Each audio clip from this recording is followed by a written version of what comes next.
The path to the A7FL playoffs enters its final steps as we enter Week 7 of the A7FL season. For the Paterson U, our final week acts as a tune-up for a team that is all but guaranteed the Northeast 3 seed. The East Orange Renegades have their playoff manifest almost locked as well, but an upset today over the Paterson U can create a little more chaos than either team anticipated. It's the Renegades and the U as we count down to throw off. Yeah. I'm ready to play now. Put me in the game now. I came here to prove it. I'm ready to do it. I can't be afraid now. Put me on the stage now. I'm ready to rage now. I feel like an animal stuck in a cage and I'm ready to break out.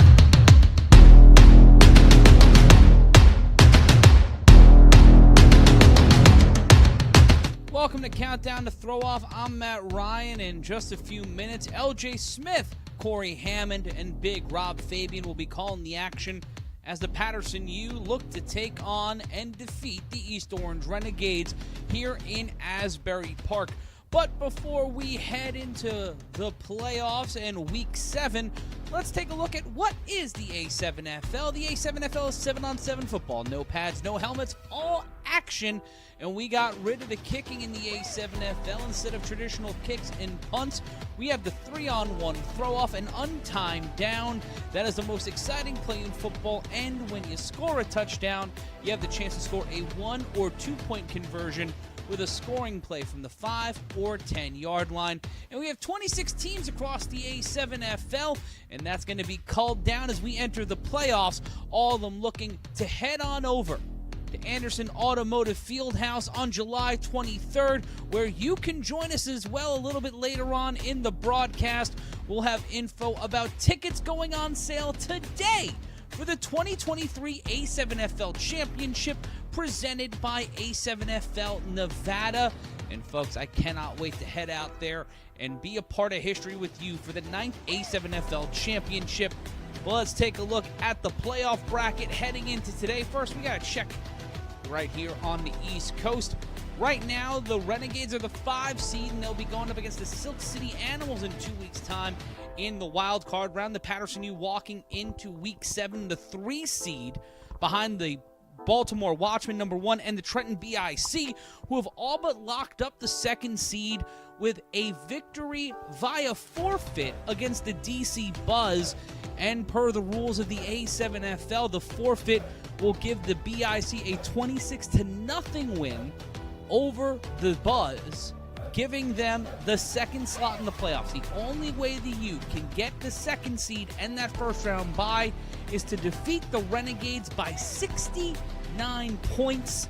And folks, I don't know if we're going to end up seeing that today here in Asbury Park, but how did we get here for these two teams? Well, first for the Renegades, Baskerville has that dog in him. That's right, Trey Baskerville has had a Defensive Player of the Year campaign on the Renegades, sacking players, coming off the line, being an overall beast on the defensive line for the Renegades, and getting in where they fit in. They are a team right now in transition. That early season injury to Corey Price really set them back in trying to find an option at quarterback. And as we move closer to the playoffs and rumors of CP3 coming back, that 5 seed might be a very scary place if they're facing the Silk City Animals, who barely edged them out in the early portion of this season. And spoilers, we talk about them being getting in where they fit in. They might be able to play spoiler, maybe not today against the U, but against the Animals in Quatrell Huffin in 2 weeks' time. It'll be interesting to see what happens when we enter the playoffs starting on June 4th right here on A7FL.TV. And for the Paterson U, one more run. Can this team, full of veterans, make it to their 5th straight A7FL championship? That's got a lot of question marks around it. Will the BIC knock them out? Will the Watchmen knock them out? Or if they make it to the Eastern Conference Finals, they have to face a Nightcrawlers team with a lot of rumors swirling around them now. So it will be very interesting to see how the U play in these playoffs against younger and potentially faster teams. A 2-quarterback solution heading into the playoffs. Carlos Croslin and Kareen seen to alternate the QB1 status for this team. How will that benefit them here against Trey Baskerville, Megatron, and the rest of that Renegades defense? That is going to be yet to be seen. It'll be interesting when LJ and co have the call. What happens on that field today with those two quarterbacks going up against a voracious Renegades defense? And folks, run, baby, run. The running game has been such a weapon for the U this year, utilizing hard body Marcus McKinney. You've seen a bunch of players coming out of the backfield, including Snag Sosa, and how can you forget about the point, one of the most defining plays of this year from Rashad Knight, and I'm excited to see what happens with it. There's a big emphasis with the Miller brothers coming back, trying to create some space in that running game. It was so powerful against the BIC. Will we see that today against the Renegades, and will we see that deeper in the playoffs?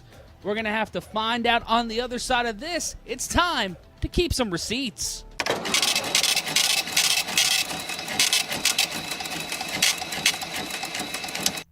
That was really the plan for him to miss pretty much the better part of the rest of the season to be able to come into the playoffs and actually make a difference. If CP3 is healthy, huge. That's huge. That's probably huge. One of the biggest games in this beginning stage of the playoffs. If CP3 is healthy, that Renegades Animals game is going to be through the roof, because we have to remember, I know people didn't know this, but CP3 got hurt first play of the game versus the Animals. What happens if he's healthy the entire game? We don't know. So, you know, it's not for us to find out, and I'm actually excited for that game. He was only a total of 2 scores away from beating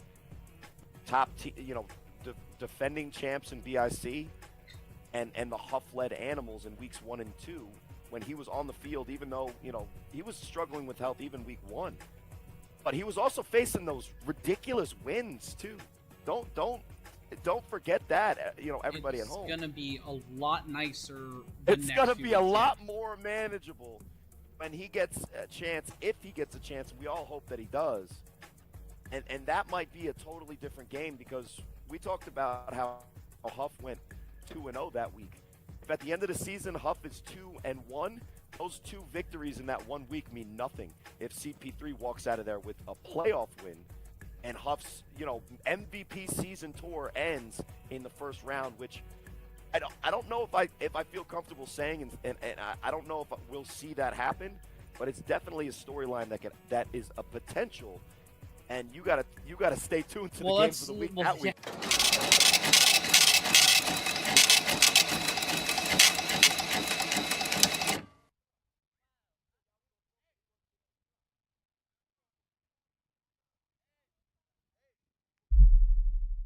On A7FL.tv, you can find us on YouTube and DAZN.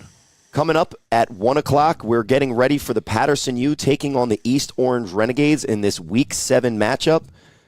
But I'm Corey Hammond, joined by Big Rob Fabian, and we have a surprise for our guests and listeners and watchers at home. LJ Smith's here. Yes, sir. LJ, welcome back. Feels good. The legend himself. Feels good, sir. I feel like, when John Wick, you kept asking John Wick, I feel like I'm back. You're back? Oh, you're back? Well, after each John Wick movie, he's not looking so hot, but then the next one comes and he's looking fresh. So welcome back. Yes, LJ sir. Smith is here, and it was funny. We had Paterson U players walking past the booth, and they were blaming you, LJ, for the lack of their championship in the past couple of years, because they said it's since you've left, it hasn't been going great for them. But we're going to see them a little bit later today against the Renegades, and now that you're back, we'll see how that affects their performance. What's your answer to their accusation? Sir, hold on. It hasn't even been 30 seconds into the show, and you're already taking shots at me, cold-blooded. Listen, early. The reason why is not because of me. The reason why is because I heard that, number one, Corey Hammond is 0-whatever. Oh, okay. And number 2, they said they've been losing since Big Rob has sat down in the booth. That's what they said, allegedly. That's what my sources say, sir. And the sources have come in my ear, and yes, it is going to get spicy in this booth because LJ is always going to bring the heat, but in this game today, as the weather starts to get nicer, talk about, temperature, we have an interesting couple of matchups that we're going to bring to you today. The first one, Paterson U against the Renegades, and it's going to set up a little bit, of how these teams kind of propel into the playoffs. But basically, the bracket is set. We start at the top 2 seeds, and without any kind of crazy point differential situation or a loss potentially in one of these games by the top seed, The Watchmen right now, if they take care of business in our 4 o'clock game, they would be the presumptive number 1. Now, that changes if that goes, a little bit different than maybe we expect. And then the number 2 seed is the Trenton BIC. They were supposed to be slotted for this 1 o'clock game, but for whatever reason, the DC Buzz did not decide to try, as I would say at an end of a podcast, and they did not show up, so BIC gets the automatic win.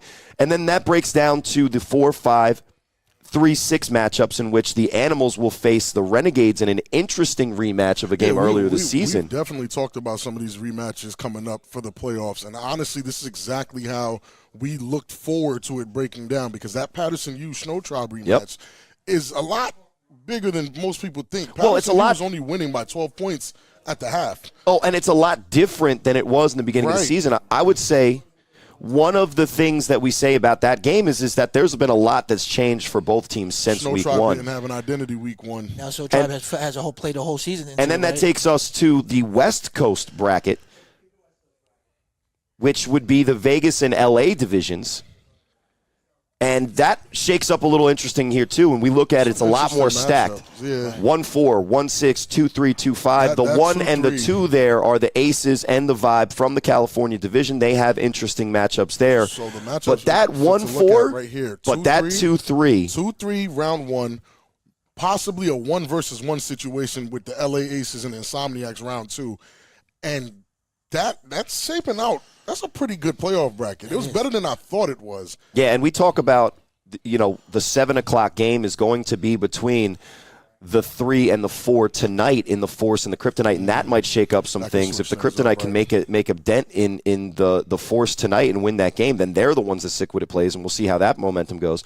But now we go to one of the other playoff brackets, the Ohio division, which is pretty simple. It's one of these teams has to win, but let's talk about both. We got a team in the Heist, number 2, who have taken care of business against all the other teams but the Chaos in the regular season, and are the only team that have experience in playing in the A7FL before last year, but also against some of the tougher divisions out there, as the Heists were here last year in Asbury Park, getting their first taste of A7FL New Jersey Northeast action. But the team that they're playing in the number 1, LJ, they've allowed 6 points, and their point differential, I think, at this point is infinity, because all of their games end before they're supposed to. So it's going to be interesting to see if the Heist can somehow pull up an upset, but to just be 100% to all of our fans at home, it looks like the Chaos are the heavy favorites there and look to get that really short road to Ohio in the Final Four, and that brings us to the last playoff bracket. Another word for short? Easy? I don't know. Oh, wow, another word for short. Oh, Florida. Exactly. And so, again, we have one of those situations. We have a clear top team, a team that's looking to find a way to make everyone in the entire league shocked. But I will say this. Credit Devon Gray, because he, if anyone, believes that his team has a chance. I see nothing but posts about how much time he spent watching the film of the Nightcrawlers, what all these secret plans are. He's putting in parlays on this game that are not listed in Vegas, so I don't know who he's talking to. But the quarterback and the playmaker for the O-Town Orange is feeling confident. I'm the only one who thinks that that's worth mentioning, because nobody else is as confident as he is. But the Nightcrawlers, including a potential Dr. C, are the heavy favorites in that division. Now, breaking it down, we're in the Northeast. We are all Northeast guys. What do you guys think, as we are getting prepared for today's slate of games, is the number one thing to look for as we watch some of the top teams in action, but also some of those teams that are on the bottom tier, maybe looking for an upset route in this year's playoff bracket? Well, one of the things that we were talking about earlier is that at the end of the day, no one, regardless of who wins or who loses, no one wants to take that trip down to Baltimore. Right.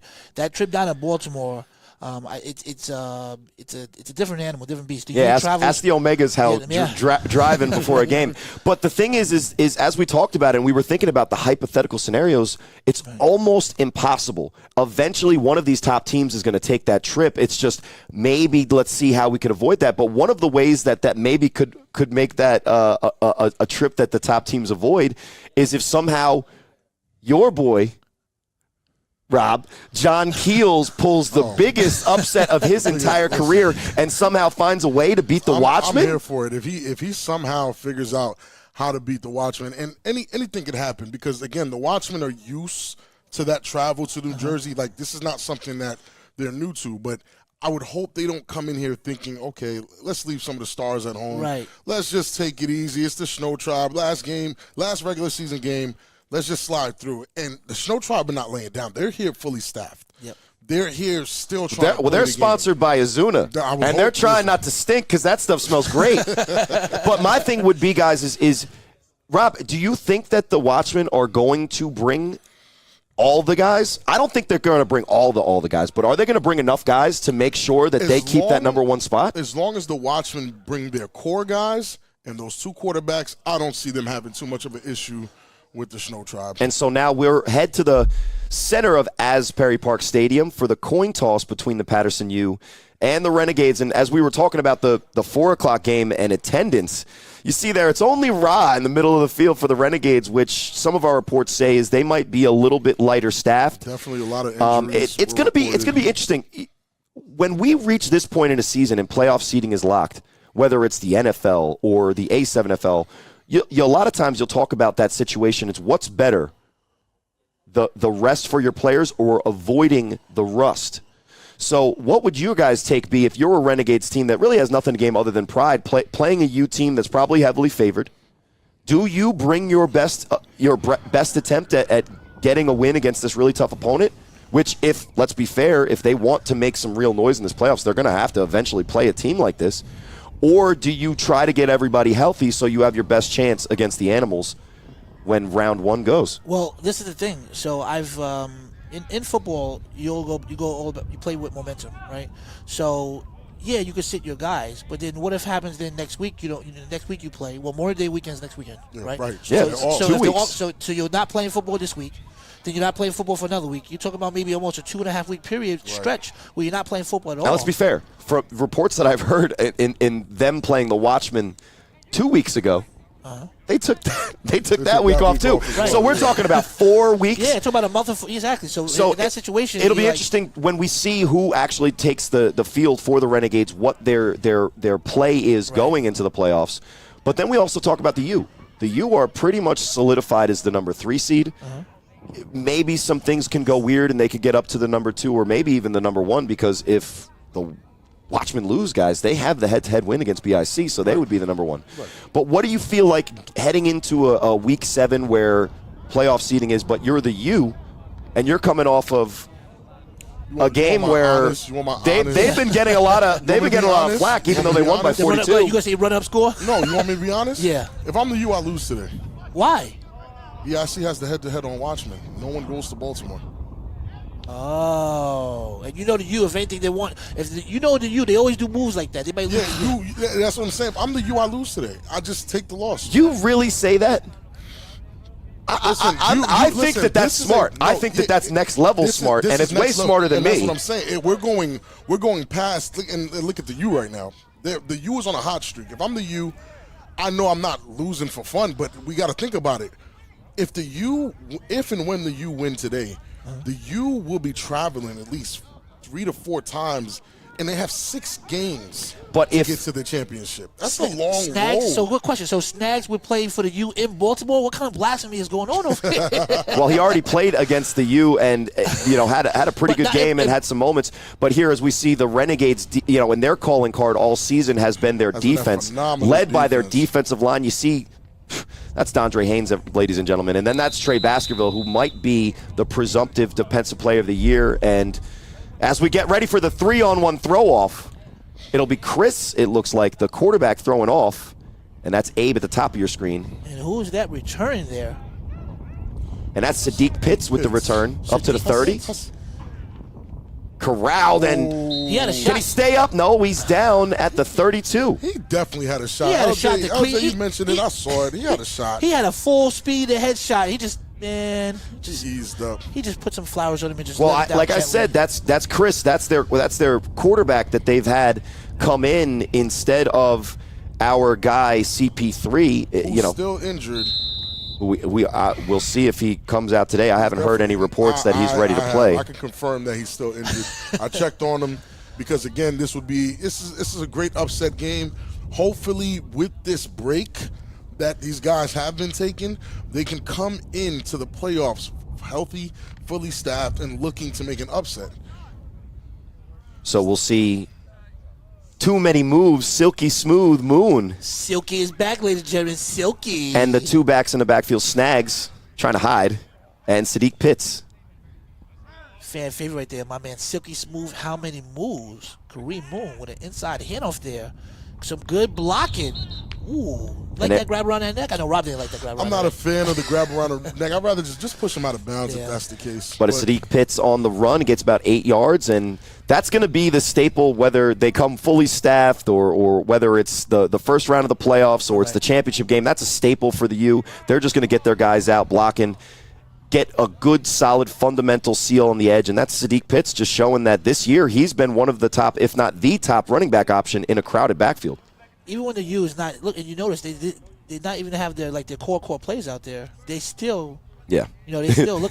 their 2-line and 3-line is still that upper echelon in the A7FL. So 2nd and 4.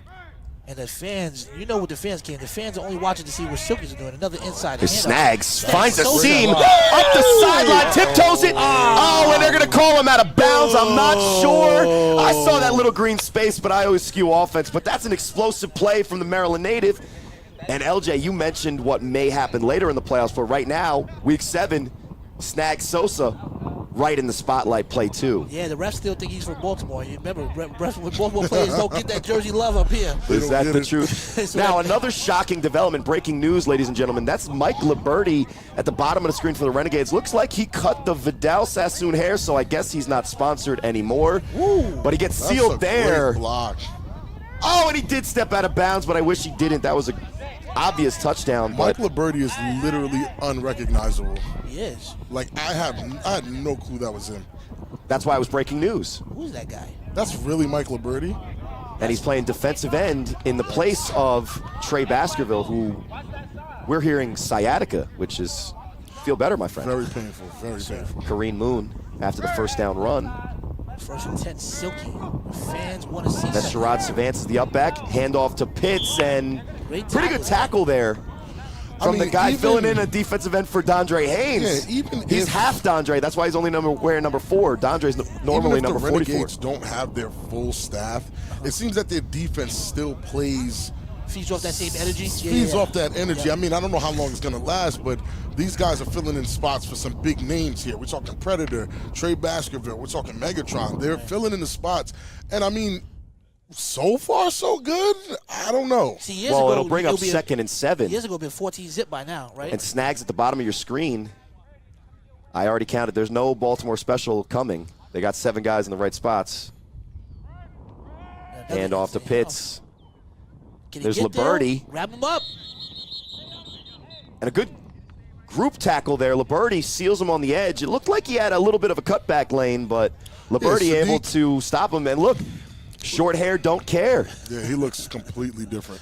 I would not recognize him if he came up to me on the street. He doesn't have that floppy, nice, Pantene Provine commercial hair. That's the hidden Chiefs Liberty. Listen, Nobody remembers back in those days where he was getting his licks as a youngster in the league.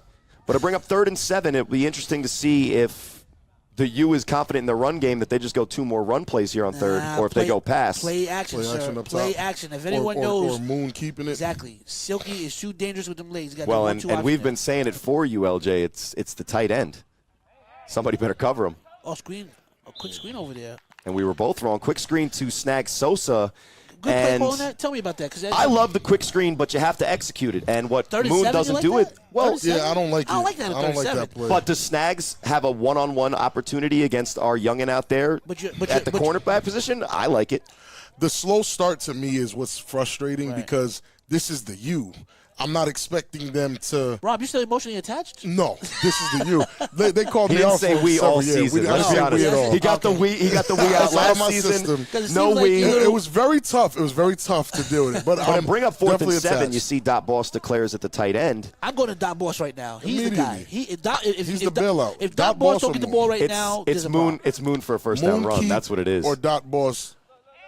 There goes Moon Keep. Moon Keep. He got them legs. He hit that sideline. Moon keeping. Got some time. Dot Boss is open. Hey! Whoa, Silky, they got him. They got him. Silky's not looking as fast. And that's Qua with a great play on 4th down. No, Silky's definitely missing a step or two. I mean, Silky's been dominating For years. He's been dominating before I started playing. Well, and it's so obvious that that's the best play that they can do, is that's what they covered first. They covered Dot Boss. He got open after a little bit of a scramble, but then they corral Moon, make sure they tackle him. Renegades 1st and 10. Renegades, one thing they do very well is contain, right? So look at that. He did not break his containment. He just watching. Great blocking. Yeah. And half Dondre, because he's wearing Eddie Pettiot, it just got dominated, but he gets right back up and is still able to make the play. You see Dot Boss, but there's too much pressure. pressure. Dot Boss did make a good block, but number 4 for the Renegades was able to get up. Do not look there. It is not Jay Savage. It is not Maurice Francis. And it's not Kenny Hall. It is half Dondre because he's wearing 4. And No, I'm Dondre saying is that Kenny Hall, there's 4 4s. There's 4 on the Renegades right now. No, wait, I'm confused. Who's this guy? The Preacher, number 11. Talk to me about this guy. That's the guy, and he's known as Chris, and he's come in for Corey, and he's had some pretty good games. But on 1st and 10, quick screen out to Desh, and Abe isn't able to make the block on Sadiq Pitts, and it'll be a loss of 5. And this is what they're going to have to deal with. They're going to have to deal with a top-tier defense against an offense that hasn't really been proven to be able to do much with or without their best players. And CP's not here. This guy's filling in. He doesn't understand who he's playing against. So when he sees that nothing's going. And so the players to watch for this Renegades team on offense, you see there, number 0, Mike Liberti. He's been one of the playmakers ready to make a play. I haven't seen Khalil Green, who is obviously a playmaker in this league. He's hurt. He's injured as well. But there's, number 12 there is a younger guy, Desh, looking to make an impact in this Week 7. This is going to be the story a lot of these games is who is stepping up in the place of the guys who may be pulling a Rob Fabian. Number 11 looks like a fake Brian Leftwich there. Look, and we got a motion, and I got a penalty of play. Looks like false start. On offense. The receiver took off way and, before the ball was snapped. 2nd and 15 turns to 2nd and 20. Indeed, those are the key players. And what I've seen is if they were here, but only one of those guys are here. Yep. Honestly, Liberti's the only one that's here. And he's wearing the Khalil Green's number. So everybody's out to get everyone today. But 2nd and 20 for the Renegades after the false start penalty. And they'll go trips to the top of the screen.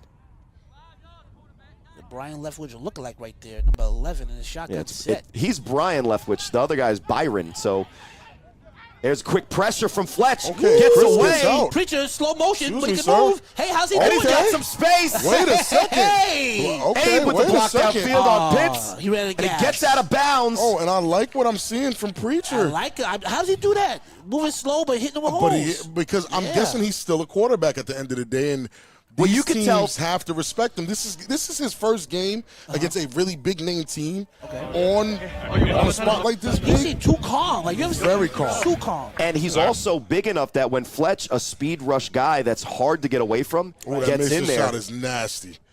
It's the Mason Fletch shot. don't miss tackles. You know that. Fletch doesn't miss Fletch tackles, don't miss no. tackles. So for him to get away from Fletch is saying all you need to say. There's Mo Francis in the backfield. He's always good for 6 rushes, 80 yards, no more, no less. That's it. What you think about a halfback dive right up that center? Of course. Of course. Great tackle by the U.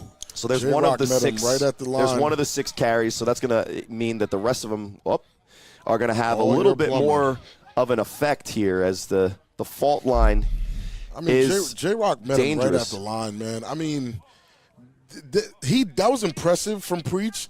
He's gonna have to do a lot more of that because right here the penetration is just disgusting. No one even blocks J-Rock. Yeah. He goes right in there, and then Fletch just comes in to seal the deal, followed by Craig Pitts. Yeah, that's a nasty. We saw you, defensive 93. We saw you blocking the ghost. He did the right footwork after he missed the block, though. It'll bring up 2nd and 13 again. Preacher got to make a play here in the shotgun set. You see, we could talk about attendance, but that defensive line for the U is serious. Drops back. Preacher looking incomplete. And with the That- pressure in his that pressure. face, Pitts is he's there, not and Pitts is able there. to. And a better pass, Pitts picks that off there. 100%. And Corey, I think you know you know good and well about not having a lot of time in the pocket. Talk to us about that, sir. Talk to us about that. Well, I mean, in a matchup against this same Paterson U team that we're watching right Please now. don't glorify your 200 points. Please do not glorify your 200. He's literally going to say it. So what happened in that matchup, Corey? Yeah. What did you do? Were you about to say that? A lot of what we just saw as well, a lot of incompletions, a lot of quick pressure. You guys are jumping too hard on me already. And there's a man right there, number 20, Amir Morris Chick, is one of the premier pass defenders in this league. He's been playing since this thing was called Town Beef, and we didn't get to bring it to you live from anywhere nice. Take the third. That's my man right there. The ball. But it'll bring up third and long. You see that Chris does have the posture of a quarterback. That's what 100%, you can tell a guy that quarterback. plays quarterback and a guy who's just looking to run. He drops back and in the posture of the quarterback on 3rd and 13, fires it Good downfield. ball. Oh. He wants to throw the ball. Overthrew. And that's Desh on the attempt and Neon Dion on the coverage. That's putting the ball where you need to get it away from a defender, but it'll bring up 4th. But remember, so like you said, he looks like the quarterback, right? But he possibly may be. There's a difference between playing A7 quarterback, 100%, flag 100%. quarterback, tackle 11-on-11 quarterback. So yes, he might be a quarterback, but that pressure just comes a little bit faster. Well, and That he's 7-on-7. had a decent amount of experience so far. He had the win against the Shnow Tribe, in which he did enough. He did enough against the Shnow Tribe to secure that 5th seed in the playoffs. We didn't see him against the Buzz in Maryland. I don't think we saw him against the Watchmen because no one showed up for the Renegades. But I also saw him against the Omegas. Is 4th and 13. Here he comes.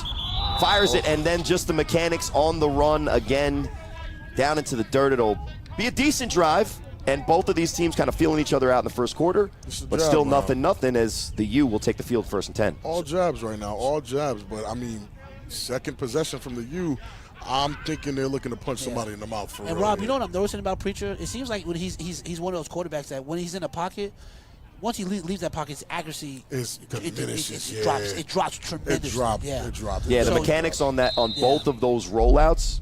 Yeah, he's not. Yes, he had the electric run earlier. We have to give him credit for that. But on both of those rollouts, his base is too wide. His elbow drops. Both of the passes were right in the dirt, and that's just bad mechanics. And that's why I tell ladies and gentlemen at home, don't watch Huff if you're trying to learn how to play the quarterback position. Don't watch Huff. Because you Watch can't Terry copy. Constantine. Yeah, please watch Terry.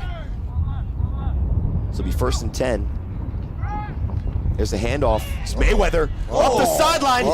Has a crease, and that's probably enough. You see Desh. Can he get caught? Can he get there? Young boy.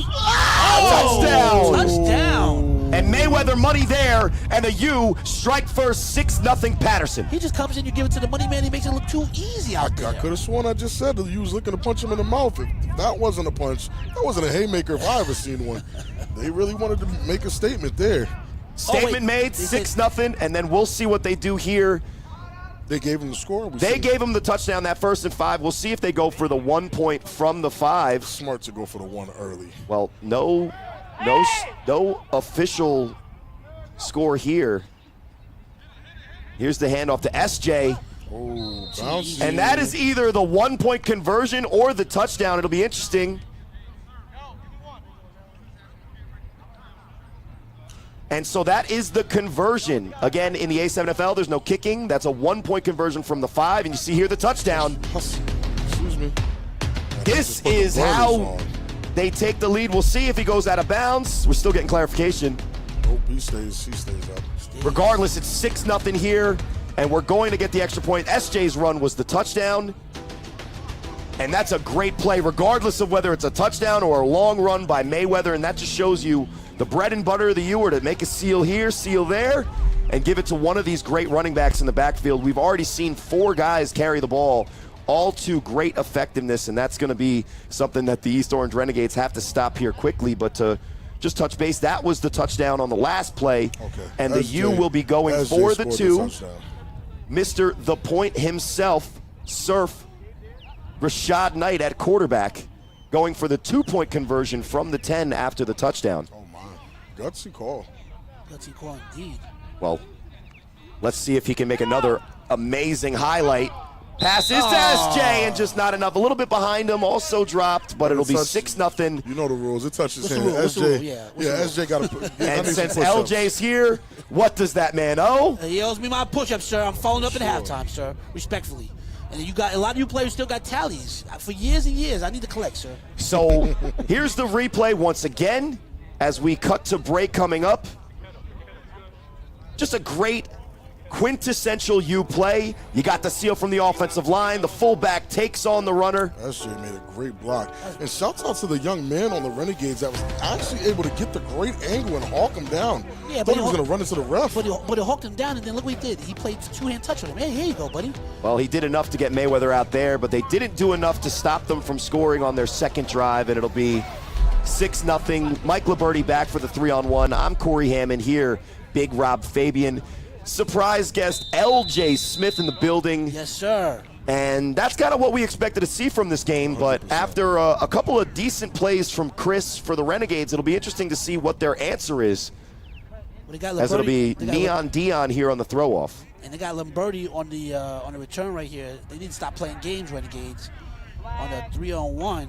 And it will not travel far enough. That is the rule in the A7FL. These 3-on-1 throw-offs are electric, but the thrower needs to throw the ball past the 25-yard line on the fly. So with that penalty, Mike Liberty, Mr. Vidal Sassoon himself, maybe he's Samson, he just got his hair cut. We'll see if he still has his power.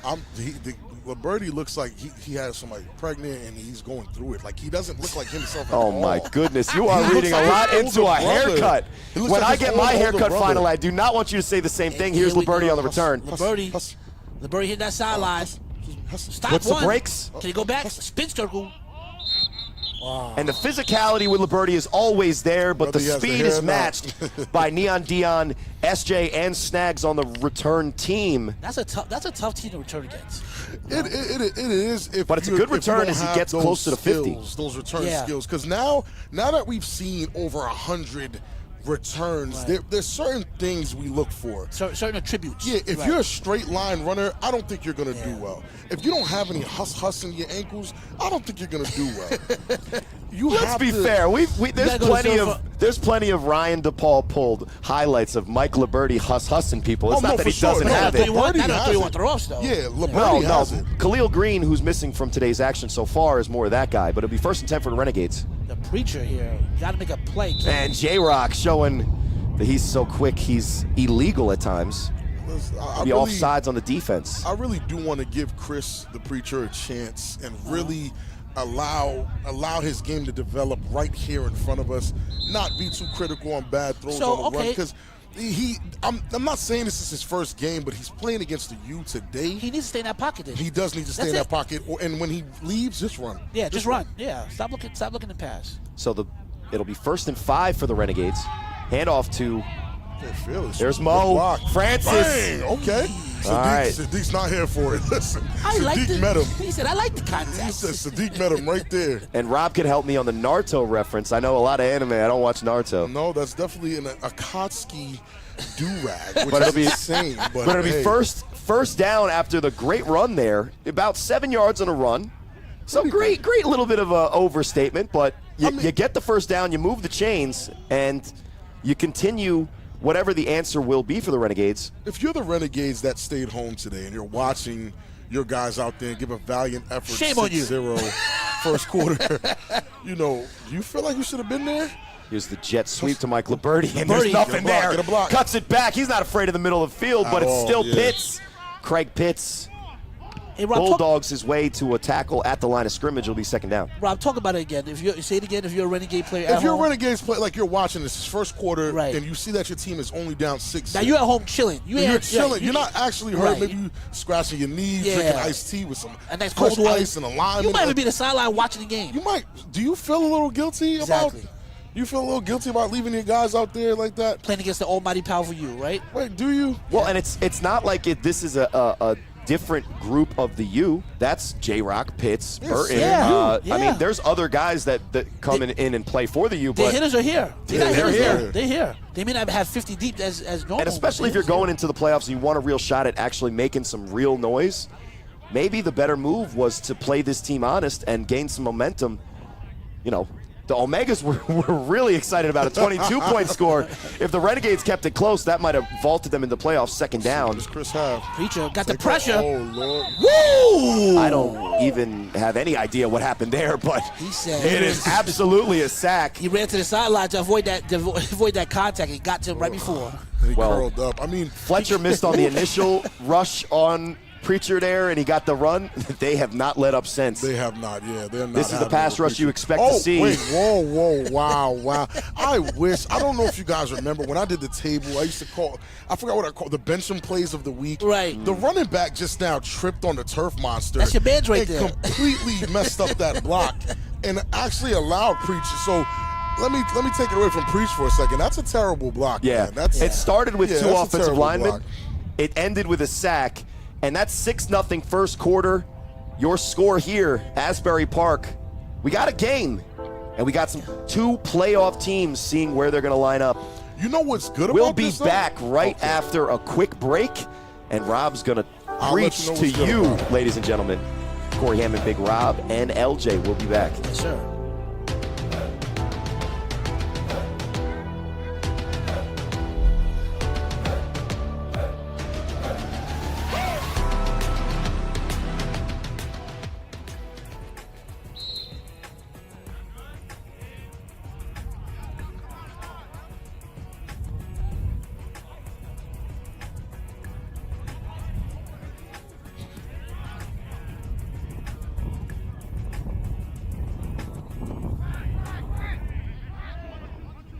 And so it'll be third down for the Renegades, and Liberty at it's Mr. quarterback. Liberty at quarterback. And we know what's going to happen right here. Why not let it fly? Why not?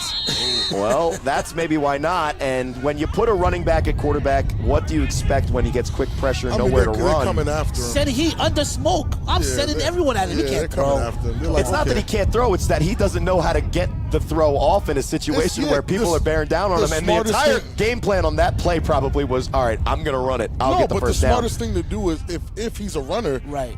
be the throwing them. We're gonna send the house at you. A7 is getting so much better, so much better athletes. You can't just yeah, for sure. nowadays. You can't just before you could just put a running back there and they can just run around.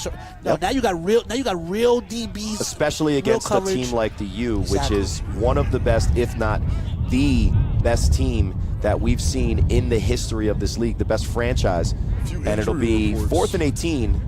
Liberty's going to try to throw it out of bounds, but Snacks is going to see if he can maybe get a return out of this, and it looks like he will. What is he thinking? What Wow. is he thinking? I would've Snacks. done- Snacks. Oh wait, he's not Stays down. up. Okay. Ah. Okay, And corralled. Liberty. Good job. There he Liberty. goes. There he goes.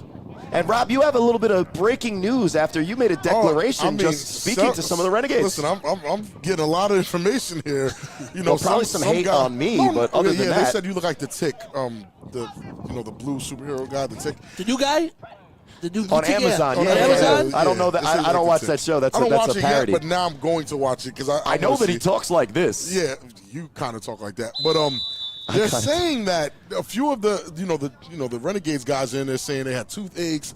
Half the Toothaches? team- yeah, half the toothaches are bad. Right. Toothaches are bad. Half the teams is out with knee injuries. So he got I'm like, Emerson you guys on the didn't wall? What did you play guys for call 2 him? weeks? And what did you guys call him? What?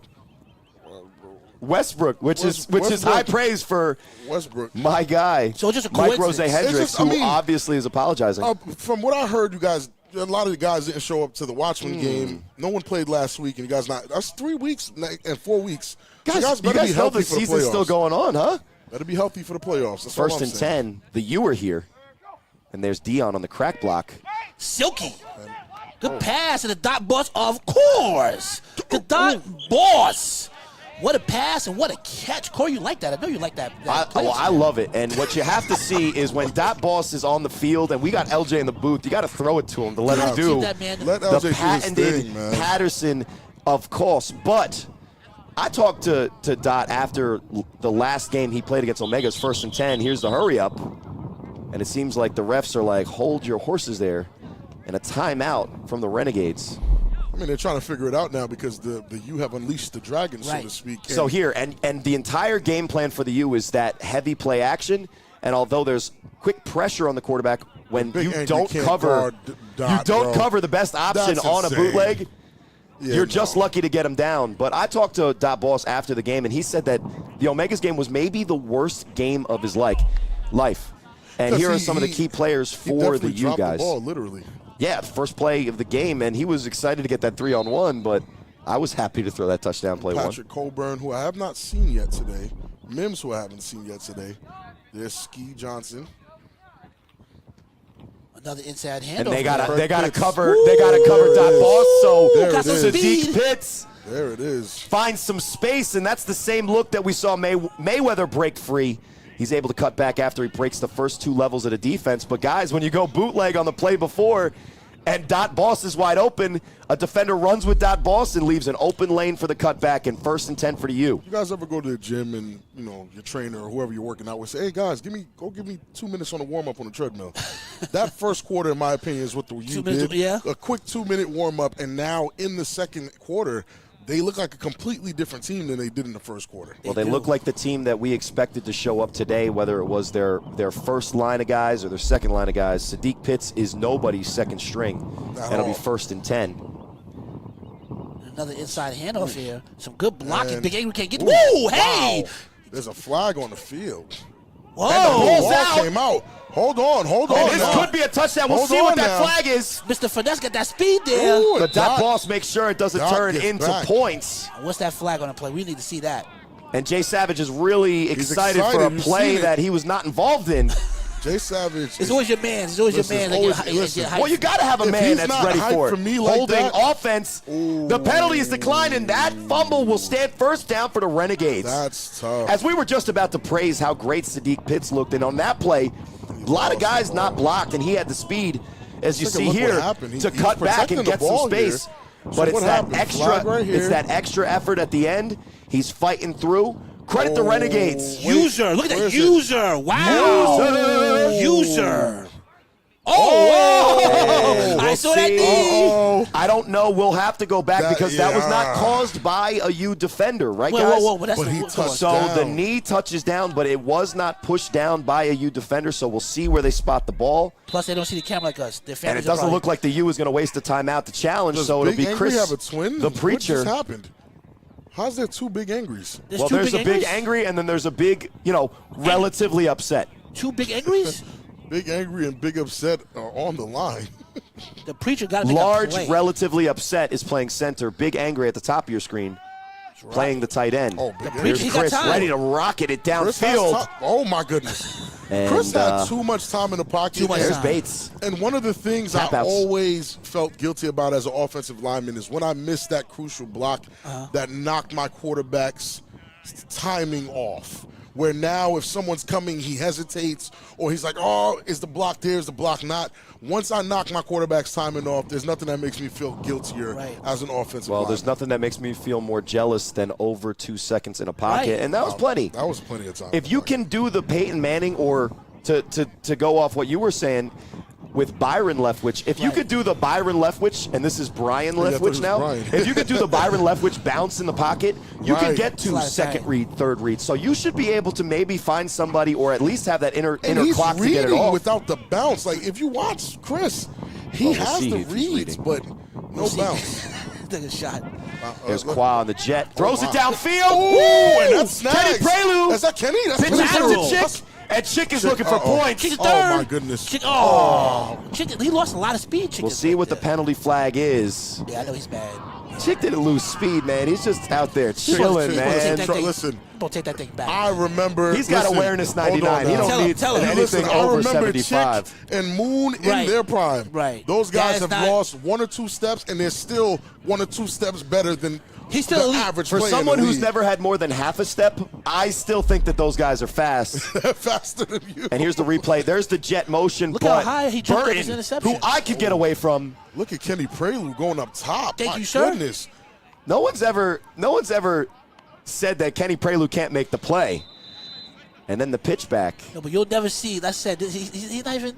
We'll see what the ruling is, but it looks like it's a very clean That is a heck of an interception, Yeah.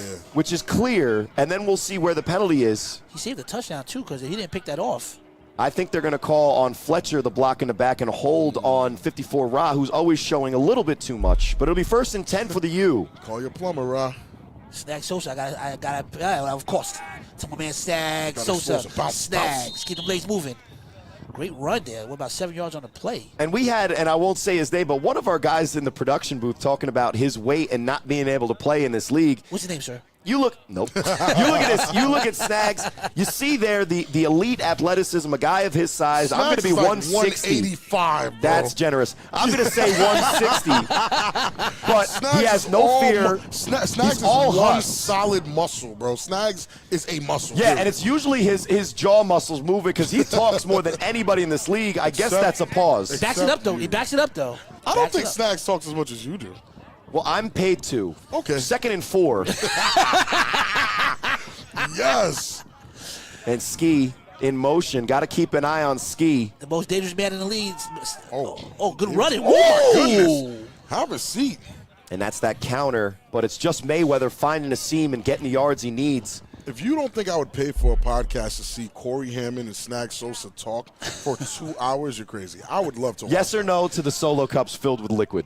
I'm fine with that. I'm saying no because that would get too crazy. But No. I What we think paying as long for? as we say viewer discretion is advised, you see Indeed. here the play. Now look at this. Have a seat, young man. And Oh, that's man. another guy. We're not going to say his name, but that's the certain person who was really excited about the play on defense when he was on the sideline, gets on the field and gets introduced to the A7 stiff arm from my guy, Money And I'm Mayweather. looking at that line with Big Angry and Large Upset, and I'm just wondering why they're not getting more penetration.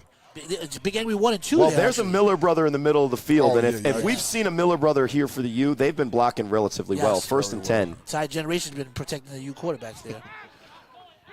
That's for Silky. Oh, he's wide open. Up Dot top boss. chicken box. Up top chicken box. And that is a touchdown And once by again, my man, the dot boss. Of My course. guy, Jay Savage. I can't give you a pass on 2 consecutive plays. Somebody needs That's to guard Savage's fault. That's the a- number 1 receiver for Moon in his career, and that's Dot Boss wide open down the I field. mean, yeah, leave Why the is it- dot boss open. Why does it seem like every time I comment in the game for the U, it's always dot a big boss. the dot boss always gets like it's like a play action It's from hell. Moon and then dot boss. Yeah. We mentioned something in the pregame, LJ.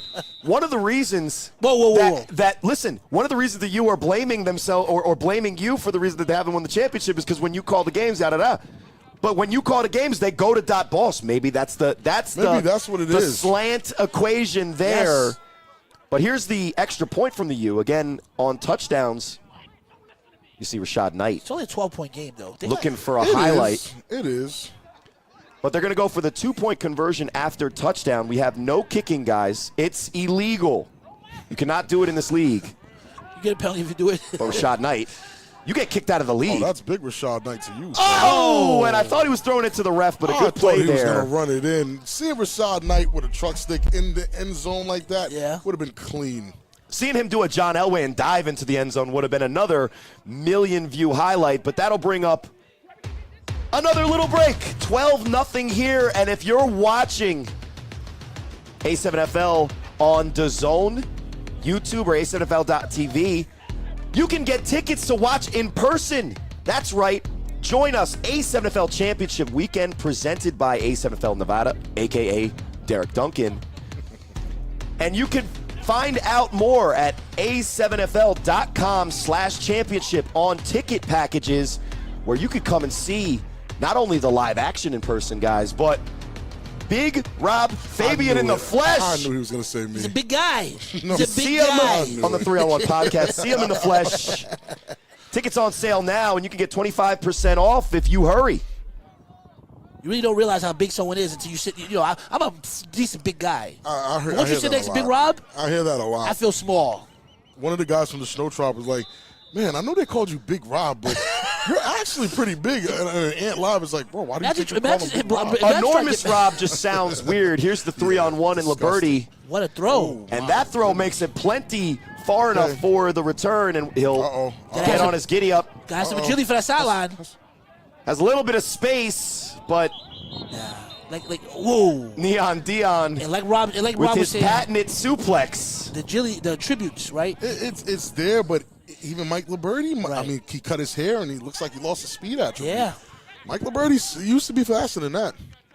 Yeah, man, that's his Achilles right there. What would happen if I cut my hair at this point? What would my speed? Would I just lose all movement? Yeah, no, you wouldn't be able to throw Are you passing more touchdowns now or before you have this Fidel Sassoon long hair going down like that? He looks cooler now when he throws it. You look like an Aaron Rodgers kind of. Listen, the mustache. Listen, I will say this. My stats have always been better than my Omega stats, to be clear. Even wins? But I'll ask you this, Rob. Wait. listen, LJ. I'm not letting it go today. So. Don't. And let's be clear. Wins matter. Right. And we'll talk to LJ, a former player in this league, which you're not aware of because you haven't seen him play. But LJ, what was the team that you played most of your games with in the A7FL? Hold a second. The preacher's up. Back to live action. It would be the Warriors. It would be the Warriors. Is it not? What about the preacher here, ladies and gentlemen? The preacher. LJ, who is the league leader in wins as a quarterback for that same Warriors team that you were a part of? Brian Leftwich. First and 10 Renegades. Back to live action. And who's the league leader? Who's the winning leader for the Renegades? What's going on back there?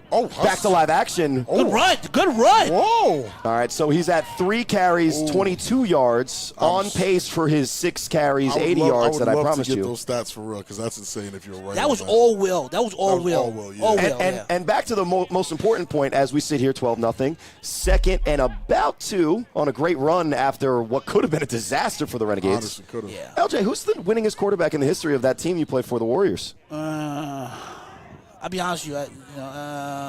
Seems like you're drawing a blank here. Let me guess. Corey Hammond? That's interesting that you say that, talking about my wins. And then as we watch the U, obviously I've never played for them, but who is the winningest quarterback in the history of this Renegades team? I don't know. Lamberti? Kenneth Stewart. Corey Hammond, second and 4. And there's another handoff to Mo. Do not pitch it back. They go back to him, and J-Rock is not having, as LJ would say, none of that. Now, Corey, he's here. He can let him say it himself. Now, Corey, listen. The one thing that the U does very well is that once you make a big play on them in the middle of the field, whether it's a sweep or it's a dive, they're not giving that up back to back. No. They're not giving that. So that's a bad play call right there. They should have bounced that thing outside. Well, and it's almost that high school coach mentality. It's right. like, if it works one time, it'll work again. Ring its left, ring its left. That is what your coach would say. Let me tell you, the first play that worked, remember, Renegades, it was a near fumble. It should have been a loss of yardage, and the only reason it worked is because the defensive line for the U over let's run that play again. That was a good play. Third and 4. And this is what we're talking about with the Renegades. This is the type of situation that if they're going to make noise in the playoffs, whoever plays quarterback, whether it's Chris or CP3, if he makes it back, and we hope to see that, they have to make these conversions. 3rd and 4, you could find a quick wide receiver wide open. I don't know who it is, but if it's me, I'm sending Liberty on a streak. And my slot guy in and out, and they don't do it. But good there's pass, Liberty. Good catch. What a pass and what a catch. And the thing is, when you got a player like Liberty on your offense, you always have someone that's willing to go above and beyond and get the job done. And whatever the required yards are, he's the go-to guy on this team. Yeah, and on 3rd and 4, they throw it on time. They get it to the guy that they should have got it to, Definitely. and it's a first down. So what they did was they put Big Angry at tight end, checked him in, match protect, did the fixed screen to the slot. Big Angry actually released and was wide open. Big Angry didn't want to block. I'm He wanted to. I'm not past the Big Angry. But Chris made the play by getting the ball out on time, and Sadiq Pitts was playing that soft zone coverage to not allow a deep play. But the point is a conversion keeps the drive going, and that's exactly what the Renegades needed. All the Renegades got to do is do little plays like this, just to keep the U's defense playing fair and square. And if they can get back on the board right now, we still have ourselves a game. I mean, I don't know. I'm not a quarterback, Corey. You wouldn't have thrown it to Big Angry here? I mean, no, I would have thrown it to Mike Liberty. Yeah, he's a short I went to Sayreville High School. Ask LJ Smith who would have thrown it to. But regardless, Chris, I always have the hat. I have the varsity jacket. I got all the merch. So you and Ryan DePaul meet up And speaking of merch, want to rep your favorite A7FL team? Head to a7fl.com/store, and you can pick up that vintage LJ Smith Warriors jersey. No. Correction. You need to unlock with gamer points, so you got to buy a couple more jerseys before you can even see that on the website. But it'll be 1st and 10 for the Renegades. This guy's so disrespectful. Okay. And Chris has shown that he's strong in the pocket, gets back to the line of scrimmage with the quick pressure. Chris gets a little shifty when he needs to, but that offensive line has to hold the block longer than half a second to really give him the opportunity to run that way. But when they call the rollout type play, it still gave him enough time to look downfield. Credit the U coverage because there was no one open. That was the best thing to do, was just eat it and take the sack. LJ had mentioned earlier, when Chris is on rolled the out, run, his accuracy actually drops from, just say, from 90 overall to about 16 overall. Yeah, he was throwing ducks out there. Well, those first two plays. Well, let's give him a chance to maybe make up for it, because if he changes the mechanics there and he gets his elbow up, his base together. But look at his face. He doesn't look rattled. The thing is that why I like him, look at his face. He doesn't look rattled right now. Well, it's not like when you're looking at me. You can't see him get red right now. Maybe he is. You don't look rattled either. You look like you enjoy it. Yeah, we don't. I am a sadistic type of person against myself. Which what does that make me? Masochistic. He makes me nervous. Like Second and 10. He can make a big play right here on a four spread here. Very masochistic. Drops back. Yeah. Why not let it fly, Christopher? He's rolling out. And Big Angry has wanted the ball this entire drive. He's not blocked. He's open. But it's Chris knowing what LJ just said. And extends the play. And he gets the yardage that he needs to bring up a manageable third down. If he's not a long distant relative of Brian Leftwich, I don't know who is. You don't know who is. This guy's a cousin of him. Byron Leftwich is the former offensive coordinator for the Bucks in their Super Bowl. And I don't know where he is now. He's a former quarterback for the Jags. Brian Leftwich, right? Yeah, and a former quarterback. I loved when he was at Marshall. They were carrying him. He's a tough guy. Very calm in the pocket. And there's Marcel Bates. Is that a mini point? You got my man 300 bet on him. You him. got to score on the point for it to really be a point. Oh, he's going for the Huss. That's the Huss face. You said he had the Huss face? He made a Huss face. He's like, yeah? He's ready for it. See, when I make the Huss face, I still only get the 2 yards on the run. And you turn very red. And it's my ears. I always want to throw the ball. Whenever I'm hussing, But you're a bigger guy, Corey. What are you hussing for? I think you have some run this guy over potential. Well, the last game LJ called of mine, that was what I had to do. Over? Well, I didn't run anybody over, but I was not hussing. What do you play today, Corey? We play the Huffables. Pray to God Vegas don't come through. Because I can't wait to commentate. It will be 0. Just remember, as you're talking about my winless season, who is the winningest quarterback in the team that you've played for and one of the teams that you're watching doesn't work that here way. today at the 1 o'clock? You can't do that way. You can't say I'm the winningest quarterback, but then I have no wins this year. Make it make sense, sir, respectfully. How many chips do you have? Because you're talking about chips. Back to live action, sir. 3rd and 1 for the Renegades. Big Rob carries all the chips on his team right here, sir. He has enough for all of us. You know what's crazy? Matt Ryan has as many as me and LJ combined. Blasphemy, sir. 3rd and 1. Let's see. And it's interesting they put Liberty at the up back to block. That's the kind of guy he is. Maybe he takes on the block, but you also have to feel like that's a little sus. Maybe a play action slip out. A quick inside handoff to him. Yeah, that was. What the heck are they doing? That wasn't smart. They are running the ball in. What are they doing? Like they are running the ball into the middle of the field to bring up 4th down. They ran right into J-Rock. No one blocked J-Rock. Why are we forgetting that J-Rock is on the edge and he's good at it? The fans must be sending these plays in or something. Yeah, nah. Oh, man. We hate that, don't we? Hey, guys, in the chat, let's let Chris know what you'd like him to run. Exactly. Control. You know what? Don't give it to your player, the key play to watch. No, yeah. Just down give it 12 zip play against the almighty U. Insanity. Well, and especially because the offensive line for the Renegades has had a tough time blocking some of these guys. We'll see the penalty here. I mean, it's going to always be hard to block 5 people with just on the Renegades. So that'll push them back from a 4th and manageable about 3 to about 4th and 7 or 8. That's a huge turnover. That's a huge penalty right there. Huge. And what was a decent drive, Chris the Preacher taking care of business when he's been called upon, but his team puts him in a tough spot on 4th down. It'll be 4th and 7. And it's really going to be up to Rob, Big Angry, and Large Tantrum to really get something going on that front and move those guys out the way to give Chris and these running backs an opportunity. And I'm not saying who out the way, though. Look at these guys. They no, I got it. At least go head-to-head and match up and go straight instead of running off to the edge where a guy like J-Rock is sitting here. Look at that guy's belly. You're not moving him. Look at his belly. That's Burton. Burton, you're not moving him. Yeah, you're not moving He's Burton. a big guy. As strong as I was, I had an issue moving Burton. But it'll be. They're not looking to move anybody here. They go with 4 men on the line of scrimmage, double tight. And on 4th and 7, they look into a pass set, but that'll be the 2-minute warning.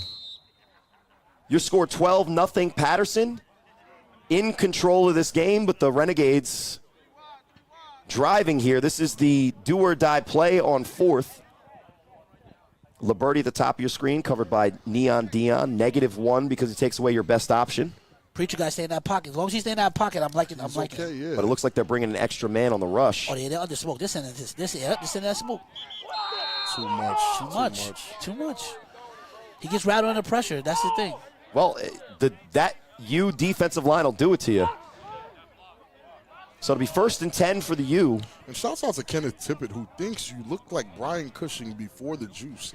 Insane. You know what? That is a good. Yeah, that is an unfair accusation that we will not condone. Kenneth Tippett, how dare you? He said pre-juice, respectfully.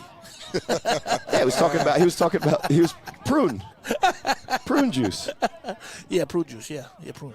Yep. Regardless, Patterson's got the ball 1st and 10. Try to get this train back on the rails, but we've had a lot of great action from both sides so far in spurts for the Renegades and near dominance from the U. We'll see what they can do with less than 2 minutes. They have 2 timeouts still. And just to give Liberty a heads up, the fans are not liking the haircut. They're roasted him? Yeah, they're calling Birdie now. I've never seen them call him Birdie before. They're saying Birdie cut his hair. He lost his powers. They're saying a whole bunch of stuff. Well, he'll have a whole second half to maybe answer that, but it'll be Moon at quarterback and SJ in motion. Yes, I have the SJ. SJ runs hard. SJ with the cutback. Great run. Great run by And even SJ. under 2 minutes, the U, they know that they can run the ball. They hand it off to one of the running backs that got a touchdown so far today, and it looks like it'll bring up another 1st down. The clock is rolling. Tick-tock, tick-tock, But tick-tock. the U, confident, get to the line of scrimmage. Quick huddle. Why wouldn't he be confident? Why wouldn't they be confident? I mean, what have the Renegades done to make me as a U player at this moment not feel confident in everything we're doing? You're not a U player. As a U player. Yeah. Clarification for purpose. Not me. Right. You said it confidently. I had to come. They're saying Birdie got demoted. Birdie is a wild name, bro. And to clarify, never heard him that call was Birdie. not a 1st down. It'll bring up 2nd and 2. He got demoted, Rob. Yeah, I've never heard anyone call him Birdie. I'd love to know who's taking the reins in demoting players that are on the field making plays. It would be interesting. If it's a former player, I get it, but somebody said he had a job interview. 2nd and 2. Oh, wow. He said that's a job interview haircut. He had a business meeting, right? Yeah, business meeting. Hey, we all got to work. He had that corporate lunch. I know Rill's a great manager of the Renegades, and shout out to Rill and his management staff for what they've been able to put together even after the CP3 injury. We get a quick stoppage here. What are they milking that clock? Well, the clock has gotten all the way down to 43, but You're that confident that they're going to score? I mean, they still got about 36, 37 yards to go for the touchdown, but with Moon and his running ability and Dot Boss on the field. All Renegades got to do is contain Moon and make sure the Dot Boss is not, because you know Moon, he's going to look for the big play.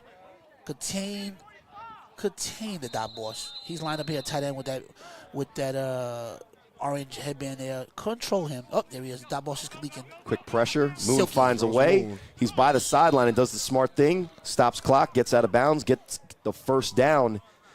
And that's the veteran presence. Maybe we talk about Huff all the time as we see the quarterback for the U, basically their original mainstay quarterback in their run of dominance in this league.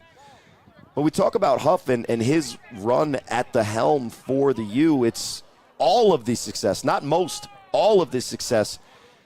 That man right there under center has been involved with this franchise. And you see, just even though he didn't have to show all of his athleticism there, just the presence of mind to get the 1st down, get out of bounds. The Renegades are in a tough spot with such a great player and making decisions against them right now on defense. As I'm looking at the Renegades, it's not a lot of depth, guys. These injuries seem to really be hurting them. See another 4 wide set. How do you contain Silky? Here comes the pressure. Oh, great pass. Ooh, get him inside. Ooh, hey. And Sadiq almost maybe thought about taking that one in, but does the smart thing, gets out of bounds again. You see, Ra gets the quick pressure, but when Moon they sees let him in. a man of that ilk approaching him, he's still very confident that he's going to be able to get around. Yeah, but he's moving at him when Kareen pre-moon, what we call Silky, he's moving at him. Timeout, you. It looks like he's moving at him in slow motion because Silky got 4 levels of speed. Yeah, them gears are there. Right. Even if he's missing 1 or 2 from his heyday, it's exactly. there. Yeah, that heyday was Ashanti worthy level heyday. For sure.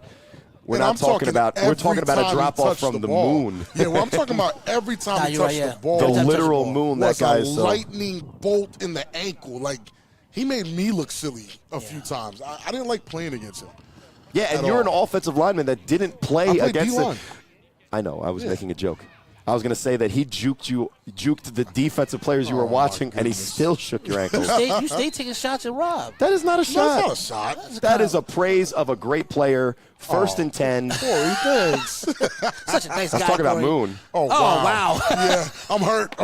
Silky got time. Big angry. Woo! Impressive. Hey, got that He's speed. I out tell you here. about them levels. Too easy. That's a touchdown. Silky smooth. How many moves, ladies and gentlemen? And These just guys enough are on not that one, and he clearly had the lane, takes it in, and after he shows what he could do on a couple of passes earlier, Look, he's not surprised. Look, he's humble. Look, He's it's too easy. smiling about it. Smiling. That's Mr. easy Inside touchdown for the U as they take the 18-0 lead here, and we'll see if they go for the 1 or 2. We see Rashad Knight in at quarterback. He's ready for a highlight today, guys. Rashad Knight's a big guy, so I'm hoping big, angry, and oversized outrage come through. What you call him? Oversized outrage? Yeah, I'm using a whole bunch Yeah, of it keeps changing. It was large tantrum last. I can't wait for the next one. Oversized outrage. Right. I'm looking for him to do something because there's no way you have a guy that looks that much like you who the play style drop off is insane like that. No way. Gotcha. We all have idols. And like I said earlier this season on air, when I grow up, I want to be the Rashad Knight that did that point. And we'll see if he can make another similar highlight on this extra point from the two-pointer. Not these guys looking for a Big Rob catch from the way back machine. Big Rob had a lot of drops, too, and bad drops at that. I don't even That want film has since been burnt. No, it's still there. I seen it the other day. It's in the vault? Oh, it's in the vault. That was And sad. here's Rashad Knight. There's Rashad. Come on. Show us There's something. actual Big Angry on the pursuit. Oh, my goodness. And Dropped it for that money. maybe when I grow up, I'll stay myself, but it'll be a great play from the Renegades. No points on the extra point, but the touchdown still stands. Paterson in command of this game, 18-0. You're watching the A7FL on DAZN. You're watching the A7FL on YouTube and .tv, but if you want to get dressed up in the digs you see here, look at that black and orange U jersey. A7FL.com/gear. Hey, you could even get gear from the Shnow Tribe, and they were wearing some delicious orange sherbet jerseys last week. I said orange sherbet is delicious. Delicious at Pause football. me and move on. A7FL.com/gear. That's A7FL. No dude calls another dude .com. delicious with football reference, sir. /gear. I was not talking about the humans. I was talking about the hue of their Of their jersey. jersey, right? Okay, the hue of the jersey is delicious. They All were right. really nice Have looking you jerseys, ever though. had All right, so an when I'm gonna orange go- creamsicle on a hot day? So right now I'm about to load up. I'm about to go to A7.com gear and I'm gonna type in search delicious and see what pops up. And you might It's even gonna be a find picture of Corey. It's gonna you be might Corey even Hammond. find It's the gonna be LJ Smith Hammond. Warriors jersey. It's gonna be a Hammond jersey. But with 1 minute left, here's the 3-on-1 throw-off, and the Renegades will have another opportunity to maybe get that 0 off the board. This would be hold on. Let's see huge. something. This would be Some huge. hush. Let's see And it's some not hush. Liberty here. He got the wheels. He's got some wheels. No time off the clock. Gets back to the 50. And with 1 minute, one timeout, you see the face there from Sherrod Cervance on the sideline. Like A the little, energy. maybe a little bit. I'll be honest with you, I like him better on the return than Lamberti. At least he I runs. did too. He got somewhere. He got some with field. it. At least he gets the field position. Is that a good run, Corey? Is that a good according run? to the chat, Corey's a good run. this is Birdie now. Liberty Birdie, was a yeah. great returner. Birdie, Yeah, Birdie's not that maybe good. leaving something to be desired, but Birdie's it'll be not the guy first no and more. 10. Cut his hair and that's it. He And lost Ryan hair. Cut Ryan his hair. DePaul, just to be clear, if you're going to the Wayback Machine to find a Big Rob catch, please do me justice and make it the SWG versus BIC playoff game in like 2013. Make it that one where I caught it on ST and your favorite I'm linebacker. getting news from upstairs, owner of the A7FL, Shunner Kokesers, and I always mess up his name. I apologize. Don't fire me. He says we're talking about ourselves a little bit too much. Everybody on this field not everybody, but most of the main players on this field have been making better highlights than all of our old behinds. No. No. That's cool, but no, not me. Okay. That's true. Big Rob? Championship Big Rob? Yeah, no, not me. Nah. Flex and then retire on you? You don't get no more chances to beat me, Big Rob? No. Isn't that the way to go? That's the ultimate flex. Come on now. I left the championship, and I beat one of the best teams to ever do it. And I think he has and I think he had the most likes too of a single photo. I might on yeah. social media. I might. I kind of hate it on the low. I At said, why the you get time. likes? At the At the time, time. Kason At the time. Campbell. Kason destroyed me. No, but that was a video. Oh, as an a picture. image, as A a picture. still image. Yeah, still We're image, yeah. setting records here. A7FL.com. Like, they don't even know Rob like that. /store. That was the full read. That was the full merch read. Here's a quick screen to LeBirdie. And Birdie. For that money. in the offseason, Birdie's going to work on his number one attribute and grow the hair growing the back. hair back, The quick yeah. screen is always a good way to get a drive started, but you have to execute. The first time we saw that, Moon missed a little bit to snags. This time, Chris the Preacher. Keith Salmon Jr. from Baltimore had a question. RTU. RTU. Shouts to our guy, RTU. Well, you actually missed us basically breaking down how the playoffs work. If the Watchmen remain number one, they will be hosting their first playoff game. So, yes, the playoffs will run through Baltimore if they remain number one after today. And this Renegades team will be that 4-5 matchup, and we'll see who comes out, in a couple of weeks, how that shakes out.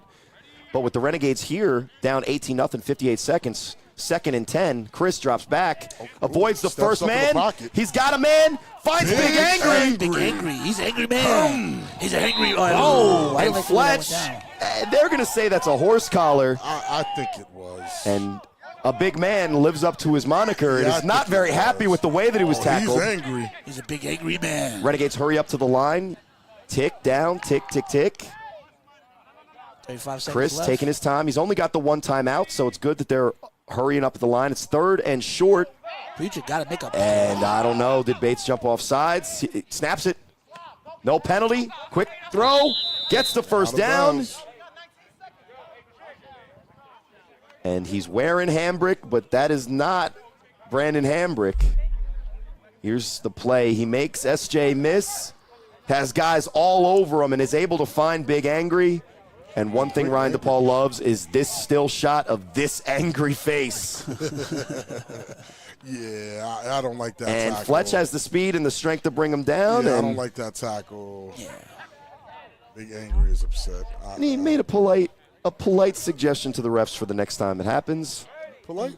I think the problem with those plays, though, is having to go hurry up on 3rd down. You lost 30 seconds of time. There's only 19 seconds left. They did get the first down on that play. But the time that elapsed doesn't equate to the amount of yardage they got. And you saw Big Angry. He went sideways instead of going upfield, maybe getting the first down. They could have spiked it.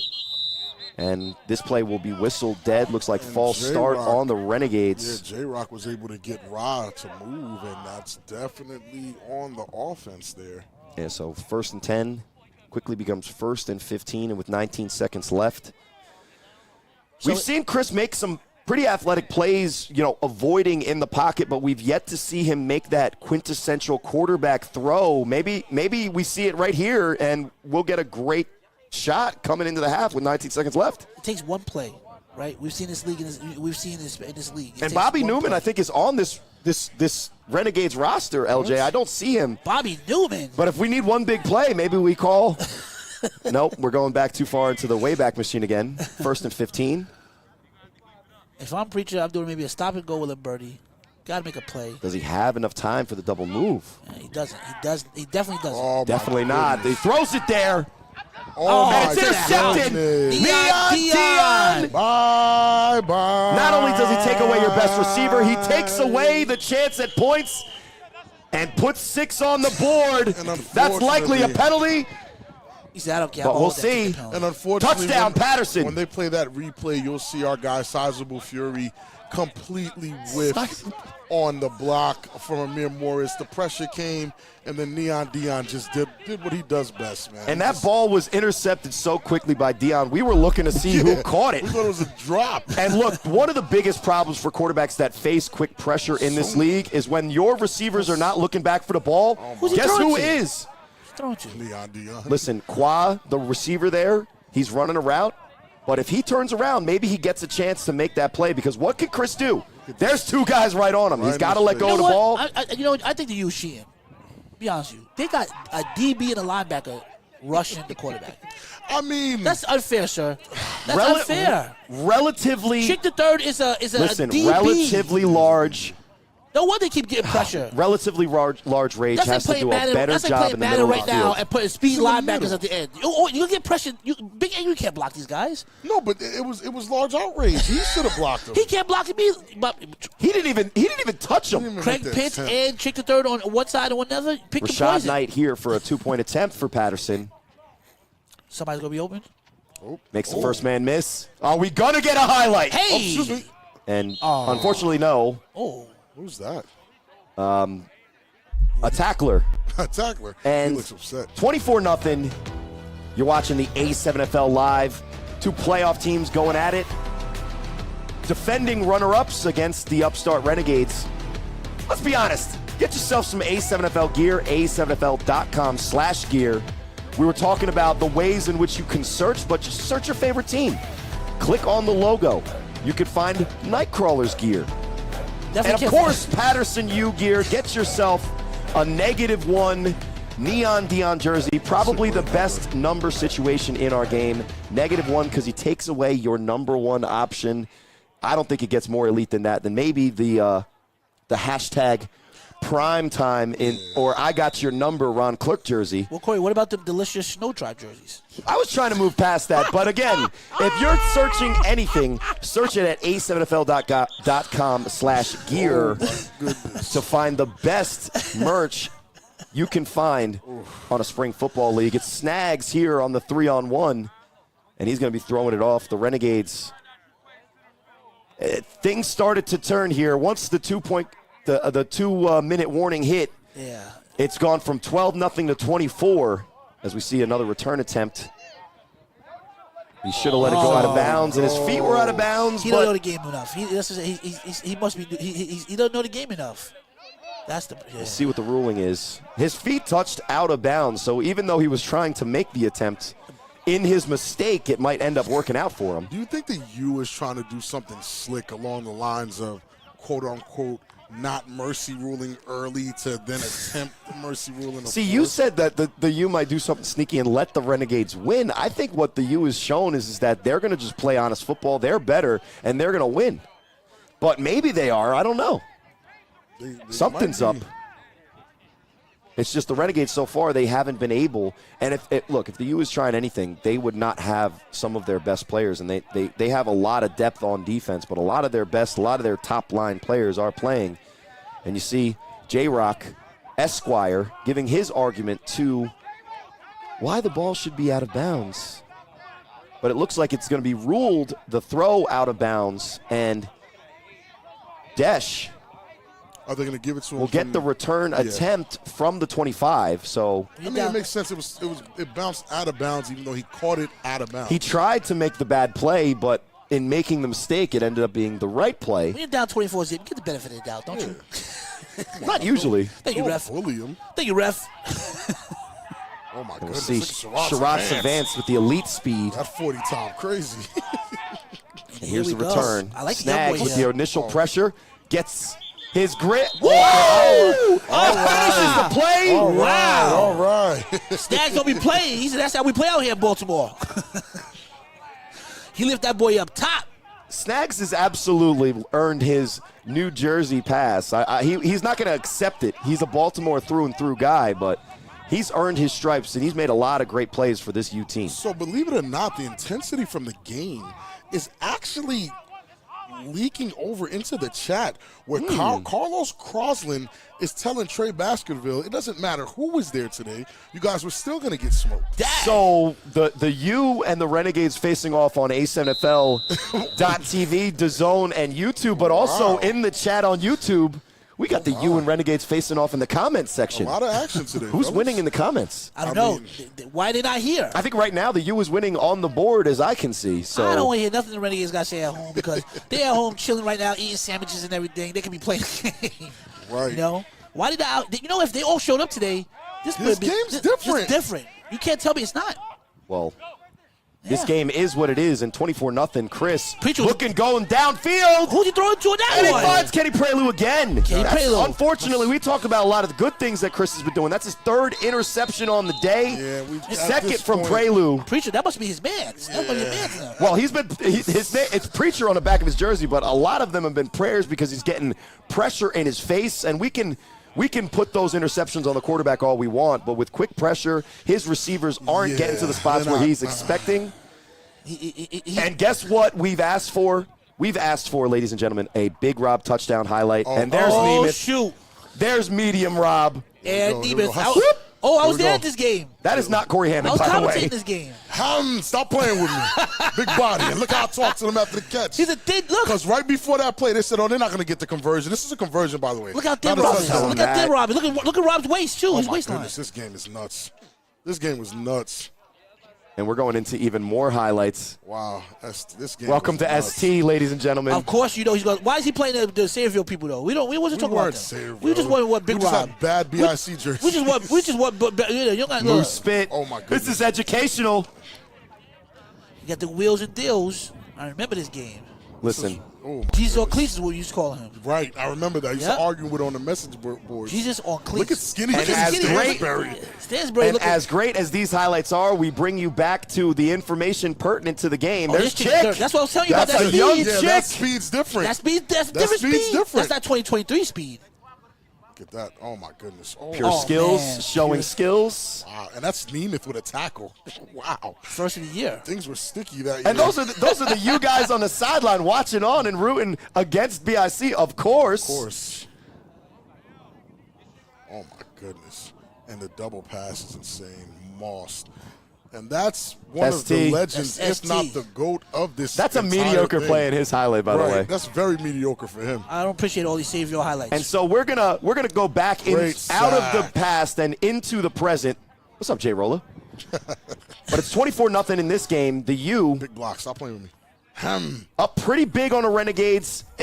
Since that first 2 drives where they're kind of feeling each other out, it's been all Paterson U getting whatever they want. And we're going to bring it here to the half. 24-0 is your score.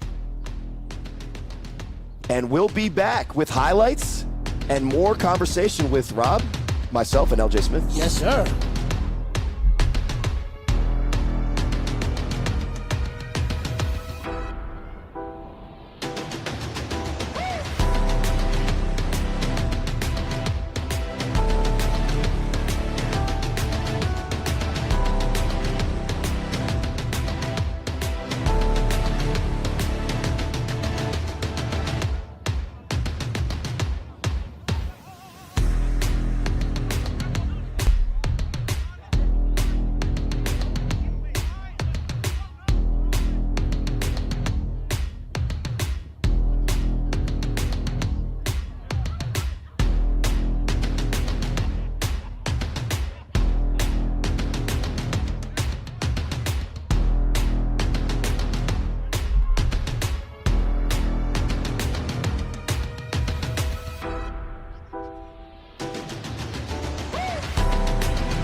Welcome back. What are you guys doing Sunday, July 23rd, about approximately 4 p.m.? Well, if you're not, you should be watching the A7FL National Championship, the battle at Bullhead. For the first time ever, A7FL Championship leaves the Northeast and will be out on the West Coast in Bullhead City, Arizona.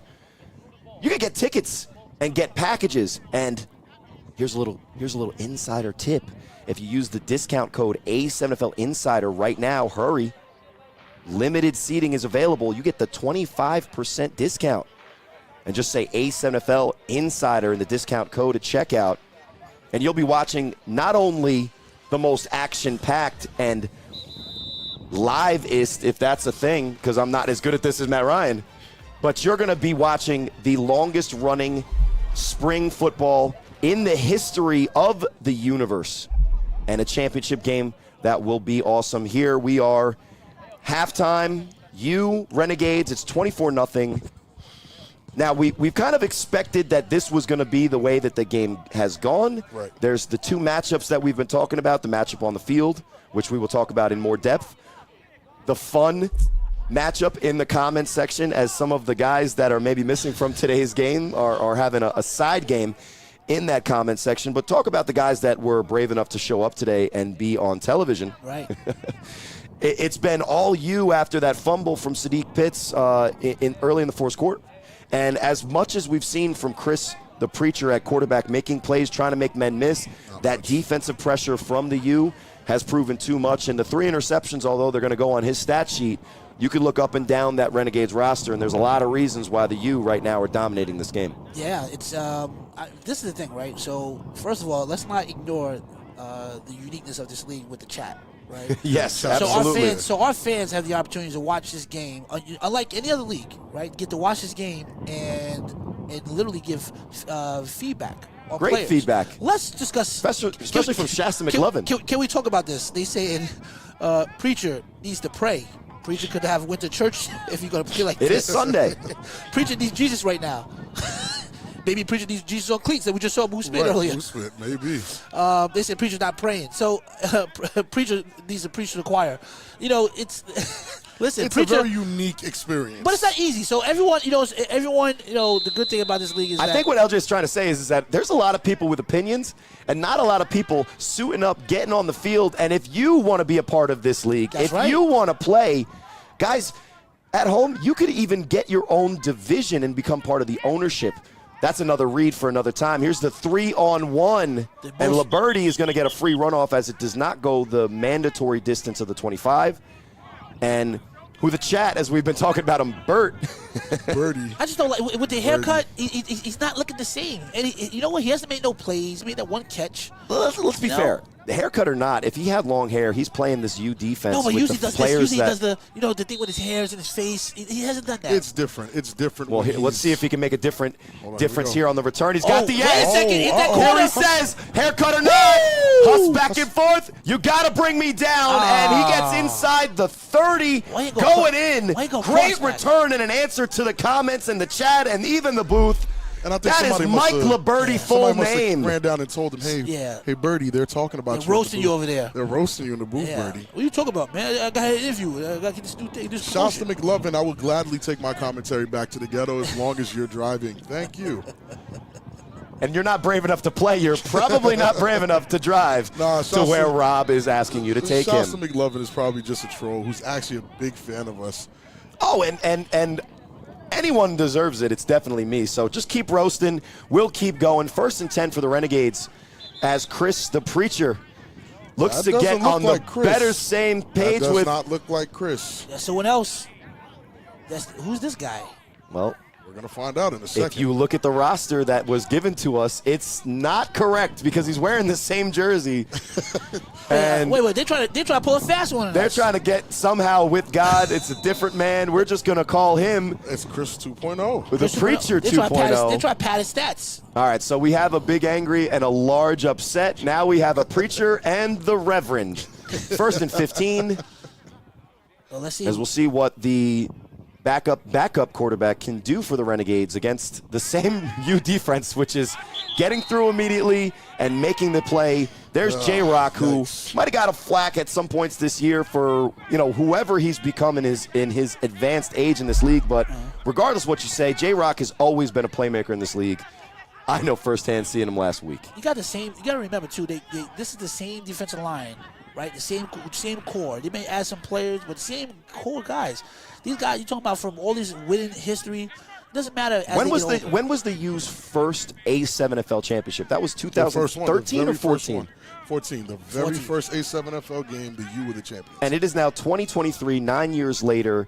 These guys are still the upper echelon of this league. Second down and the fumble Ruski. And we're good. We can easily joke and say, "Oh my goodness, why would they put him in?" But you can't put him in a game like this with a score like this against a team like this and expect him to do. Well, Rob, let's be fair. We can expect the guy to make a handoff or make a play action and not fumble.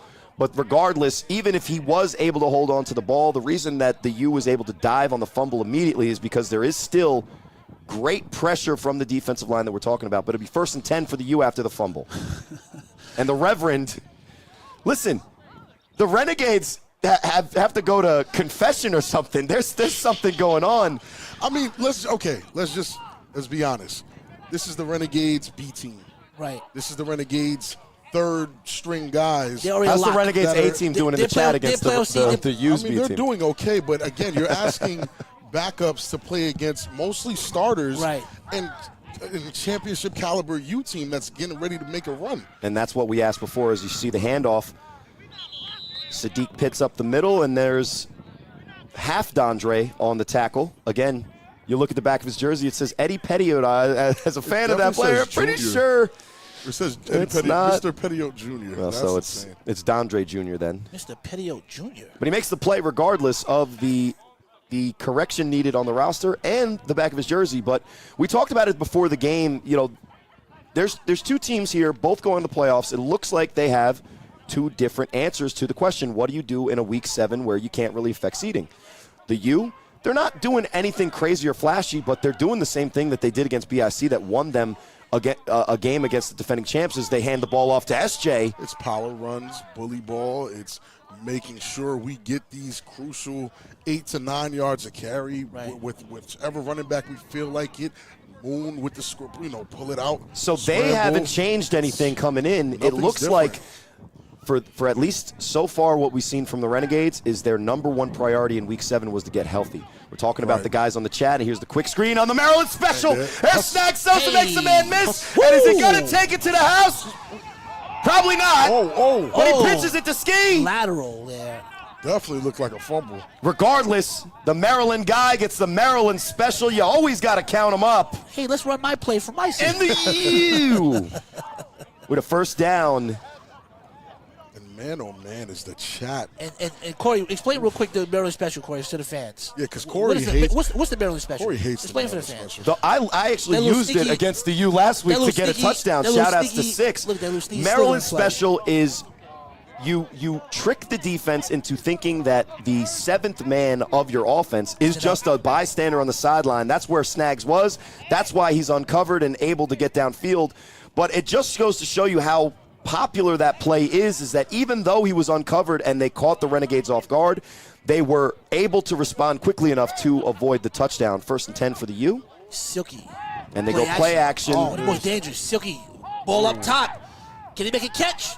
Oh! And I'm not sure who they're going to call it on there. A catchable ball, but falls incomplete, and it'll be pass interference on the defense. SJ, the intended receiver. And that's that back shoulder fade that to Dot Boss, he would have stopped a lot earlier and made Moon look like an NFL-style quarterback. Yes, sir. SJ, a great player in his own right, but more or less a running back, not led, has to come back for the ball, but he does draw the penalty, and it'll bring up first down. And the thing with the Maryland special, I see a guy in the chat, Chuck Hayes, who says that it doesn't work unless your awareness is on 0. The thing is, in an intense game, for whatever reason, you're not counting in front of you to see if it's 6 or 7 guys in front of you. Well, you know who you're counting? That's how it actually catches you off guard. Ask the Nightcrawlers in the playoffs. Missed that 7th guy. They missed that 7th guy because everything's so intense and you're so locked in. Yep. You're not actually paying attention. Well, and you're looking at the personnel that's on the field, not standing on the sideline. So, for instance, the Nightcrawlers, when they looked in the backfield, they saw Lenny and Buck. Right. So their mind was not on pack money on the sideline. They got Money Mayweather again. You know he was getting that rock. Money Mayweather. Money Mayweather. And the hesitation. Money Mayweather. But no hesitation to get across the goal line. Money Mayweather not denied on that touchdown, and that's just the U playing U ball. He takes that young man for a ride. He carried it. He owes him at least a couple of dollars. Couple dollars, sir. Change. Respectfully. And so the first drive of the half, the U take care of business. Stretch the score 30-0. And we'll see if they go for the 1 point or the 2 point here. I knew Money Mayweather. I don't know, for some reason, I just have this. I knew he was going to get that ball. Yeah, well, the thing is as we looked at what the U has done in today's game, they've given the ball to Money Mayweather, to Snags, to SJ. They have, and Sadiq Pitts, they have proven that regardless of who's running the ball, they have the talent to get it. Chunks of yardage, big chunks of yardage, and obviously a lot of touchdowns. And even though on the last play action they finally did cover Dot Boss, what we've seen from the U is what you would expect from the U in a game in which they're trying to win. They're putting their best foot forward. And even though it's maybe not their all of their top flight guys, there's plenty here to show you great A7FL football as Rashad Knight will attempt the 2 point conversion. Rashad has to give us a 1. What is Chick the Third doing in the backfield? Look for Chick the Third right there. And Rashad, he looks for the corner, and he's going to get there. And 2 points on the board, 32. Rashad to run this the entire time. Well, when you've obviously had the running highlight, and Sterry did the point 2 weeks ago, you got to go for the pass. And after that score, he looks so disappointed in the run. You 32, Renegades nothing. Here's the replay, LJ, and you knew it was going to this man, and he knew where he was going with the ball. His name is Money Mayweather for a reason. You got to give that man that rock. He told that thing. Get that in there. Too easy, sir. Young and man. Once he got inside that 5 yard line, there was no stopping him. Yeah, that was it. He makes the effort on the tackle, but that's a bad man. That's a great running back, and that's a U touchdown, 32-0. Paterson, smooth sailing here as they get ready for their playoff run. You think they're going to put up 69? Hey, they might put up 70. The fans want to know they might put up 80? They said they need that point differential. We know how much they need That's it right now. They should, you know what? In a game like this, we need a point differential. There should be a no mercy rule. We should be able to put up 120.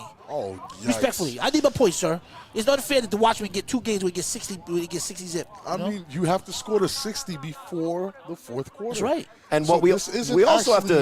And knowing the U, they're going to. You know the U, they're not. You know the U, they're not going to nail it. And we also have to say, what has happened in the U in recent history. Not just 2 weeks ago. They had a game where they were supposed to be putting up 80 and blowing a team out. And because they were maybe taking it not as seriously with Dot Boss carrying the 3-on-1 return to start the game. So that's their fault.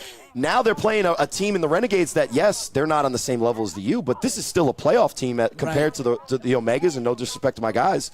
But giving up 20 to the Omegas, maybe they're on the right track, and they gotta take care of business regardless of who's playing against them on the other side of the ball. Regardless if Renegades stars didn't show up, they can't carry this loss to the playoffs. This is wow. Oh, wait a second. But Liberty will get the chance of return here. Liberty short hair don't care. Oh! And there's Kells with the tackle. After a great return from Liberty, Burt makes his appearance back in action. And with 10 minutes left in his third quarter, the Renegades and the Reverend will see what he can do in his second attempt here under center for the quarterback position. Oh, that is a great tackle, man. Listen. You has a great coverage. Up. You know that. You always have breakdown. Here we go. And that's not a bad cut from a pretty solid and strong runner in Liberty. So to get him down on the attempt. Yeah, but Kells is really one of those guys that can line it up. You know what? When we talk about, and maybe we get a chance to talk about it as this game is starting to unravel a little bit here, we started to look forward into some of the talk around the league. We got a lot of people in the West Coast talking about how great their teams are and how prepared they are to face Northeast competition. I would ask you this, Rob. Is one of the biggest differences in the West Coast and the East Coast 3-on-1 coverage teams and their effectiveness in actually stopping those top flight guys? It's very hard to say because when we're talking West Coast, I'm only talking about 3 or 4 teams. I think their coverage teams are good enough to slow down some of the. And here's the Reverend, hikes it, and even this team is not ready, but the U is, in a quick sack. See, a lot of people think, whether it's experience in the past playing quarterback in flag or different versions of tackle football, that they're going to just come into this league and dominate from that position especially. I hear from guys all the time, and especially during my games, and LJ, you'll be even one of those guys, maybe yourself, that'll say, oh, look at how terrible this quarterback is because of what he's doing. Now, when you don't have blocking, it's not something that you could come off fresh off the couch and look elite. And we've seen here from both the preacher and the Reverend, but it's not that type of game where you can just dominate from walking in off the couch. But hold on, Corey. Yeah, but if you're a quarterback, you know that you're not trying to. You should not be calling plays in 3 to 5 drop, right? 1-2 gone. 1-2 gone. Just like Well, and one of the reasons why you can't do it isn't that you can't throw a football. He got 2 seconds. We saw this from Quentin Ariarte in the fall in Vegas. You got to call the right plays, and here's Liberty. And Burton disrespected his jersey, violated his jersey. Oh, Burton saying, Burt. He's a big boy. He's a big guy. I have a good feeling that Preacher, the original Preacher, might be hurt or something because I don't see this guy faring any better. It's as if like, okay, come take up my spot. Yeah. But what have you done to actually prove or validate someone vouching for you to come in? And probably a lot of specific speaking. That's not but a handoff that a quarterback does. The handoff and the fumble earlier. This guy, maybe he comes back and wows us, but when you hand the ball off like that, you have absolutely no experience in the position, and you're hurting your team because even a handoff to Liberty should get back to the line of scrimmage, and you lose 8 yards. What's he think? Be 3rd and 20. What's the quarterback thinking right now? Just think about it. He got no time. It's 3rd and 20. He's spinning the ball. He's thinking, this is not as easy as it looked when I was watching on TV. What? No. Preacher man, Liberty, someone come and save this guy. Somebody gonna come and save this guy right now. And the Reverend with a prayer of all prayers. We'll see what the penalty is. And it's declined, 4th down. Shouts to Matt Dunlap in the chat. Says Mike Tomlin sent him. Interesting. Well, Mike Tomlin has been a longtime fan of the Paterson U, so that does check out.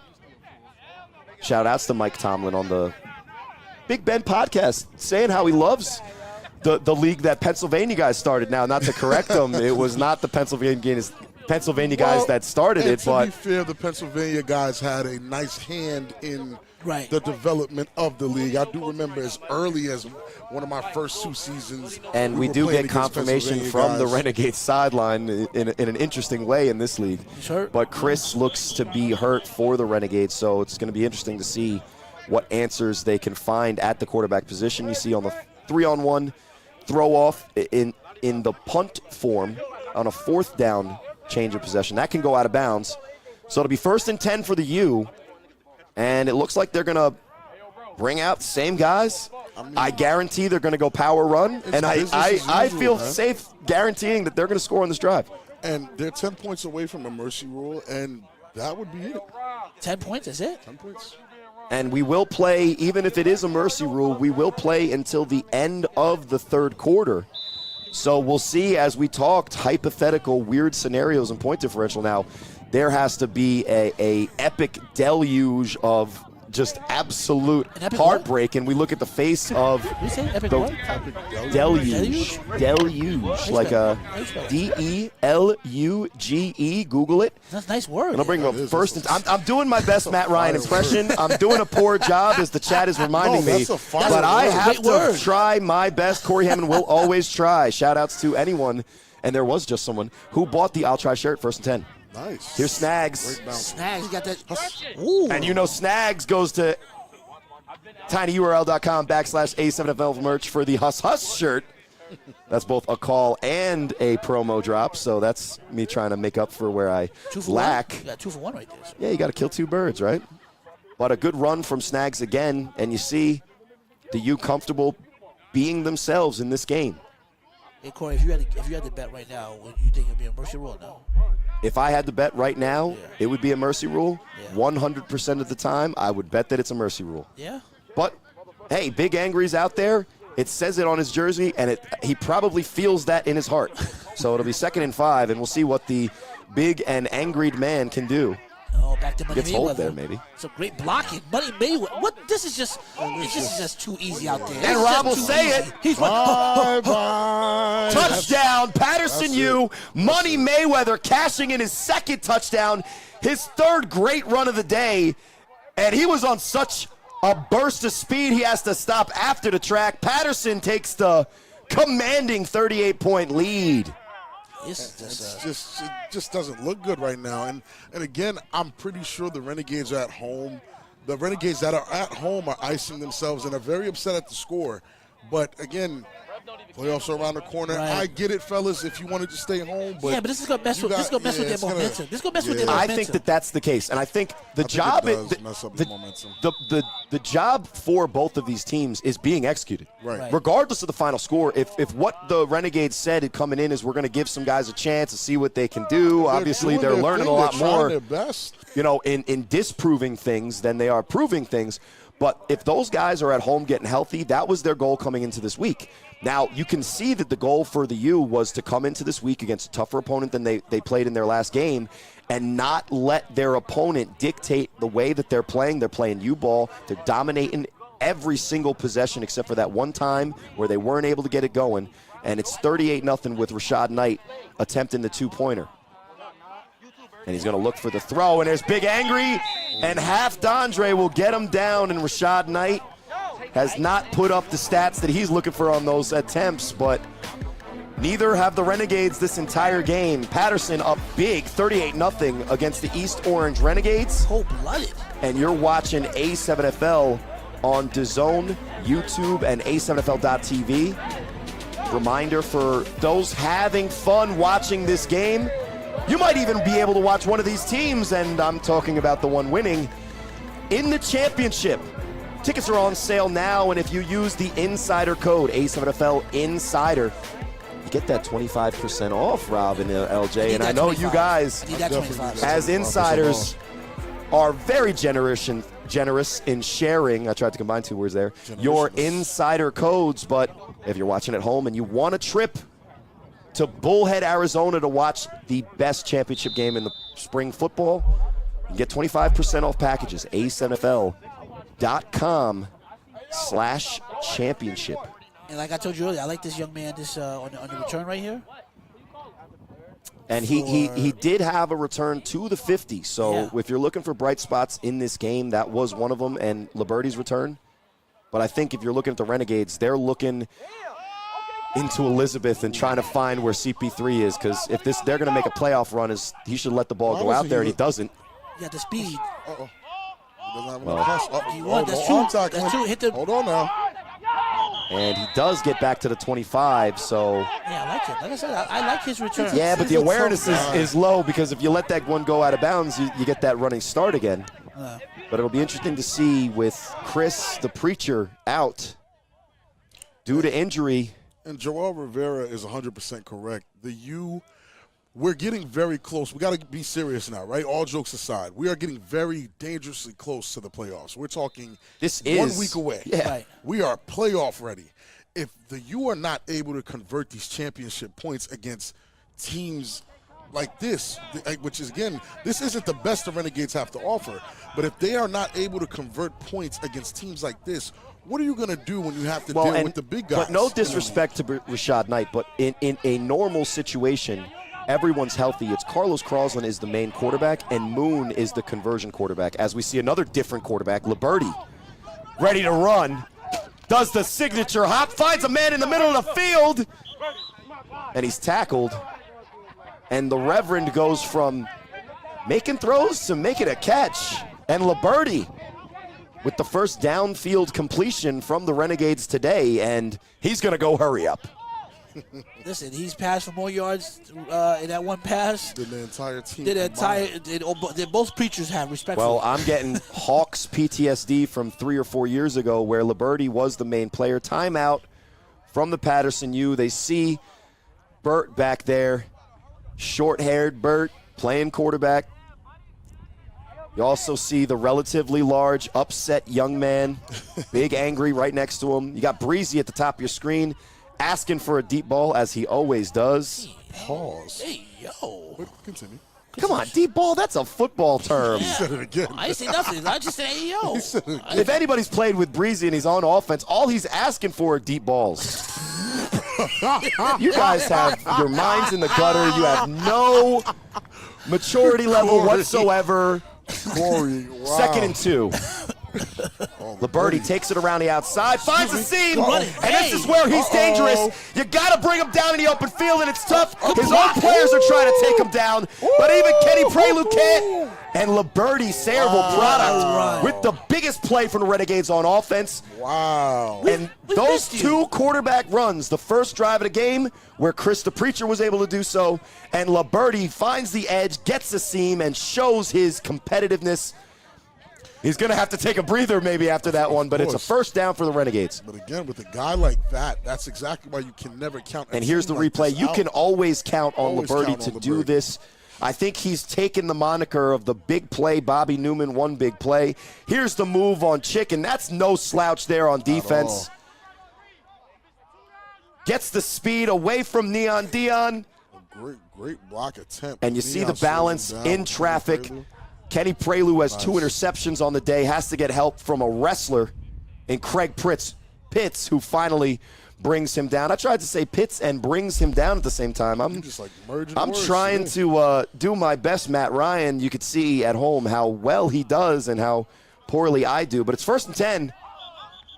Another man doing another impersonation, Liberty doing his quarterback impersonation. Listen, if I'm the Renegades and I'm going to lose this game, doesn't matter if I lose this game 38-zip or mercy rule or whatever the case is, I'm going to lose it with Liberty at quarterback. Honestly, right? yeah. You got it. Because after what we've seen so far, right? I'm okay. I'm okay with this. No, forget all that. But he's their best player. The quarterbacks having both preachers have a hard time getting him the football. So why not just give him the football from the rip and say, you know what? And just let him control the game. Go make it happen. Go out there and just go out there and shake and bake. What do we say? What do we say, Ryan DePaul, when it's one of your favorite players, Big Angry, doing the thing you say not to do? 1st and 10. Here's the pass. A good pass there. We like that. And it's out. There's Breezy on the sideline, and Breezy on the quick screen. That was the longest I've seen a quick screen ever travel in the air, but Breezy's able to get it and convert for a really good gain there. But why is Breezy smiling like he's not down 38-zip? Because he finally got a catch on the season. Oh, okay. You're talking about the season. That's cold-blooded. A championship player in Breezy. Right? He is definitely a championship player. But as he's made the commitment to just offense this season, he's been a little disappointed since CP3 hasn't been able to throw him the ball. No, he dropped one. You see Qua in the backfield calling the play. But it'll be Liberty back at quarterback. They're going 4 wide with Liberty. 3 men are rushing, but Liberty, he got speed. You don't care. You got to respect his legs. That's Qua going in motion. See, they can't. He's got some space downfield. Liberty launches it. Let it fly. And he's wide open. Oh, and man. Breezy, you got to put it on Breezy. A man that wide open should have known the limitations of his QB. Look at his face. Just look at his face. He's looking in the camera right now. We know. We know what kind of energy Breezy brings to the game. Breezy has his AirPods and he knows exactly. He knows exactly where the camera is. If you know, you know. He just dropped the AirPods. He just caught it. What's he listening to right now? What's he listening to? It's R&B. NBA Dumbo. NBA Dumboy. Oh, and if you're thinking about investing in the A7FL NBA Youngboy, he was not talking about you. He was talking about your rival. But with 3rd and 9, Liberty at quarterback, and you see what he has to bring to the table with his arm there. You got to look for an open lane for him to run through, but credit the Paterson U defensive line. They're forcing him to stay in the pocket. So now they're in a spread formation. I'm just liking this right here. Look, this kid. Look, there's Qua in motion again. Look, they don't want to rush. Sherrod Servance with the quick pressure. Oh my! Liberty! Oh, just overthrows his intended receiver. He had another man in the middle of the field wide open, but couldn't get it there. And it'll bring up 4th down. What else can you ask Liberty to do? He's not a quarterback. He's just an all-around athlete, and he's doing what he can. And he got them there with the run, right? Yeah, right. He's trying to get his team in the best position to score. And if you look at it, if you watch the Paterson U's defense, their D-line now they're coming like as a more controlled rush. They're just not out there just speed rushing. Well, they'd rather Liberty throw the ball than have a lane to run through, as he's shown on that long run earlier. But he's so respected. His legs are so respected. They're not even sitting. They're sitting back and they're waiting for him to make a move. That's how dangerous. 4th and 9. That's a lot of respect. That's a lot of respect. Expect the same type of rush from the U. The U don't respect nobody. No. Right, you know. And those are athletic rushers there. Well, let's take a look here. Birdie. There's Sherrod Woo, Savant. they go one. Hey! Liberty gets the first down, has some space, and he's back. looking at the end zone. He's not going to go down Hey! willingly. With the hesitation, finds some blocks, and it's Liberty. And Touchdown. Finding a way to get that 0 off the board. Someone We've said it missed in the you. chat. They said they will not be shut out today. Where have you been, Liberty? My. Well, he's been playing other positions, and then, to guaranteed way to get him the ball, guys, line him up at quarterback. So we see that he's not the throwing option that you would fear, but his legs, when he's got some space, are among the best legs in. That sounds weird too, man. No, just say, Sus just timing say it. all Just the way say it. on me. Even if it sounds He's questionable. got some great legs in this league, even without the hair. See, I paused myself. We didn't say anything. I didn't say Corey. anything. I didn't say anything. The people can't see us looking at you. I feel like they know the looks that you guys are giving me, though. If we And get as extra we get a quiet. little bit off the rails, let's just praise a great player from Saraville High School, making a great play to even the score up a little bit more, 38-6, as they'll go for 2. D'Angelo Brown, with my sentiments exactly, scoring on 4th and 9, that's tough. That is tough. That's tough, man. And against the U, no less. And here's the extra point. Quick pressure. And Liberty, Sherrod Savant's on he's his trying to heels. make a move, throws it, Oh, catch. and it's caught. That pitch to Big Angry would have been insane. And after the fun there, the score is 38-6, and Paterson U, they let up the touchdown, but they're going to get the ball back, and we'll see what they can do. As this third quarter's winding down, you're watching the A7FL on DAZN, YouTube, and A7FL.tv. We'll be back.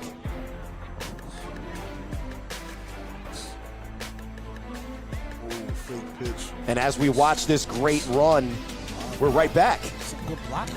We just had to take a little quick breather, let the blocking set up for the Renegades, and you see it right there. My boy Birdie with the mega Hey. knees. I could not do that. Say what you want about the haircut. He's still got enough husks to get in the end zone against the U. They said his husk messed up a bunch of parlays, respectfully. That's what I'm reading in the chat. Yeah, they messed up a bunch of parlays. A lot Well, of, there's still time left here in the third quarter. If you're doing the count, you got to get 42 more than the other team by the end of it, but it looks like we're going to go into the fourth. 49 seconds left here. The U lead by 32. fans are saying if you get smacked, you might as well get smacked right and let it be a zip. 6 don't mean nothing. Right, 6 don't Well, mean. 6 Right. is better than that donut. You messed up for my sure. you messed up my parlays. And here's the throw off. It'll be, Amir looks like Morris. Chickamere Morris with no my. time. Oh, I like that. That's my guy. Gonna Take tick the off the third. clock. You know he got that speed. Oh, And he'll take it down to about the 40. So the U get the ball here, 49 seconds left in the third. And guys, we're at the point in the game here. We did see the valiant efforts from the Renegades offense, but Right. we could see here clearly the dominant team here, one of the teams that has always been the class of this league, this division. I'm gonna ask you guys. You guys know even more than I do about this league, and especially about this team, the U. Realistically, guys, what do you think their chances of a championship and getting to Arizona without having to use the discount code are this season? Want to take this one, LJ? You go. You go There's Snags on the run to the right. well, I can tell you this, right? The two key acquisitions that you picked up, right? I think personally, the Watchmen know them better than anyone. Okay. Right. So In Carlos Croslin, the Correct. quarterback, a Right. Maryland guy, and Exactly. Snag Sosa, who just carried the exactly. ball there. So if those Maryland guy. if those are key players that you're going to lean on to count on them to get deep into this playoffs, and they come across a Watchman, I think that's going to be tough for them. And- I think personally, I think BIC might be more dependent if they can control their weapons, and if Hollywood Ashanti can't, if he can't shake and bake, but as the at the quarter ends there in the third quarter, but again, I'm thinking maybe don't come across the Watchmen, right? Other than that, you could go deep, right? And that's the end of the third. We'll bring you the fourth. 38-6. We're looking at the chat and having a great time here live Asbury Park Stadium. We have great football. These are two playoff teams, and although the chat going on is another whole battle between the Renegades and the U, it's been all U here on the field as Moon lines up a quarterback. Silky, ladies and gentlemen. Miss Diane said silky smooth. There's the handoff to SJ. SJ runs hard, folks. Oh, great tackling. And- Listen, the Renegades, not for nothing. If they, like I said, if their guys show up today, if I'm on the Renegades, that's when I feel that I'm a little upset. right? I would be Because too. think about I'm it, not gonna lie, I Snags. would But be. think about it, Snags showed up and he drove here from Baltimore. Yep. Probably got himself a hotel maybe last night. Right, Hotel right. averaged about $125 a night out here on a Saturday night to play right now. I mean, the way Renegades he's dressed, live that local. takes enough time that he had to be He here. had to. Renegades live locally, and they're not here. They're not here. They're out there right now in Orchard Beach in the Bronx. Well, as we said, their goal this week, I think, is for those guys to get healthy. So, yeah. Healthy? What kind of healthy are they doing? Be honest. It's- Come on. it's 4 You act like weeks. they're It physical is 4 training. They're, weeks now. they're doing PT right now. So prior to that Watchmen game, who did they play? Nobody. The Omegas. So I So understand. can I we be understand what honest? you're saying. They said that's Can a we milk be game. honest? We can be. So Versus they the- haven't played since the Omegas then. That's right. over And 4 let's or be 5 even weeks. more honest, and I will, step out of my own body for this one.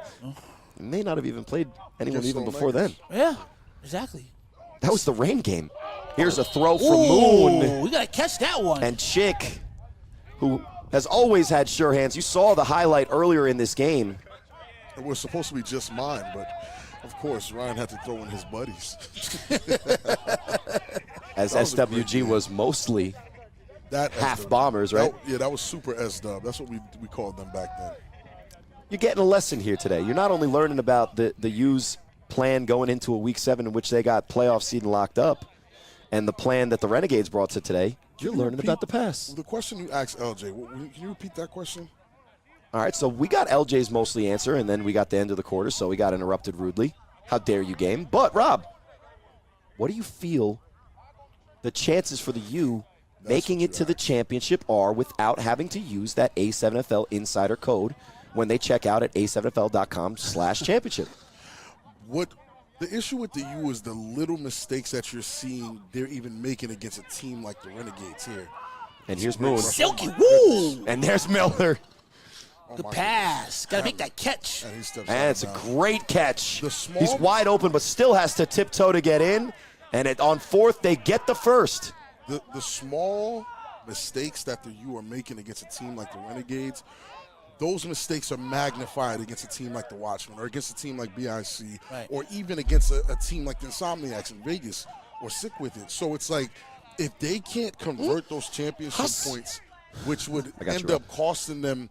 Remember, last year's championship was decided by 2 points. And the year before, a yard and a half. Yeah, the year before, 2 to 4 points. These are the championship points that the U seem to not be too well equipped to get right now. Well, at least with Rashad Knight so far in this game. But In this game, if they go with Croslin to start and Moon as that change of pace Right, guy, maybe but that changes if- it up. If the U can't fix those small mistakes, and they're running into teams that make less mistakes than them in these bigger games, then it'll be very tough for the U to make it to the championship. Yeah. But if they can clean it up, the U has as much of a chance as And we'll BIC talk about their the path Watchmen. after this. But first and 10, you see Snags in the backfield. Moon making an adjustment. And the handoff is to Snags. Finds a seam up the middle. And you see just that explosion from that great running back out of Baltimore. He might even be one of the all-time leaders in yards from that division. But on first down, you see the burst of speed up the middle. Great blocking from the offensive line, and it looks like it'll move the chains again. Now, we talk about the U and what they have to clean up. Their path allows them the chance to start to tune up. In the Right, first round, right. they do have the Shnow Tribe, which we will see at 4 o'clock here, coming up after this game. Shnow Tribe Watchmen coming up. Big game. A handoff again to Snags, Snags, he's Off just got a the lot of hand, energy. He's just sir. got a lot of who energy. has not scored yet today and is looking for the end Hey. zone now. It'll take 4, 5 Renegades around him to bring him down, and you see he's on that championship playoff timing. Right. And another great run from the Baltimore running back. You give him blockers, Oh, yeah, Snags is Snags just, is dangerous. he's dangerous. He's always been dangerous, even when he played back in the day in the Bulldogs. And listen, I'm one of those guys. I always tell the truth. I was not a believer in Snags until we went out there in Baltimore and I watched this young man play and saw how explosive he was on each run. Look how explosive. Every step is like a bomb is going. And a lot of times a guy with that body size, body style, here's the play from let it- Moon. And Just misses Chick. Good coverage from the Renegades there on first down, bring up second. But the size that Snag plays with and the tenacity that he plays with, you'd think he's an outside runner. Nope. These are tough yards in the middle of the field against one of the toughest defenses in the league. So, yes, they're missing a couple of guys, but these are not easy no contact yards. That's tough A7FL football, and that's why he's had a long career as a productive running back, and also as a change of pace, sometimes D-end. Yeah. But as we talk about the U's path as they continue to move the ball downfield, 2nd and 10, they get that Shnow Tribe game. Here's Moon. There goes that place up top. Chicken box. Can he make that? Oh, And over. just out of reach again. Carlos Croslin seems to say, like, who doesn't make small mistakes? I agree with you, Carlos. Well, he's biased. Everyone, right, but everyone does make small mistakes. It just seems to me that in a game versus the Renegades, you should be making less mistakes. And if this is any indication of what you guys are walking into the playoffs with, it's something that has to be corrected. Those championship points, again, are very crucial to beating the upper echelon of this league. You cannot beat teams without converting. And another thing that you need to win in the playoffs, you see in that cut there, the Miller brothers, present and accounted for. And as we talked about the first round matchup, we will see the Shnow Tribe in next week's game. Here's Moon.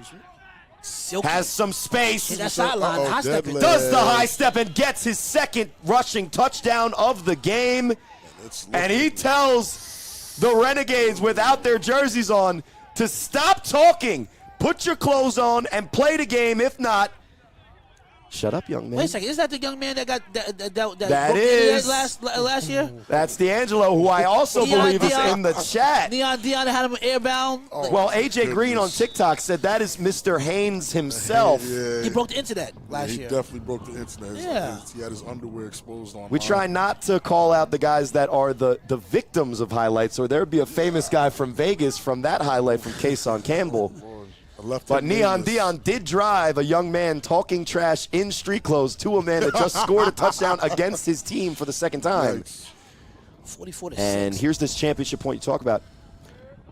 But to talk about the path of the U, LJ, you said that if they run up against the Watchmen, it'll be tough, and that's their one loss this season. Yeah. But the way the playoffs might shake out is if they do get that chance to beat Shnow Tribe, they get a rematch against BIC. How do you guys feel a hypothetical rematch with the 2 linemen that we see there with Miller on the back of their jerseys and a U team that's committed to the run against BIC that the last time we saw them looked fantastic against the Animals? Here's the pass. Incomplete. So I was and talking. Kenny Prelude can't get the catch, and it'll be 44-6 Paterson. Get some music in there. Feeling good about yourself, even though you missed the extra point. But LJ, what you got to say? No, so I was talking to the captain of the Watchmen, and kind of just digging in on their all-star team, and for the Watchmen as far as Baltimore, and they have never up until this point played together full season.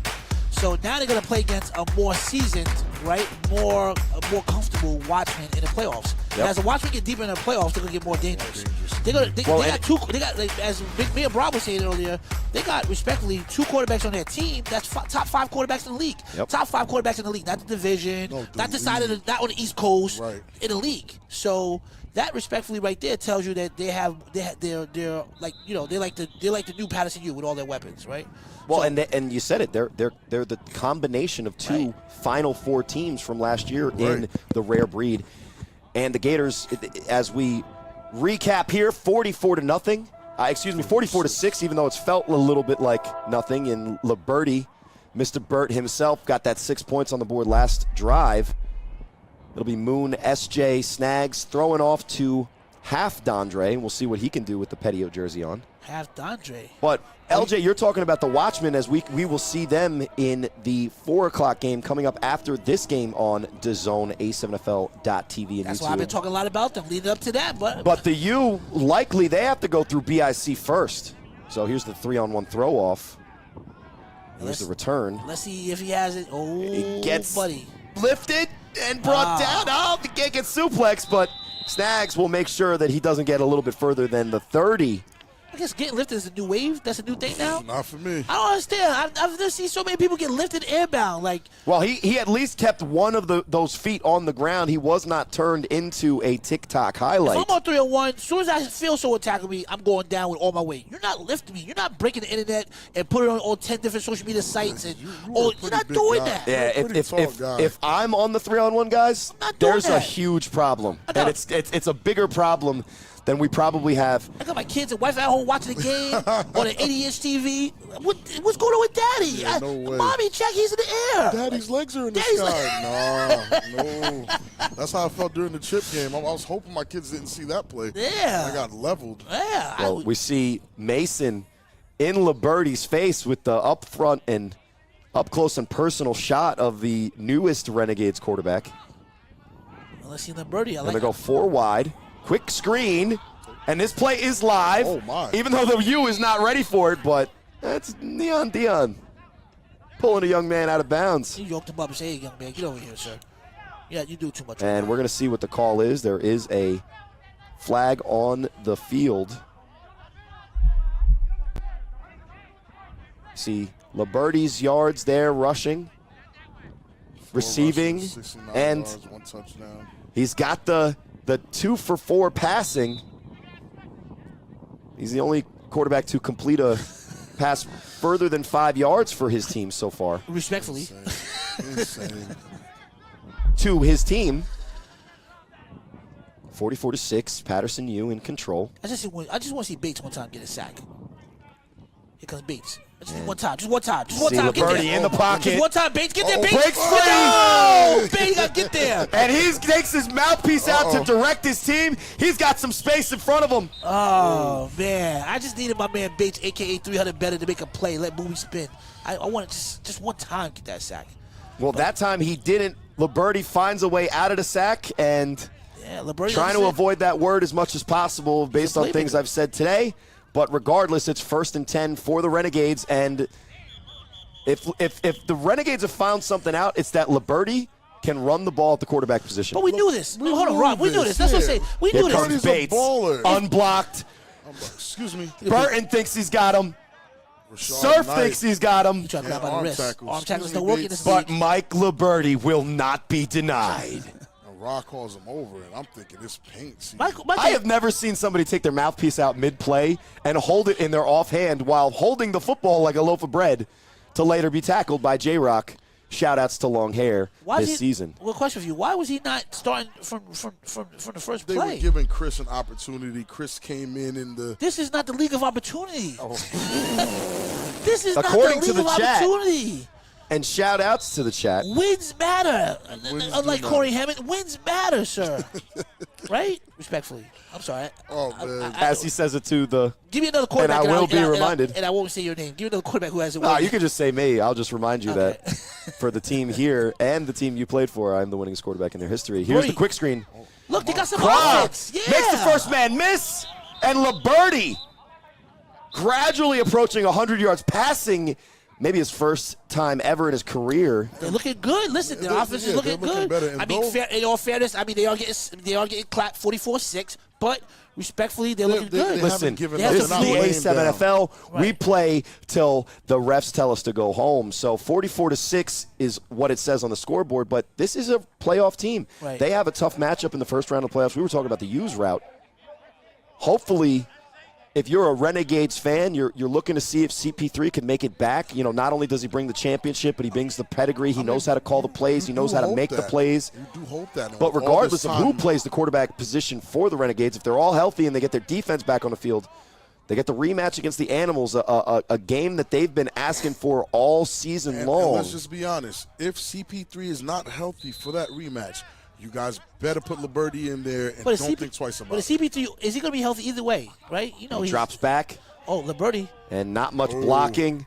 With Fletch on his heels. And that's not going to be – that's going to be an illegal attempt because there's nobody that was eligible. You see Large Upset is in the region, but he has never in his career ever raised his hand to be eligible. He does his best Big Angry impression, but that is one thing that he does not copy from Big Angry on the regular. And the quick pressure finally gets to Liberty. They don't let him go, and hopefully Neon Dion gets back to his feet and will be healthy moving forward. It looks like he's getting off on his own power. But that Liberty, 3rd and 1 very quickly shift into. Liberty missed it and didn't realize it was Fletch, who's a speed rusher who was on his heels. Fletch said enough is enough. Yes, yeah, Fletch had enough. For any Renegades quarterback all day, it's been nothing but quick pressure. And eventually they're gonna get the sack. They're going to get, when they get their hands on it, they're going to grab it, and they're going to maintain and control to bring the quarterback down. I'm trying my best, ladies and gentlemen. Taiwan Webster in the chat with a hot take. If the Renegades come 80% healthy for that first-round playoff game against the Animals, they win. You like that? That's You like that, Rob? That's his hot take. 80% healthy? 80%? That's disrespect to the Animals. Well, I think it's ridiculous to say a percentage and not say who's healthy, because if CP3 is not healthy and 80% CP3 of is the not guys healthy are, when he's healthy, though. CP3's never at 100%. third and forever, Liberty. Incomplete. And now they are purposely sending Fletch right at Liberty. Yep, they said enough is enough. See, and this is the thing. So They he actually looks gave good. Liberty credit on that incompletion. As an incompletion, they didn't even lose all those yards, so it'll bring up a 4th and manageable. 8-7 is all about matchups. I mean, all about Indeed. making adjustments and matchups. Yep. Okay, Liberty. He made some big plays. All right, guess what? Now I'm gonna start sending some more speed at you. Right. Oh, you can't beat speed.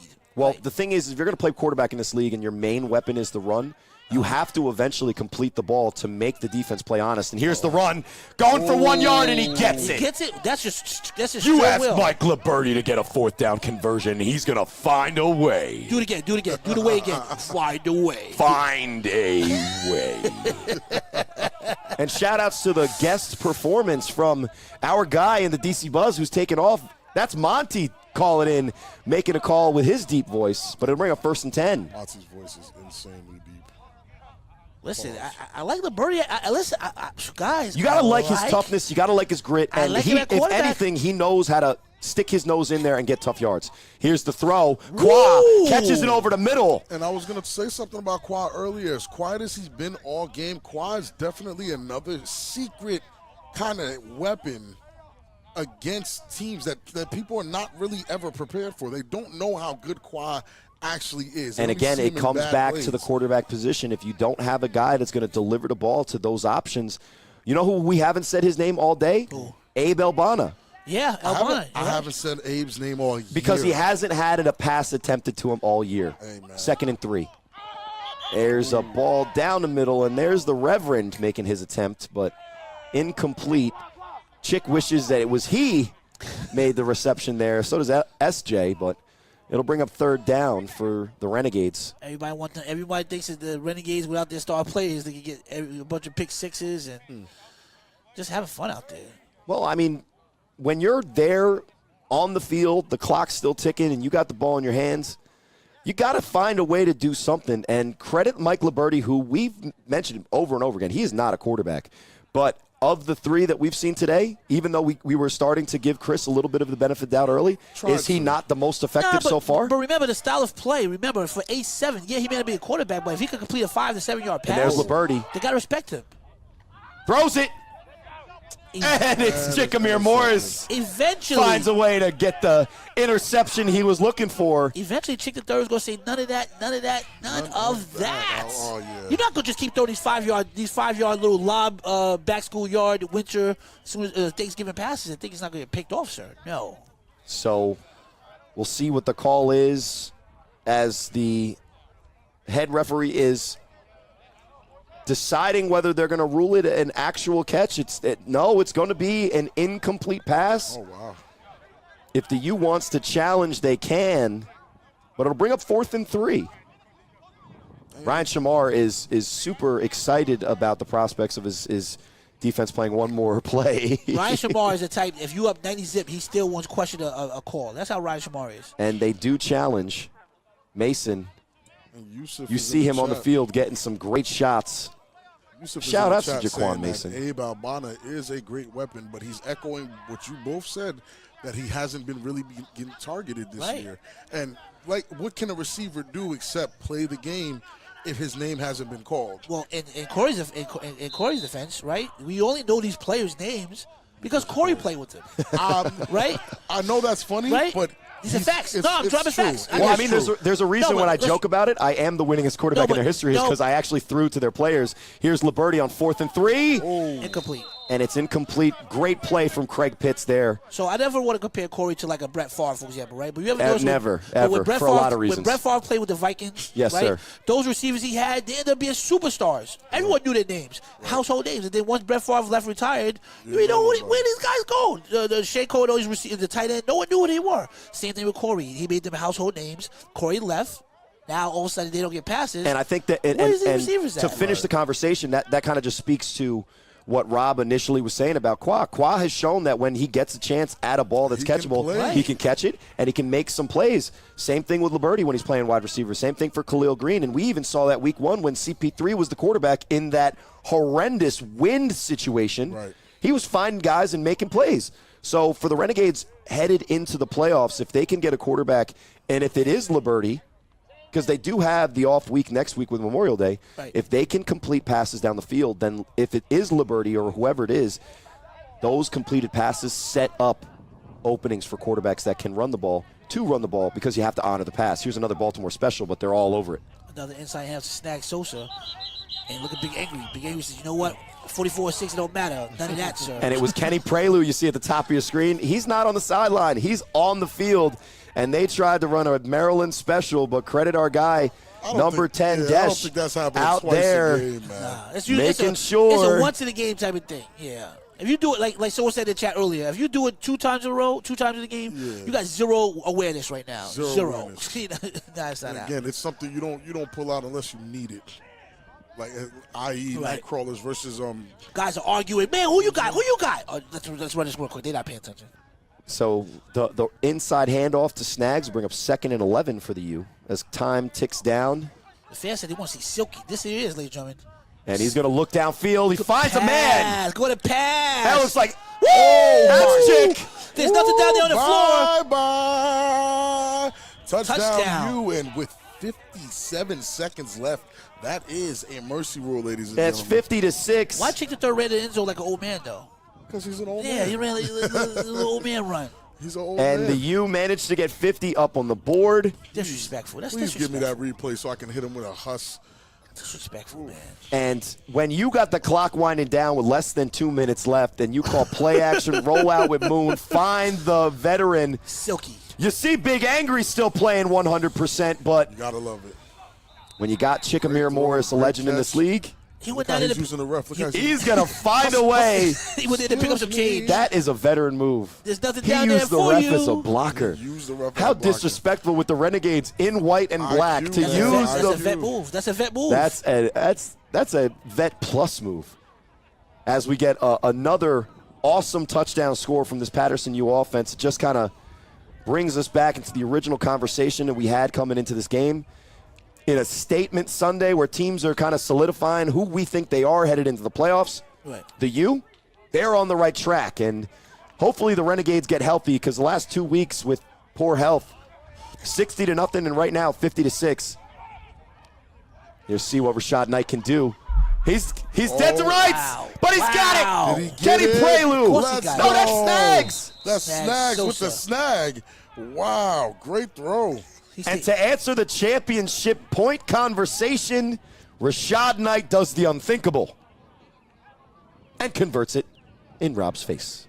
Let me tell you something. If I'm a I want Renegade, them to. Rashad Knight's always trying to make a play, right? He's never all that play action. He's always trying to make a highlight on those, he's always trying to those make a highlight. two-pointers. So if I'm the Renegade, I'm sending everyone. He's always trying to be a hero. Well, that time he is the hero, and with 54 seconds left, the Renegades and the U, we're going to find out if we're going to 50, and it looks like that will be it. The Renegades make it to within 54 seconds of the game. But if you think that's it for football on this Sunday, you are absolutely mistaken. At 4 o'clock, we have the Shnow Tribe looking to make a statement against the aforementioned Baltimore Watchmen. And at 7 o'clock, you'll be lucky to watch one of 2 games, either the Force versus the Kryptonite out in Vegas, The Force. or the Boston Omegas with a chance at redemption against the Silk City Animals and maybe the greatest quarterback of all time in Quattro Huffin. Gentlemen, let's recap this game.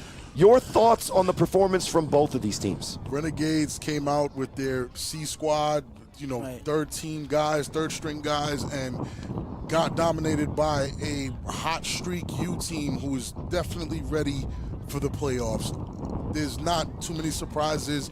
We already knew Mike Liberty had this kind of bag. It's a little surprising. It And took that's so on the field, long. Rob. How would you rate the score in the comments? Who wins that game? I think the U won in the comments as well. So 2-0 2-0. on the week for the U. Yeah, Renegades. It'll set up a matchup next week, likely, unless something happens crazy in next game at 4, where they're going to take on the 6th seed Shnow Tribe. But the Shnow Tribe, even though they're locked into seeding, they might shake up the entire Northeast playoff bracket if they get a win today. But LJ, that's the Renegades. What do you think you saw from the U today? Well, what I saw from the U is the U, right? So the U still playing U football. You know, they have that run game. They got so many They got all these running backs. They hand it off to anyone that can explode and play. You got Silky Cream Moon, Miss Diane's son, just doing what he does. Again, it's unfair to really say that they really was that dominant against, like I said, a C-level Renegade team. But they did have a better performance today, in my opinion, than they did 2 weeks ago against the Omegas. But in all fairness, though, I would say this, though, right? So if the Renegades, as a brand, like a new franchise, trying to get to winning culture like the U has, them sitting their starters today was a bad move. Because you play like you did yesterday, or like what Janet Jackson said in that song, "What have you done for me lately?" Right. You play just like what you did last time. You said they had off last week, whatever they played the Omegas or whatever, right? Well, they had off last week for Mother's Day. Shout out to mothers everywhere. Week prior to that was the week before that, they went down to Baltimore and lost 60 to another Watchmen. Right, the week Watchmen. before that, they played the Omegas, and it's been a long time since that 20-0 win against the Shnow Tribe. They got Memorial Day weekend next weekend. They got the playoffs. So they're going to have to get that rematch that they've been looking for. Unless they're practicing against an Animals team that is going to be looking to tune up for their playoff run against myself and my Omegas brothers tonight at 7. But that kind of puts a cap on this game as you see another touchdown from Moon to Dot Boss, of course. Of course. I'm Corey Hammond. This is Big Rob Fabian to my right. And, of course, LJ Smith making a guest appearance. This is the A7FL. And we're bringing you more football at 4 o'clock. Shnow Tribe Watchmen, go get your refreshments and stuff done now. We got some more great football coming up.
first time in quite some time, the Northeast's #1 seed will be held by a team from Charm City. That is, unless the Baltimore Watchmen find themselves in a blizzard. Can the Rahway Shnow Tribe walk into their second straight playoff berth with the biggest upset of the season, led by Jonathan Keel and company? Or will Jon Gause Jr. keep his team on target to capture the flag of the A7FL and bring it back to Baltimore? It's the Watchmen and the Shnow Tribe as we count down the throw-off. Yeah. I'm ready to play now. Put me in the game now. I came here to prove it. I'm ready to do it. I can't be afraid now. Put me on the stage now. I'm ready to rage now. I feel like an animal stuck in a cage and I'm ready to break out.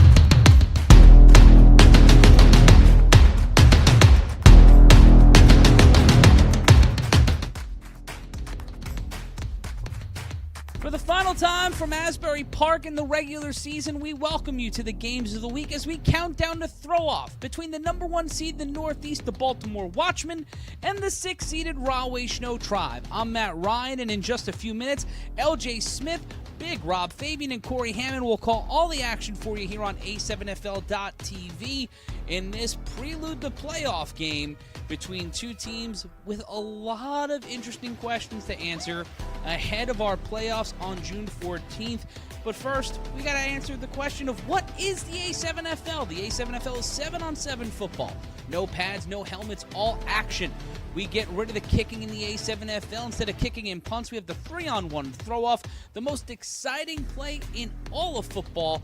And when you score a touchdown, you have the chance to score a 1 or 2 point conversion from the 5 and 10-yard line, respectively. And both of these teams are among the field of looking to make the A7FL Championship on July 23rd, live from Anderson Automotive Fieldhouse in the 9th annual A7FL Championship presented by A7FL Nevada. Tickets are on sale now at a7fl.com/championship.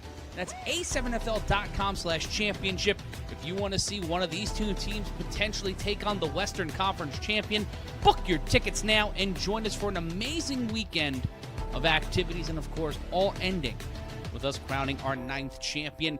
And well, folks, let's see how we got here. First, for the Shnow Tribe, still alive. The last time we saw them in Week 6, it was a win-or-go-home game against the DC Buzz, and they have found a way to go into the playoffs for the second straight season. And it's on the backs of Jonathan Keel, our second bullet, even Keel. Coming off his best game of the season, can Jonathan Keel keep that going and keep a mercurial Shnow Tribe team together against one of the most devastating teams in the entire league?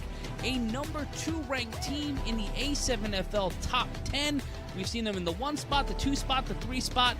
They have been one of the most consistent franchises in the league this year. An all-star team, according to Rob Fabian. But are the Shnow Tribe for real? We've seen them get better week over week. We talked about it on the broadcast. We've talked about it on the podcast. We talked about it with Jonathan Keel. Having consistency behind center for this team was a problem the last 2 seasons. Keel stepping in, getting them the wins they need. Will they find a way to squeak one out here? But conversely for the Watchmen, are they living a charmed life in the Charm City? Playing some really solid opponents, walking in, defeating the Paterson U in Asbury. Their only loss to the Trenton BIC, 36-27 in week #2. And then our final note, the 60 boys, the last 2 weeks, they have defeated both the DC Buzz and the East Orange Renegades in weeks 5 and 6, 60-0. They've scored 120 points in the last 2 games. And that is an insane number when you take a look at the standings of the A7FL and you see the amount of points they scored. They've scored more than the Renegades have all season. In those 2 games. That is an absurd stat for the Baltimore Watchmen. And folks, the final one and the most important one, protect your ace. That's right, they have to protect Jon Gause Jr. They need to make sure that he is safe heading into the playoffs. Having Roekim Chaney right there alongside of you, having that player up there is a great option. But Jon Gause Jr. is a championship-level quarterback. He's won in this league. He's won the big one. And Big Rob will tell you on the broadcast that championship experience, as much as championship points, will get you to the promised land as Baltimore looks to usurp New Jersey and head back to the A7FL championship for the first time since 2018. And folks, let's take a look now. Before we go to throw off, it's time to keep track of our receipts.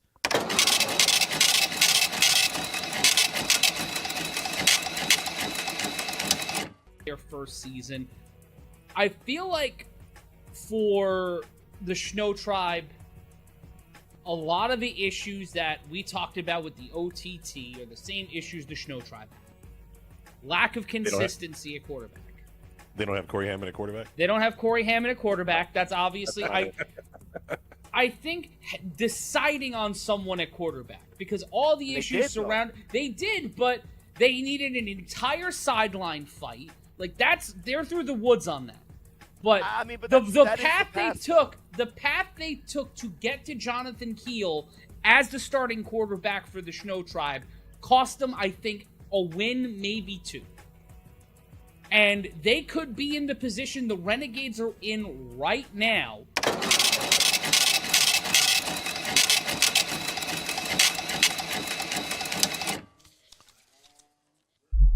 And welcome back, Asbury Park, New Jersey. Beautiful day here at the shore. I'm here with Big Rob Fabian, LJ Smith. This is Corey Hammond filling in for Matt Ryan as best that I can.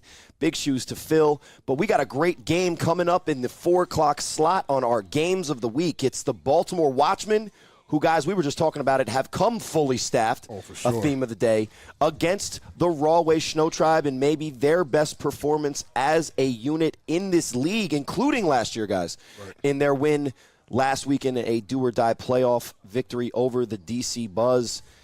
And it's going to be an interesting matchup in a lot of fronts, but I think we have to start with the confidence in the Baltimore Watchmen. You saw it when Matt Ryan was breaking down the beginning of the game. The 60 boys, guys, talking to Jon Gause, and I might have put the idea in his head, but speaking about something that the Vegas guys keep talking about, I mentioned a number 90. 90. Thoughts? Here's the throw-off, and it's Shane Turner. And we're going full New York Knicks with the Shnow Tribe. The orange was great. I'm loving the colorways. I'm really having a great time with the white and orange pants with the blue trim. And Shane Turner will throw it off, and this game starts.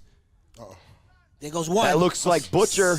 Oh, great tackle. Can you hold him up? And Great DK tackle. Butcher with the return. A dangerous returner in his own right, but you see Eddie Pettiot with the tackle there, and the Watchmen will come on offense for the first time in this game. And it's really up to the Watchmen to maintain that dominance that they've shown throughout the entire season, to come here and show the Shnow Tribe why they're number one. Because the Shnow Tribe, I'm telling you, the way they felt outside, they feel as though they can beat the Watchmen. Yeah, they're warming up and looking. Yeah, they look confident. very confident, and feel you know like they can do it. who's the number one Shnow Tribe fans this week are the U and the BIC, because if the Shnow Tribe managed to pull off the upset and get the victory, that means that Baltimore would be the team traveling in the playoffs to New Jersey, which is huge. But we'll see OG Buck, Roekim Chaney start at the quarterback. In the backfield with him is Amari Thomas. And it looks like they're set up with a snow plow backfield, maybe to teach the Shnow Tribe how to do it. And there's the handoff for a good 6-7 yards. Very telling that you run directly at Isaac Negron. That's not what I would do initially, but it kind of shows that, hey, we're here for your toughest guy. Well, and what do you say? What do you say to them coming out in, as far as I knew in the offseason, trying to learn it with this team? That was the Shnow Plow offensive set, and against the Shnow Tribe on first down, the first play of the game, it looks like Baltimore team is making a statement that they can do what you can do better. Wow. And they line up in it again. OG Buck in a shotgun set. And there's the counter. Ooh. Amari Thomas on the run. Oh, wow. And it looks like the Shnow Tribe defense is all over it there. And that's one of Ryan's DePaul's favorite players. That's Kevin White, former Animals rookie standout, finding his spot on the Shnow Tribe defensive line, making, pretty consistent plays for this defense. Yeah, so it's going to be a 3rd and long 7 here as you look at the replay. Here's the counter. And the linebacker stays home. Have a great block right there. See, that looks like, well, I was going to shout him out, and now I'm not going to. But a great play defensively to corral the running back there and to bring up 3rd and long. We'll see what OG Buck calls. 1st and 2nd down, he goes with the snowplow formation, then shifts out into trips to the top of your screen. Fakes the quick screen to Super Saiyan. Has a man wide open. And it looks like Tevin is going to make the play. He makes the play. I don't like that tackle, but he definitely make the play. He caught him. Look how he's looking at the ref. And the pump fake to the quick screen freezes the defender just enough, but let's talk about the perfectly placed rainbow dime from the quarterback, OG Buck there. That's how you convert a 3rd and 7. Yeah. That's what you've come to expect from OG Buck, his game planning. Like, the pump fake, he sells it so crazy, camera moves. And you see then Rondo has to sit. He's the safety you, over the top, can't help. And Tevin just gets beat there. Credit him for making a tackle, but wide open, chain swinging. Lucky he didn't score there. Yeah, I was getting ready to say bye-bye. I had to clear my throat real quick. Pause. Bring up 1st and goal from the 10. See, that's that rare situation where you get tackled, but if you get tackled at the 10, it's the furthest distance you can go 1st and goal. But look at that offensive line. We talk about TBS. Yeah, those boys are heavy. Is that Beefy on there right there? Double zero is Beefy. Yeah. He's the tight end. Here's the handoff up the middle to Amari Thomas. Good play call. And you see the offensive line able to churn out great yardage there. Those are a lot of big fellas to be rumbling and tumbling like that. We were talking about plates and lasagna. That's a whole lot of food. Steve Rivera, Omegas, get to the Baltimore Watchmen sideline as soon as the game is over if you want to sell some plates. But that'll be a great play on 1st down and goal. It'll bring up 2nd and goal from about the 5-yard line. You know you got a lot of big guys on your team when the front of your jersey don't get past the top of your stomach. You know you got a lot of big guys on your offensive line when your tight end's nickname is Beefy. Beefy. 2nd and goal. He's the smallest guy. By far. Buck, play action. Oh, my. Buck using them legs. Whoop. Hey, got some time. Oh! That would have been very nice if he made that. Very nice. Wow, and he had the huss to keep the play alive, but just a little bit out of the reach of receiver. You know, that's a great throw, even though it's an incompletion, because that was actually a well-covered route. He just had to put the ball up and away from the defender, which means if it's not a completion, it's an incompletion bringing up 3rd down. And sometimes those smart incompletions are some of the things that in OG Buck's game specifically are missing from the stat sheet, and that's one of the reasons why when this game started, it's OG Buck under center, and it'll be 3rd and goal from the 5. Plus, they're in the 4-down territory as well, so that incomplete pass keeps them within score range. And here's the jet sweep action.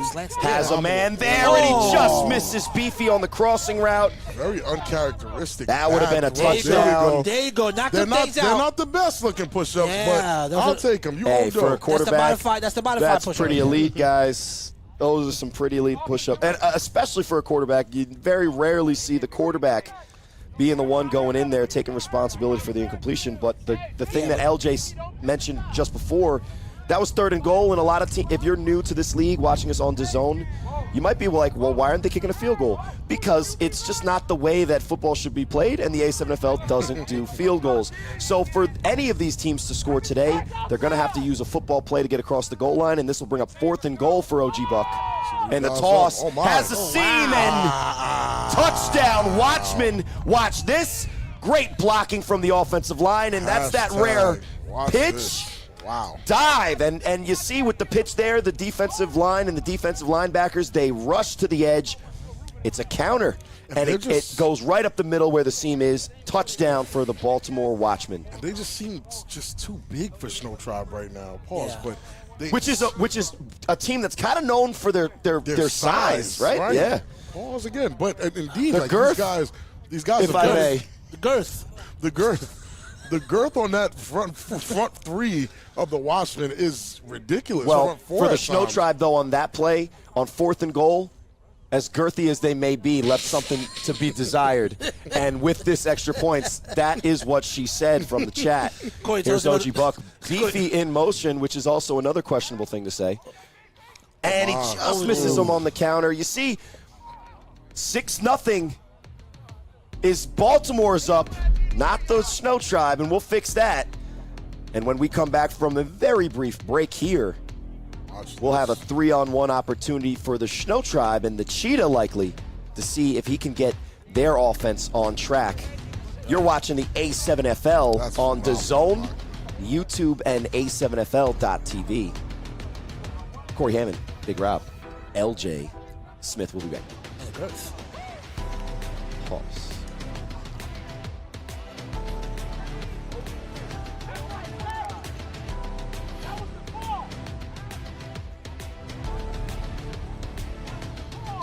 And so we just took a quick breather to just get our breath after a great drive from the Watchmen. You see there, Wolverine, Freight Train here on the 3-on-1. The Cheetah will be the one to return it. And the Shnow Tribe, yeah, they gave up 6, but if they can put 6 back up on the board and convert the extra point, those championship points, they might be able to take the lead here. You said the Cheetah's on the return for Shnow Tribe? Yeah. Right? Yeah, that's Yes, sir. His name is the Cheetah. Tyshawn Robinson. Better see a lot of speed. That's all I know. That's a lot of speed, but it's a lot of straight line speed. Oh. Not Much huss. like Oh, a no? cheetah. Okay. Yeah, not much huss. No. A cheetah can at least make Yeah. the 2 moves We'll see. and burn out. Let's see what he got for We'll us. see what he got. And here we go, right. folks. The most exciting time of the game. He got some speed.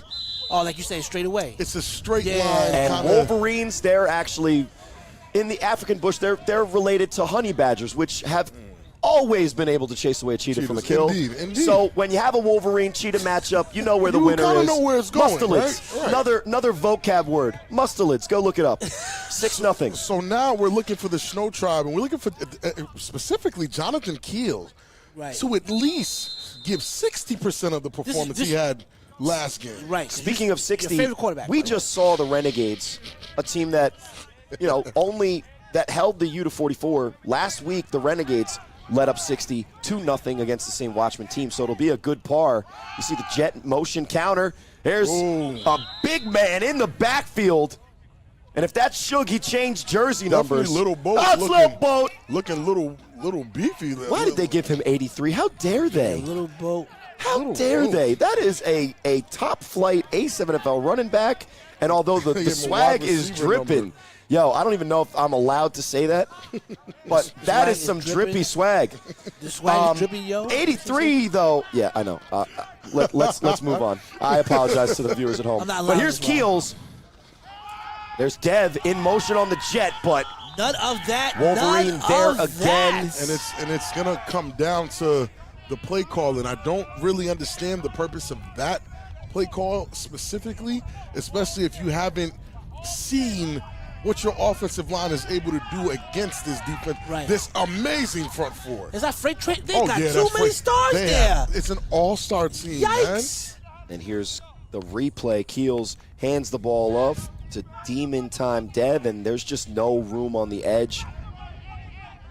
Wolverine is never going to Freight miss train. a tackle like that, but it'll bring up 3rd and long. Keels, Jonathan Keel. That's he what he gets does the best. edge, and he wants that, and something that was there against last week's DC team it's is not not there there today against the Freight Train. And I said it a lot They'll bring up 4th down. Last time we saw Jonathan Keel, I said it. If he does not make it past the line of scrimmage, It's over. nothing's going. It's over. Once he makes it past that line of scrimmage, now you're talking 8 to 15 yards on the game. Jonathan, one thing he got to realize too, them Baltimore boys, they hit. They do hit. They hit. He's gonna get hit today. He gonna hit today. They gonna put the balls on him today. But with a manageable 4th and 4, at home you might look at the play call and you say, well, why did they call that? Well, they did still get close to positive yardage. Oh, wait, and wait. with no punts, no kicks, They're not passing 50 though. What are you doing in a I mean, Oh, they're my. making a What are you statement. doing They're right now? confident in their Whoa. quarterback, and it's Hey. 4th down and 4. They believe in him. And they're Oh, wow. taking it out of his Oh, hands. my goodness! What a hit! He screamed What out, a "Watch hit!" this!" before Wolverine the said hit. none of that. Did he meet him at the line of scrimmage? Oh, he met him. Play. Yeah. He Oh, came my full speed goodness. like a bullet shot. Wow. And the Wolverine showing why. Made of adamantium himself, he has been one of the, if not the, best Look at playmaking linebacker in this league. And Lil Boat is not an easy man to bring down in the open field. But there was just no chance on that 4th down play. I don't know what Shnow Tribe was thinking they were going to get a fast one off on a handoff. But if you're not accounting to block Wolverines, you made a mistake in your design, ladies and gentlemen. This was a very manly play from both teams. It's my guy versus your guy. Who's going to get it? My guy won. Exactly. That's it. I can't even say that was a bad play from Shnow Tribe. No, These but guys are trying to play tough, but maybe not a bad play, but bad play underdog, right? Why would you give them? I think it's even worse than that, guys. What? I like the play call. It shows that you have, not the play call, I like the decision. It shows that you have confidence in your offense. It also shows that you have confidence in defense. But what you didn't do is show you have confidence in your quarterback, because as a running threat, Right. you at least put Jonathan Keels on a In a position rollout to run. with a pass-run option, I'm which saying is run. with 4th and 4. You make them guard the pass, though, Rob, Right, you do and make then them you throw the respect the pass. pass. But as we say that, Oh, talking to goodness quarterbacks, Ace that's Boogie. Ace. Ace Boogie Lou is back, ladies and gentlemen. We've been waiting for his name. And the Super Saiyan in motion at the top of definitely your a screen. mistake on the Watchmen's part, but this is one of the things that I feel like make the Watchmen very, very dangerous. What is it? You just played an entire defensive series guarding one quarterback with one play style. I know. They now easily put in the next quarterback with a completely different play style, and you are expected to deal with him the same way. Well, and what you get from Buck is the difference in the play calls and the formations and the motion. What you get from Ace is more just straight up either power run, play action, but you get the higher level of the efficiency in the pass game sometimes. And on 1st and 15, we'll see what Gause does here. Here's the toss crack motion. Amari Thomas had a bone blocker in front of him, and Bone is a big lead blocker if he's running in front of you. That's a big fella. Gets the seal. He's a big guy. That'll bring up maybe a 1st down on 1st and 15. Listen, Bone is cracking people. He's cracking smaller guys, receivers, and those linebackers in there. He's making people tap out early, and that is a great toss. On Indeed. deck, on Wow. deck, on deck. Look at that Listen, block.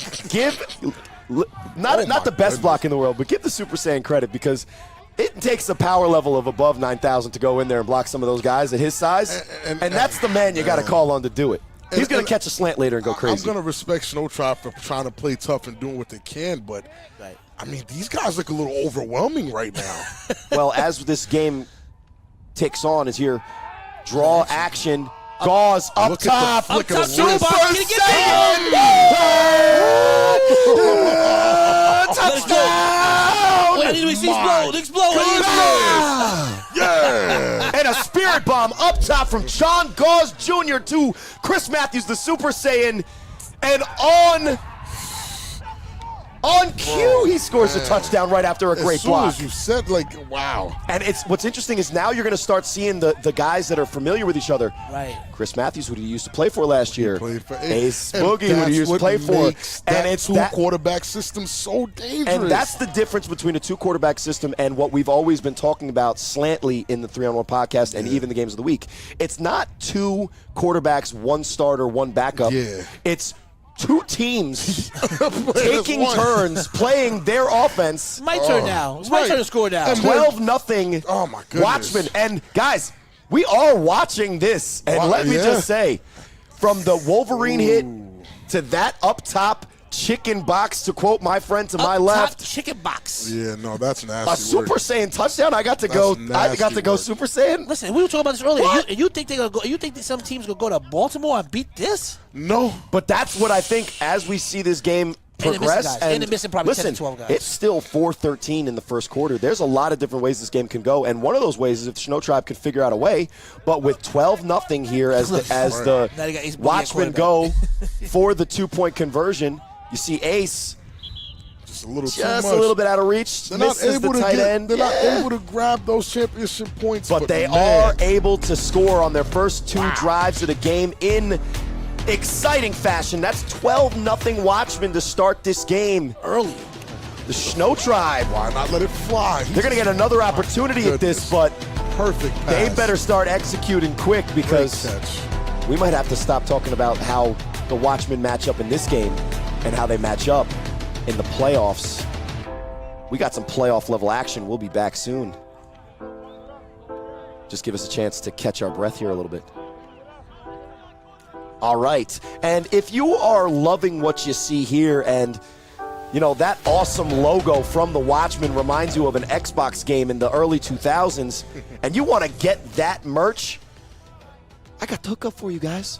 A7FL.com/store. You could find a lot of Watchmen memorabilia, apparel, because let's be honest, for a new logo in this league, I don't know how I feel about the colors because they're growing on me, but the logo, get the merch. A7FL.com/store, and here's the 3-on-1. Tyshawn Robinson, the Cheetah, with the return. Cheetah got that speed. Some hard hitting there. Good tackle. But listen, it got to the 50-yard line. He got to the 50. There you go. And I think that when we make the animal references, the straight line speed of the Cheetah is an elite level. You can see the ground he gets, but he is a little slighter of frame, and the change of direction is what we're going to see him progress as we go on. But let's not get it twisted, guys. As a corner, he's been one of the better players for a defensive secondary that has a lot of interceptions on the season. As a wide receiver, he's a difference maker, and he's in both of his rookies and this season has a return for a touchdown. This team is dangerous. I don't see anyone from the first defense out here. Those guys are resting. Right. That's well, look at who you have playing. Man. Maybe the only guy that can cover Ricky, that's number 0, making his way onto the top. And here's Jonathan Keel at quarterback. What I tell you? What did I tell you? Bye-bye. Someone's excited. Let's go. Shnow Tribe. I told you after he passed that line of scrimmage, he is dangerous. That's right. Dangerous. And Rob called it first. He said, as soon as I saw that hole, he said, gotta go. He's out of here. And you see the veteran decision-making. He saw the seam, knows his skill set, and he knew it was a touchdown as soon as he got past the line of scrimmage.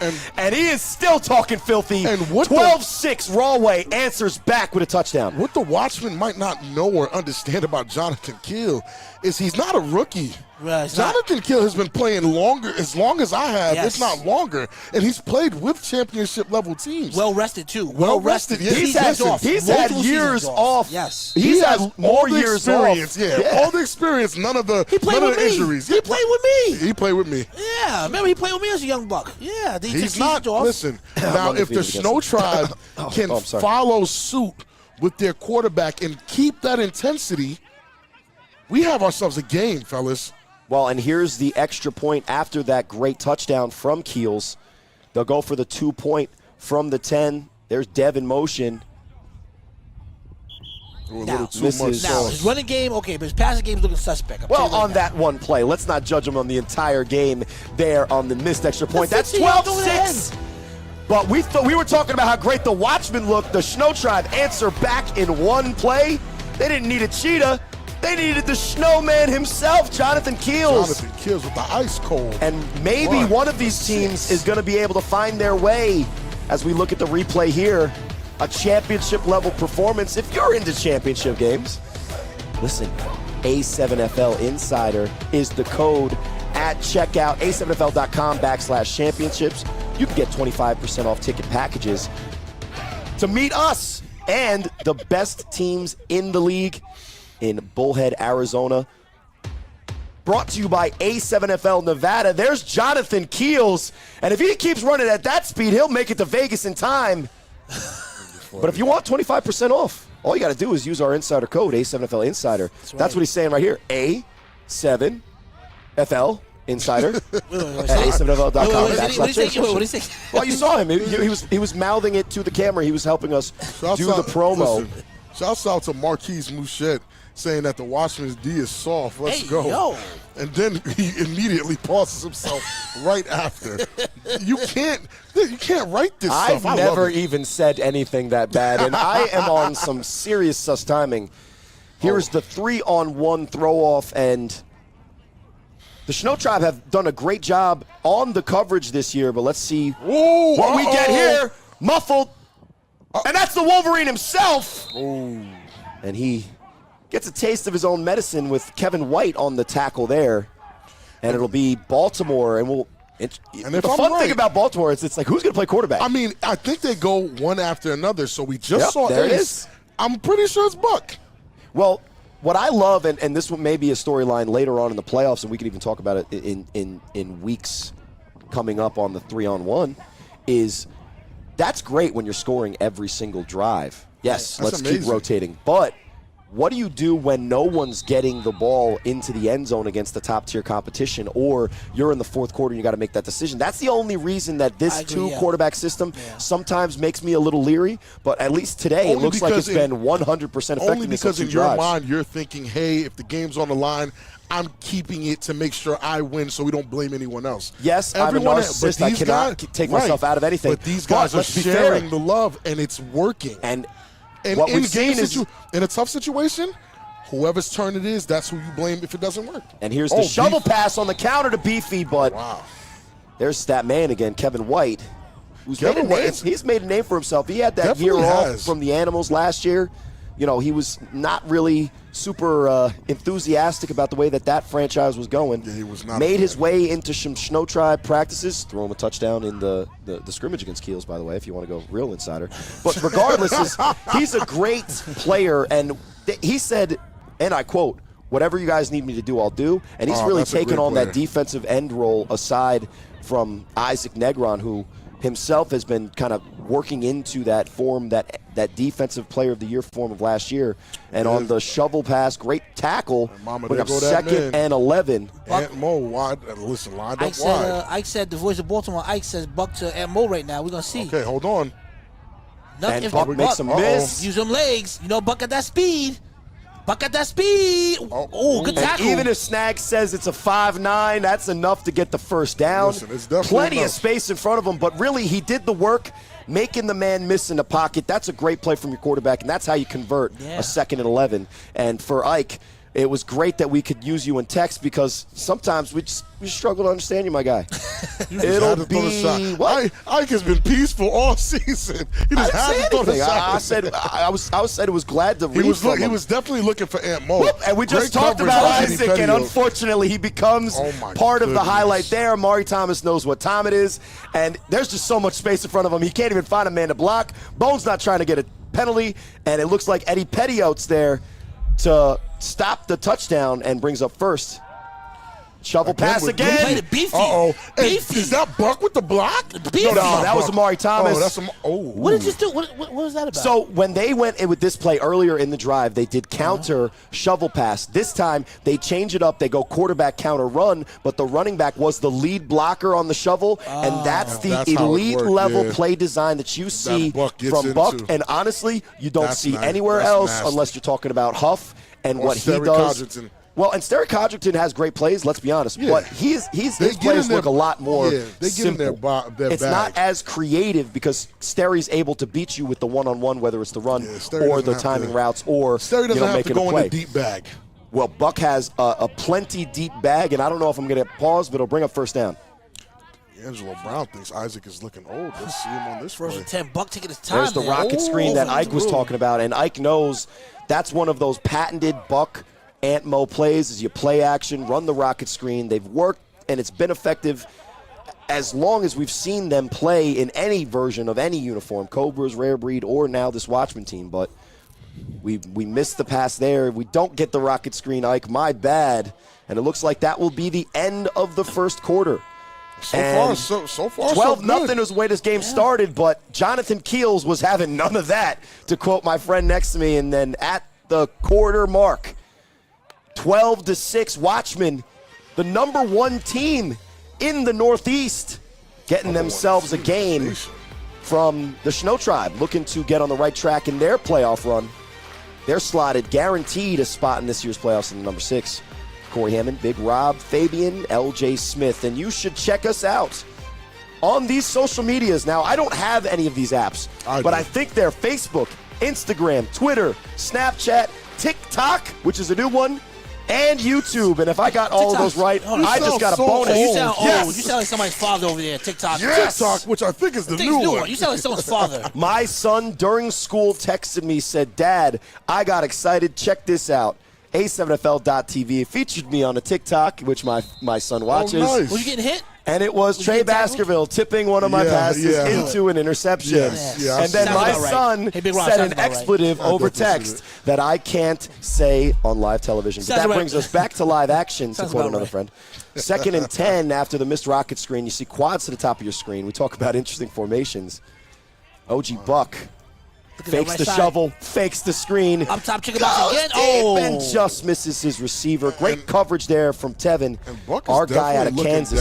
downfield, man. He's really trying to get it out there. The difference between the game we saw last game previously and this game is that now you have quarterbacks that air that ball out. Oh, yeah, for sure. So now that play action is going for that deep. They're And looking for as that we money see ball. the key players for the Watchmen, we've already talked about Jon Gause Jr. Right. Number 6 is Bone.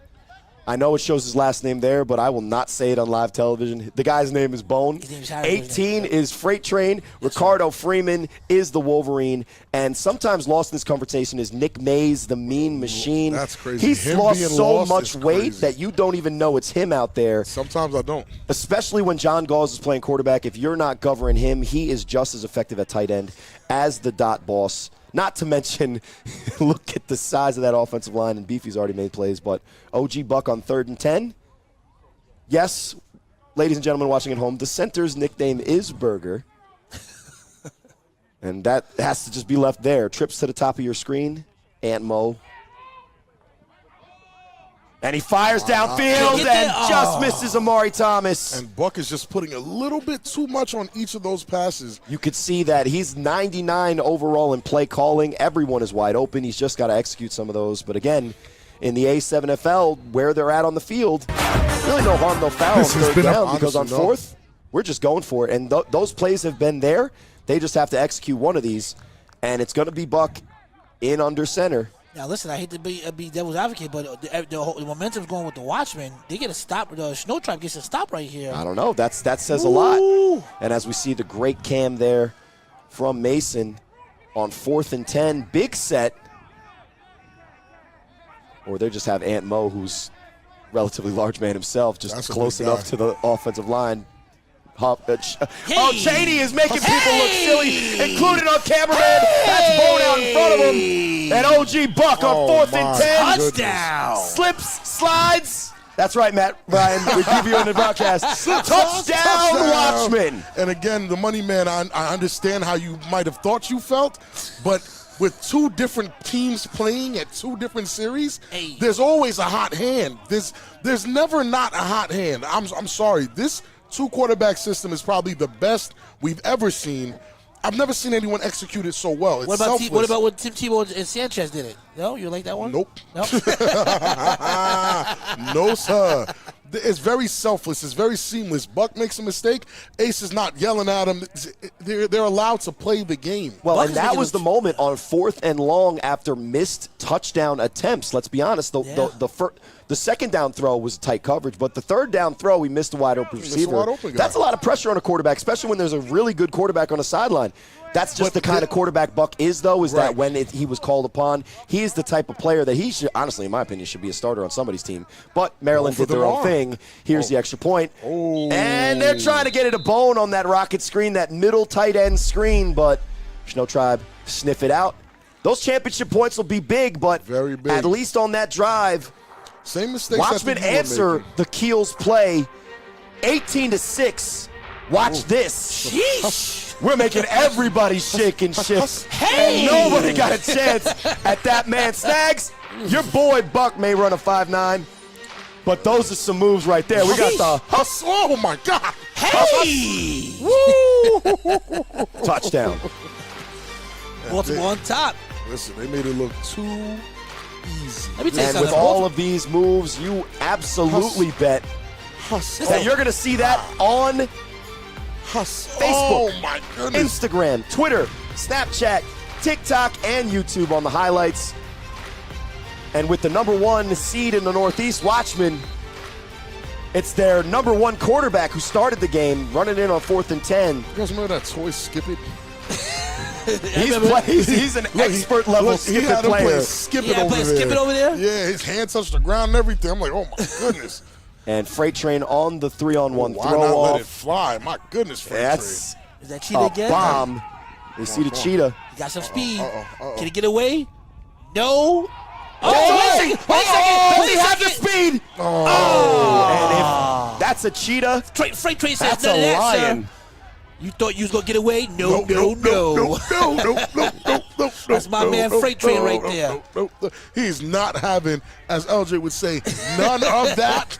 None of that. He got excited for a second. Woo! We got excited because if you watch here, this is a sure tackler. Definitely two big misses. Who misses here. the tackle, and with the speed that Cheetah has, you think, hey, if I get this corner, I got this. Yeah, it's that heart that of the wingspan. lion. It's that heart of the lion he was talking about. Freight Train got that game speed, that heart of a lion can't get away speed. Yeah. He got that. Remember when Shout you out interviewed to him? the Baltimore I'll never Kings. forget that interview. Yeah. Don't fear the lion. Fear the heart of Yeah, for the heart. That was down in Baltimore. Yep, sure enough. And Sure as we cut to the booth here, I'm here with LJ Smith. Yes, sir. This is Big Rob Fabian. I'm doing my best Matt Ryan impersonation. I got a couple of SAT vocab words on here, so I'm doing my best. No old-timey references, no wrestling references. I'm going to do my best as we go here, and I'm probably going to be with you guys until halftime, and that's when I'll hand it over to guys but much better at me at doing it because I'll be on the field with the Omegas. But as we feel this game out and we're getting closer and closer to the defining moments, that answer from Jonathan Keels was a impact play, a great play. Yes. The thing is, on big plays like that, it almost takes your offense out of rhythm, and with that being Keels' number one go-to, my thoughts would be is after making a play like that, if they can start completing some passes in the pass game, Check downs, little short, choppy ones. the Watchmen will have to play honest to both, and if Keels can do that, then he can keep it close. But we saw already with 2 drives from Buck, 1 drive from Ace, Watchmen offense, I guess until they get into the championship point, are absolutely rolling. And we hope that Tyshawn Robinson gets up quickly, but we're still dealing with that as we see the playoff bracket in the East Coast. And look, we're far from knowing if the Watchmen will actually hold this spot, but this is the presumptive. Here's the funny part. They don't hold this spot, they go right to the Trenton spot. And it'd be a Or switch with Paterson U. No, they would be the number 3 spot right there. Yeah, switch with they would Paterson have U. a rematch against a team that just beat them. Wow. But it would be in That would Baltimore, so suck. that would be an interesting situation. Yeah, you're not beating the Watchmen in Baltimore. I think that's a very tall I think order. if they, don't we're think saying so. that the Shnow Tribe aren't going to beat them Listen to today. LJ. I'm so. dropping gems. I always do. No one's going to Baltimore and beating them. No one. And they know that. And they've been begging for this time. And that may be the presumptive if we go chalk, the championship matchup. But right now, Jonathan Keels wants none of that. 1st and 10, hands it off to Lil Boat. And that's a quick tackle in the backfield. They might have made some type of adjustment. I don't think they're happening anymore. I don't think it's happening on that Look at play. Jonathan Keel's face. He's like, I don't know about Look that. at Eli's face. Was that what we called? Who missed that block? That was my guy, but Definitely somebody misses. There was a miscommunication there. Yeah. I'm the defensive coordinator. I'm not supposed to be out here blocking defensive ends anyway. But yeah, now we're gonna see if they, because they're gonna keep running those inside zones, right? And then he's gonna do a little tuck and hold that thing back. Right. Well, they did That's how have it go. they had the multiple times that Keels was able to gain yardage as a runner and the main runner, and we talked about it when Watchmen came out their first 2 plays of the game. They went into the Shnow Tribe offense. Yeah, let's just You have a call quarterback spade that's a spade, runner. man. He's a runner. If the thing is that when they run that Shnow Tribe, they take a quarterback out. They've been putting Darius Pearson in. Which I don't understand why, because Keels is clearly Second a better and runner 13. than he is a thrower. Yes. Better run than a lot of other runners. And there's Dev in motion. Quick counter. Here's Woo! Hey! Keels. Can he get away? Gets the boy for the Pass line first of man. scrimmage. Finds a Oh, seam. oh my goodness! Is The that Butcher? Wolverine, That's some hitting right Ricardo there. Freeman, has Oh, shown my up today in goodness. Asbury Park to make not only a statement, Whoa. but Shows up a lot everything. of highlight reels, because that's the second huge hit. Oh yeah, And you listen. can see as tough as Keels is, and we Oh, all he's gonna know wake him. up sore tomorrow morning. He's Yeah, gonna- He's in that huddle right now, Yeah, unable to call the What play. is it, that Beef Mondays? It's A7 Mondays A7 now. Mondays now? I don't miss Yeah. those. Yeah. He tries Here's to the get replay. He away, makes him and miss right first. There, Pedro misses And with that the block. extra anger in Excuse Wolverine's me, heart, right he there. says, "Excuse me, Wolverine sir." grabs him, and then here comes Butcher Woo! with the boom. Airborne. Oh Lord, I'm okay. And they want me to come out here and play this again? No, thank you, sir. I'll be suiting up soon. Here's A Keels. nice little hustle. Makes the cut, and he's making guys miss out there. Let's be fair. Cram. But eventually, after making Wolverine miss the first time, Oh my he's going to make sure you don't miss it the second time. And it'll be 3rd and long. Keels drops back. Okay. And he doesn't But make it he's past the line corralled. of scrimmage. I didn't say that to be funny. I didn't say that as a joke. Jonathan Keels, once he's past that line of scrimmage, Right. he is the biggest threat on the field. He has to get to that second level. He has to get to that second If level. he can't get past that D line, He's in trouble. he's in trouble. That's And right. here, his down arm's not 2 strong enough. scores in your own territory. You gotta see let- the you gotta- veteran you gotta Ant let it go. live reluctantly. Because on 4th down, they went for it last time, but this time, Got to be smarter than that. got to throw Over it. here, And yeah. let's be fair, they got to make sure that they execute this and get it out of bounds.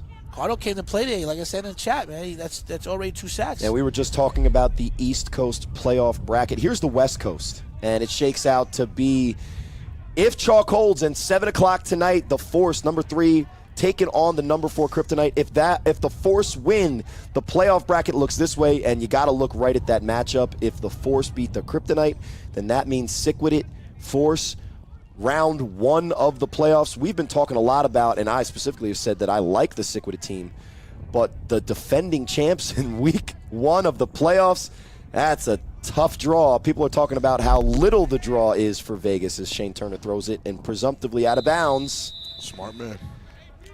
People have been complaining how easy it is of a path for Vegas, but you look at the playoffs there's a lot of potentially decent teams out there, but none better than Insomniacs at the top of the board. And then to juxtapose that great playoff bracket, here's the Ohio division, guys. Amazing. Heist, good luck. Chaos, Amazing. maybe you'll play a full game, maybe not. But so winning, you're in. That's it. Yeah. Win and you're in. which is Win awesome else. because as dominant as the Chaos have been all season, if the Heist just had something up their sleeve or are able to figure it out, they only have to win the 1 game. That's it. Shout-outs to the Chaos for by far the best swag in the league. They got that banner and all those mascots. And then the Florida playoff bracket breaks off basically the exact same way. You know, if a doctor is there or not, the Nightcrawlers, if they win, they're in. And they get a trip to Ohio. So Jon Gause, Ace Boogie, ladies and gentlemen, he is back in the building. and here's the handoff. Oh, great block. Got a seal on the outside, and Blocking. if he was able to tiptoe up the sideline, maybe he gets to the 3rd level, but still a great gain on 1st down. And I think those guys on that offensive line are unsung heroes. They are moving. Those feet move. They don't sit still. As big as they are, Yeah. they get downfield. They make the crucial blocks needed to get guys like that open, to give Ace the protection, give Buck the protection. Doesn't matter how many skill players are being switched. Those offensive linemen are there ready to go every play. Gotta love those And we guys, just man. talked about it with the playoff bracket up in the West.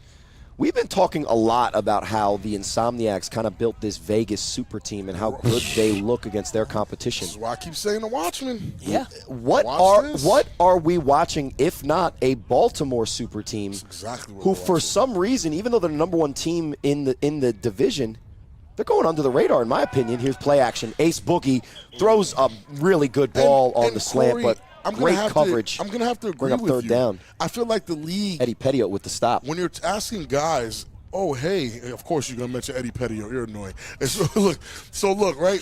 When you're asking people who do they see, who are they watching, they never mention the Watchmen. Well, which to hashtag me- watch this, Yeah, 'cause because that's the crazy part. I'm like, you guys see who they are? Maybe only the East realizes how dangerous this team is, but the Watchmen are a threat to anything that's going on over there in the Well, and West. LJ said it. Listen, we talk about BIC, the defending champs. We just saw how good the U is. If everything goes the way, whoever that team is that comes out of that BICU potential matchup in that 2nd round in Jersey, they got to travel to face the number 1 team in the Watchmen. Here's third down. 3rd and 3 up top. Jon Gause, And it out. You know that looking goal overthrew. and he just can't find Ant Mo down the field. Ant Mo, pretty tight coverage though, but Good defense, yep. we'll see if they make the decision on 4th to go for it. So as I was telling you guys earlier, once I realized that the Watchmen, how it went down or who they have on their roster, Change your perspective. it not only does it change the perspective, but it also gives the city of Baltimore, it gives a league a shock. It's Yeah. saying, listen, Well, we're here. You thought we was here before? We're definitely We're here really now. here now. And to put it in perspective, their loss this season to a BIC team, which we all obviously respect as one of the best, if not the best team in the league. Let's talk about it. That was early in the season when the Watchmen were probably still getting used to playing with each other. We talk about how these guys have Jon Gause all. wasn't even there. They threw. Let's be honest. That I game was. is Not, I didn't want to be the one that said it. I'm gonna glad say you it. said it. They threw in Lenny against BIC. 4th and 3. And we all know about Lenny, Come on now. respectfully. And we all know about Ace. Ace Boogie, folks. Oh my goodness. What a pass. What a catch. Convergence. Looks like the good. ball caught him. And the pass was so perfect, it made the tackle as well. But that's how you complete the pass, move the chains. Yes, sir. And the reason you go for it on 4th and 3, if you're the Watchman, is because you have that type of level trust with your quarterback. But that actually, and Rob, you said it, I didn't, so it kind of starts it. Here's 4th down. You see they go the quick screen action. Take a look at that offensive line. Little bit of a hesitation. Wow. Gause finds the throwing lane and the wide open receiver. Rondo's got to do a little bit of a better job What you than might not that. have seen is those D linemen are pulling up because it's Jon Gause. They do not Yes. want that run threat. Look at the precision. Not only is the accuracy. offensive line is manhandling him on the line of scrimmage, right? The offensive line, plus they also got to respect his legs. They have to. They know who Ace Boogie is. They may not know. They know. All you got to do is Google him. They know who he is. 1st and 10. Jet action. You looking for that? Oh, block. he's got a man. Oh, Up top, chicken box. Great Oh, coverage. Good defense. What But great there was defense. also a man bearing down on him for the first time maybe in his career. Tony that- toe tap. and that Marlon was- Anderson was actually covered on the play. that was demon time Dev with the pressure. But I'll tell you one thing as an offensive lineman, one thing that makes me very comfortable is when the guy that's in front of me is not trying to get to my quarterback, more so trying to contain. Right. That makes my job super easy. Well, and I as a don't have to quarterback, chase I him. wish I had the So you running play like ability. a to get shadow these guys. game, I right? play a shadow game. Yeah. I'm just, I might not even have to touch the guy. I'm just, taking my little kick step, shadowing where he goes. And Yeah, he and might as a not even- quarterback, I wish I had that ability to sometimes make people, think about it twice. Oh, yeah, not because Corey. I've never seen that when, type of when I was defensive blocking pass for rush. Corey, those guys pinned those ears back and went as fast as they could. 2nd and 10. Goodness. Aunt Mo at the top of your screen Demon Tom Dev on the edge, ready to go. with a lot of speed. And you know who's back there, folks. Ace Boogie. Always Here's making jet plays. action. More play action. Oh, Oh, big Oh, and fella. they made him. They burned him fella. on the quick pressure. I need that flag. And I if we didn't see the thought we rap. might get a TBS situation, They're saying that he rapped. listen. See, I don't like that. I want to see the big boy. I want to see the big boy eat. You gotta be able to tackle him. I want to see you at least. You know what I'm saying? At least don't. Come on. Because you're going to catch up to him, right, LJ? You got to be a man. Because you're going to catch up to him. You got to be a man to take him down the right way. But at least there, no harm, no foul. And you see there, Demon that's the- Time Dev and that's coming the like a smart- devil across the outside edge, and that leaves our man open. But there's Pito. Oh, he did. He made did the rap. rap. He did. He did. That's a attempt pretty to rap. decent- He definitely attempted to rap. Okay, I mean he's a rapper. I mean, he's got to still. get away He from gotta where get all the both. weight is, Yeah, though. he gotta- You can't go up top on a big Hey, guy like that. He's tough. He's tough for going up against him like that. He He showed rapped. no fear there. He made the tackle, and it'll bring up 3rd and 6. See Biggie with the orange do-rag matching the orange swag. That's how you'll be able to see him on the field. Trips to the bottom of your screen. To that left side. They're going to flood that left side. Ace Boogie. I know what you're going to do, Ace.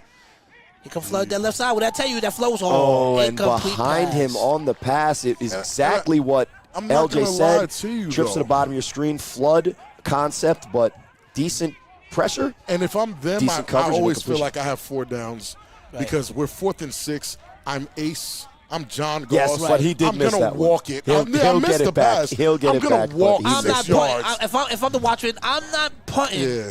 I'm throwing off against Shnow Tribe. I'm not Punting doing the it. soul. And we're going to go inside the huddle with the Mason cam. Let's see what the call is. Nice. Listen, I'm going to point out the slowest lineman. They can sense. Is that a velvet do-rag? Most likely. It's that type of time. Yo, guys, we play Shnow Tribe. Just get open. I'll find you. On one-on-one. Ready? Break. What is All that? right. What is that, velvet? Listen, I thought we were going to hear inside. I I'm pointing lied. out the I slowest lineman. apologize. I'm pointing out the slowest lineman, saying don't block him, and I'm taking off. Right, let him free whatever rush. side, yeah, whatever side he decides to go on, I had half a huss and take off on him.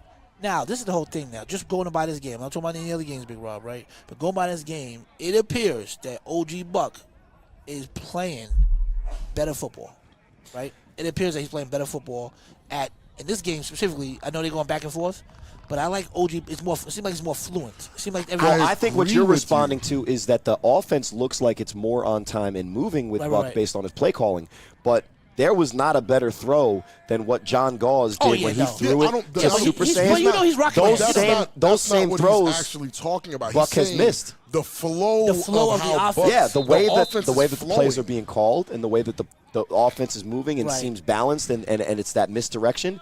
Yeah, and I think that you pretty much summed up the two players. You summed up what Buck is most able to do and why his teams are always not only a good passing team because he's a good quarterback, but he's also, called plays for really good rushing offenses in this league. Don't forget how the Cobras and the Rare Breed and all of his teams in the past have done. But here on 4th and 6, let's see what Jon Gause can do. Ace Boogie, what you going to do with it 4th and 6? He's going to shift. Whoa, what's the call? Offsides. Now, it says 4th and 6 on our screen, but we'll walk it off. If that is less than 5 yards, that's an automatic first down on the offsides.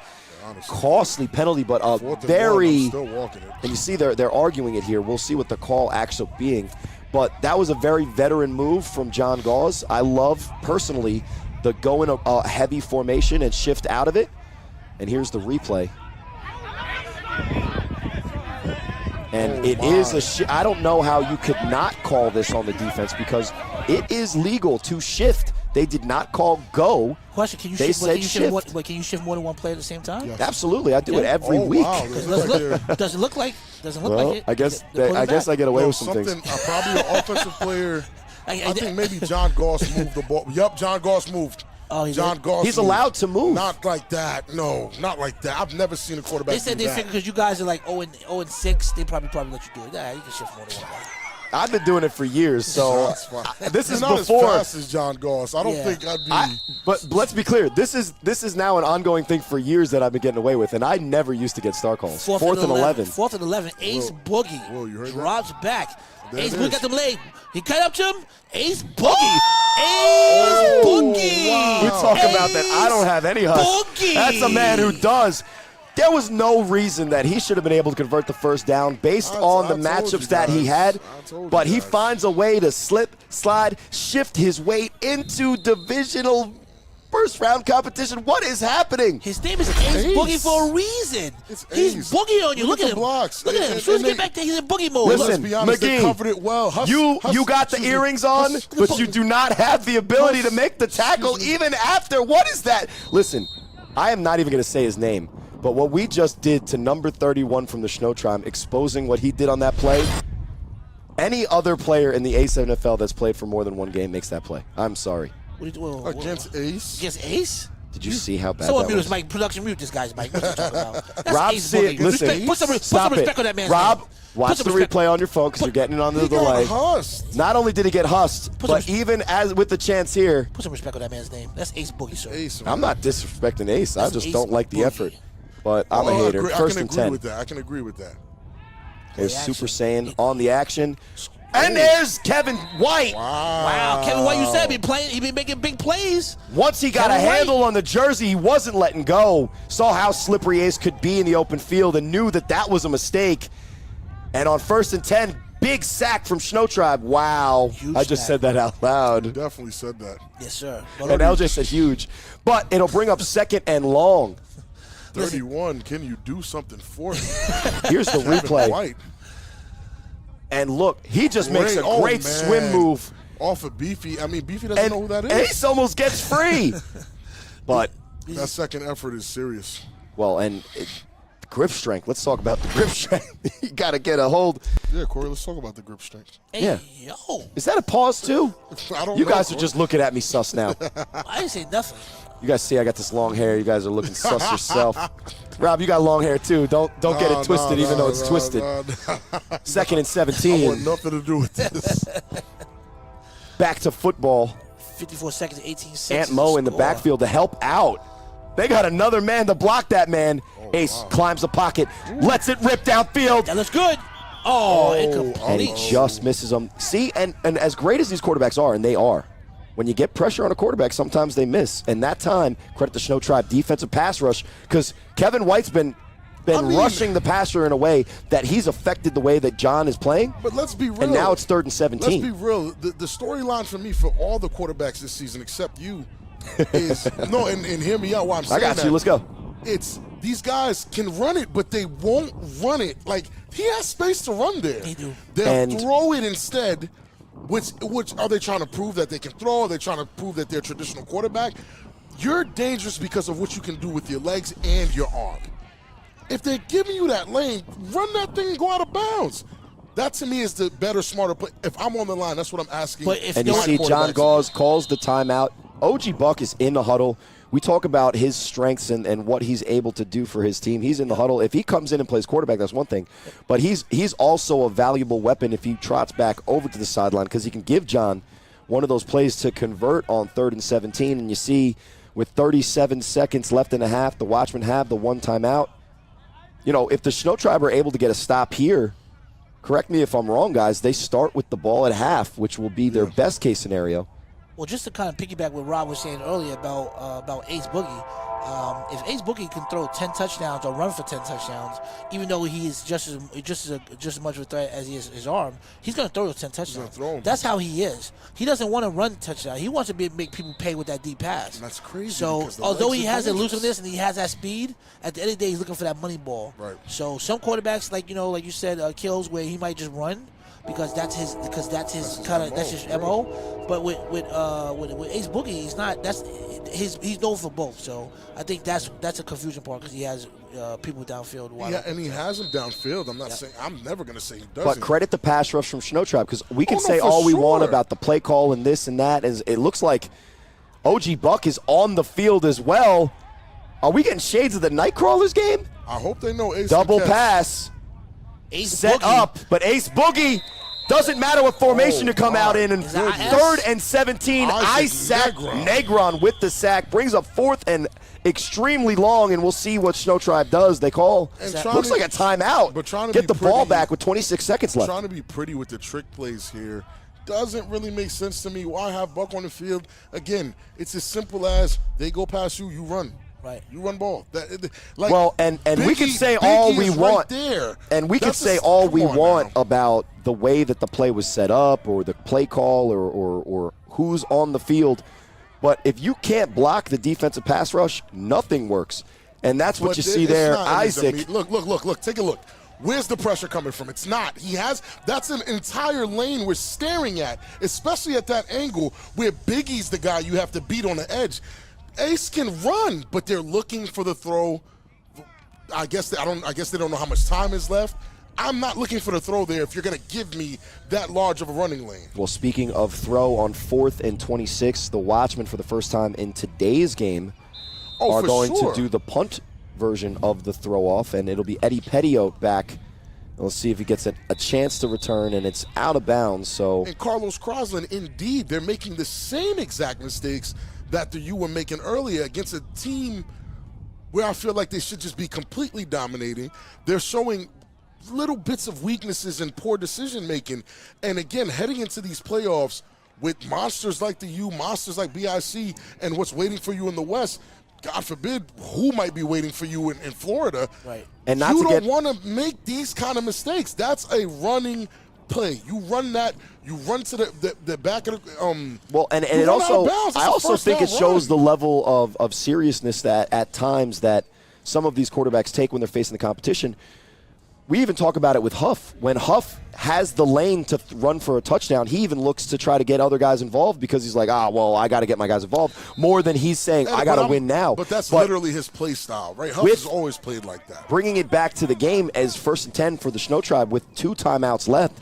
We'll see what they do with Keels because they're deep in their own territory. I don't like this. And they're throwing the ball up in the air. I don't like this. Listen. And tell us why, LJ. I don't like this because right now, 25 seconds left. I think they just need to run the ball out. It takes the second half to talk about it. Because what are the actual options that can happen when you have 96 yards to go and your quarterback's best attribute, admittedly, is not throwing the ball? Exactly. You're not going to run. I mean, statistically, you're not going to run right now for 98 yards or whatever. Well, you see, it's dangerous here. It's dangerous right there. Yeah, throwing it in that spot. A lot of Dubs might have got away with one of those. For holding the end zone to safety, right? And an opportunity for a 3-on-1 return. saying, before the half. Run the ball out. I would say run the ball out. Take it to the second half. Let's talk about it. You know. And we'll see. Shane Turner is asking for either to hurry up or to run a similar play, but we'll see if Keels is actually in a pass play or if they'll take it to the half with a run. If I'm Baltimore, I want Keels passing the ball right now. Indeed. Yep. Oh, fine. Oh, hey. Huss. Let's see. I want to. Oh, He's still not passing it yet. He's still making people miss.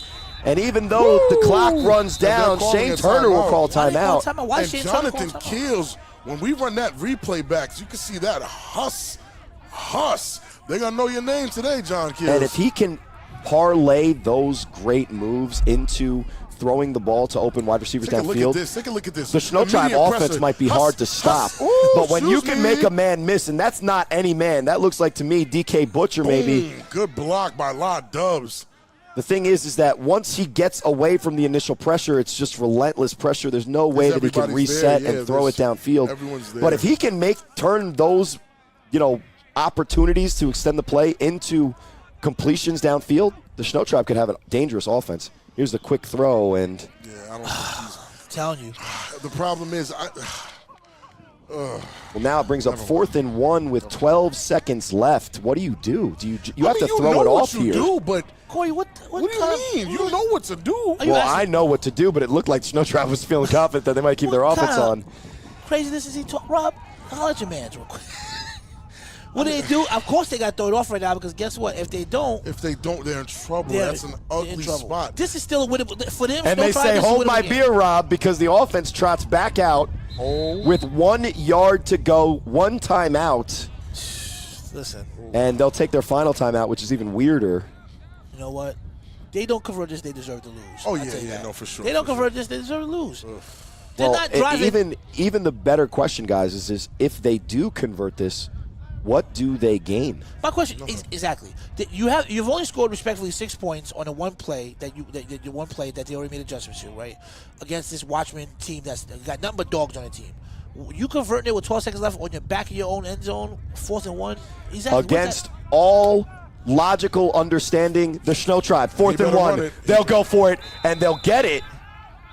And I think what they're Watchmen- thinking there, guys, and let's just be fair, if you get the first down, what you do is you keep the Watchmen from getting even a shot at a play on offense. Okay. But still, So I guess but what they that's so wanted to risky, that's do, so man. risky. That's just. and You the really Watchmen doubt called your the defense timeout. that bad? Like I I mean, said, you know what what? do you do here You know, is because LJ, I saw LJ. the looks on the Shnow Tribe faces, LJ, and you they might looked have like a they were point. getting froggy. I mean, listen, LJ, look at me, bro. Do I really want to see Ace with 90-something You yards to go don't, in but you know open what? space? You know how many teams have been stopped at 4th and 1? Oh, for sure. Too We've many. seen crazier things. Matter many of to count. fact, last a couple years ago, remember when the Baltimore, I forgot who they're playing. I think they were playing someone from Jersey down in Baltimore in a playoff game. 4th and 1 at the goal line. They fumbled up and they ended up taking up for a touchdown. And shout outs to Immortals, Rabo. Immortals, right? Immortals Immortals, Vikings. exactly. Immortals Vikings. Oh, yeah. So we can't say that 4th and 1. Yeah, they literally snatched it at Yep. the 1. I mean, let's see what Jonathan Keel. Oh, my goodness. He overthrows it to Ant Live. Listen. If Ant Live did some serious work with that, Listen. Oh, I'm leaving. we would. I'm running out to the field. I knew you were going to say you're I'm leaving running the out to booth, field, yeah. but Listen, there's before still this time season's left over- on the clock. No, before this season over, you're gonna catch me running out the booth. Yeah. And the camera's gonna have to pay. Look, he's looking right at Ant. Ant, you dropped that, buddy. See, there's too many guys in that huddle that are friends with Jaquan Mason personally for that to be a serious shot. You just saw my guy, Ant Live, look directly into Mason like, don't you dare try to make this about me not catching it. That ball should have been better placed. But it'll be the Shnow Tribe, they will not let up. They go 3 wide. This is not halftime yet. Here's Keels. Throws it out there. Who's he got? Nobody. That's what he got. Incomplete pass. Take it to the second half, Big Rob. Take it to the second I half. agree. Take it to the second half because you're asking. I'm not saying Jonathan Keels They're cannot playing throw. like they're down 40-6. Right. And thank I you don't to see- Ike Johnson correcting me because I was wrong. That was not DK, number 55. That That was is Alex Alex Harden. I'm looking for Marcel. I don't see him out there. I haven't seen him on the sidelines. I didn't see him when he was outside. Marcel is probably the best receiver on Shnow Tribe. Well, he's the guy that has made the most plays for Jonathan Keel, Marcel especially Chapman. recently, right? Marcel Chapman. Absolutely. And if he's not there, But you can't tell me that the 3 wide receivers that you see at the bottom of your screen can't make a play with that kind of cushion. oh well, you 2 show seconds me left. that they can. Right here, show me that they can. Show me that they can. Show me that they can. That wasn't catchable by at least 2 of them. Show me that they can, Corey. There's a flag I on the can't play. show you something that's unshowable, Rob. And that will be the half. There is a flag. And as excited, that's DK. As excited as DK looks, the flag could be on the Watchmen. Based on the faces of the Shnow Tribe, it might be on the Shnow Tribe. And that will be the half. You see here, Rob was asking for somebody to make a play. Here's the replay. Are you kidding? Wow. And it's going to be, I think it's going to be a late hit. It's that late hit, yeah, for sure. They might get one more play in right there. Oh, yeah, it's the late hit. And so Rob might get another opportunity to see if his question can get answered, but they wave off the flag. Oh. I am getting get mixed signals. No, they're getting another play. That was a nasty late hit. So it looks like there will be another play. Listen, a name like Metal Knees on the back of your jersey is insane. What's the name you said? What's the Metal name? Knees. I was trying to let that go, insane. but there's only so long you can let a visual go without saying Rob, you said, Metal What's his name, Knees. Mr. Anderson? Yeah, you're wild. he got that thing printed up too. So with a free play, we'll see what Keels can do. Keel's got to Let make it a play. fly. There's only one man rushing. It's 3 versus 2. Late man, and that's Wolverine, and he's going to get there my late. goodness. And he's going to end that half with Look, an he's getting up emphatic slow. sack. Hey, he knew better. He knew 18 better. to 6 is a score. Watchmen lead by 2 scores at the half. And the Shnow Tribe with a great play from Keels, but a lot of question marks as they're going to start their playoff run in 2 weeks against the team we saw earlier if the score holds. But still a full half of football, and I'm going to sign off to you guys after this because Sunday, July 23rd at 4 p.m., the A7FL National Championship game will start in the Battle at Bullhead, brought to you by A7FL Las Vegas. For tickets, use the discount code right now, A7FL Insider, to get 25% off packages. You know what that little barcode thing is in the bottom of the right-hand corner. Use your phone, get to a7fl.com/championship, find the best package for you, and get the insider discount. A7FL Insider is the discount code. Hurry. Tickets are going to sell out fast. This is Corey Hammond with Big Rob and LJ. I'm going to be headed to the field to get ready for the 7 o'clock matchup. A lot of you will be seeing my guys call the rest of this game and a matchup to decide seeding in Vegas, the Force, the Kryptonite. Guys, LJ, Yes, sir. my guy, as always, Big Rob. Yes, We'll sir. get you on the field for an Omegas game soon. Yeah, never. Shout outs to the chat. Omegas fans are the best fans because they root for us and we're 0-6. I'll see you guys on the other side. Yes. This is the A7FL on DAZN, YouTube, and A7FL.tv.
we are back with the stats for you. The Baltimore Watchmen, 100 rushing yards, raw weight 64. Now, those pass yards are ridiculous. Are they surprising though? 0? Nothing? They're not, it's not surprising because, again, we're talking about Jonathan Keel, whose strength is in the rush. Right. So now we're seeing where those numbers are. And then we're talking about Ace and Buck, whose strength is rushing, passing, play calling, everything. And I don't know, this is what the game looks like on field. Now, don't let the turnover, and folks, don't let the turnover. I know the game looks a little kind of only a couple possessions here. The turnovers, don't let that fool you because remember it's 4-down territory. It's 4 down, right? So they're not counting those 4-down territories. They're not counting turnover on downs clearly at all. No, they're not counting them as certain. And these guys are going 4 and out, 3 and out. Exactly, it's happening. So with the way Jonathan Keel is playing, they get the ball back at half. If he can somehow manage to make them feel like he can throw that spiral pass to a receiver that can catch it and make something happen, they'll ease up on him when it comes time. All he has to do is complete a couple. Just a couple. So just all he has to do is complete a couple, and that's going to open up everything. And then he'll be able to get more. Because right now they're like, listen, this guy has a chicken arm right now. We don't care, but we let him complete a pass first. Because like you said, they're looking at the same stats we're looking at. He ain't completed a pass yet. So. No, he hasn't completed a single pass, and I'm actually expecting him to do something where they call in a play call, at least get the play action going. Right. At least get these guys really believing that, hey, he's going to pass this. Or get your tight end involved. They do not get their tight end involved. Which the viral tight end that hit that crazy stiff arm. Especially for a quarterback like himself who's like more of a dump it down. You would think that he utilize more of his running backs and tight ends. Slot receiver and tight end. Right. We're looking too deep. We're looking to go for that home run play. And that's not the play he needs right now. Right now, no. Right. No, that's not the play. Not he needs with right your now. style of quarterback, not with the team. And I'm surprised the game is as close as it should be. Right? I mean, they still within reach. All he needs to do is get a stop, score.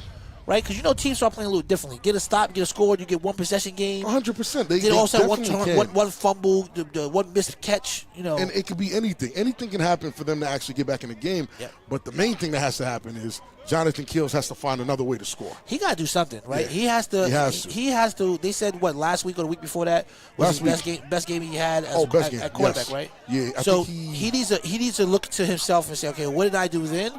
And let me implement that now. Now, the only problem is that he's playing against a very stingy Baltimore Watchmen team. Defense, yeah. That Baltimore team, you got to remember, they're like a combination of two teams. So, which respectfully, for the last couple of years, they've been like number one in defense. Dominating, they've been dominating the league. Right. So now they got the best of both worlds. How you got Freight Train on one side, you got Wolverine on the other side. And then when they switch, then Beefy's on the other side. You got Beefy. Then you got to deal with DK and all those guys in the secondary. I mean, it's a tall order, but it's not impossible. And these guys, if they make those correct play callings, I think we have a bigger game. I mean, it's close now, but I don't think it's going to be a blowout if Shnow Tribe figures it out. If Shnow Tribe could control the ball, limit, maybe get some completions.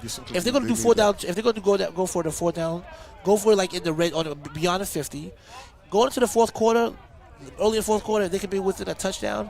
Anything can happen. And I think the biggest problem for Jonathan Keel right now is not having Marcel Chapman, who for whatever reason, him and Marcel made some type of connection last week. So you say his passes seem more accurate to one player? Oh, 100%. Because he's throwing all over the field right now. Listen, I'm not going to lie to you. When Marcel Chapman out there, maybe they had a conversation. It looks like he threw it out there with his left arm or something.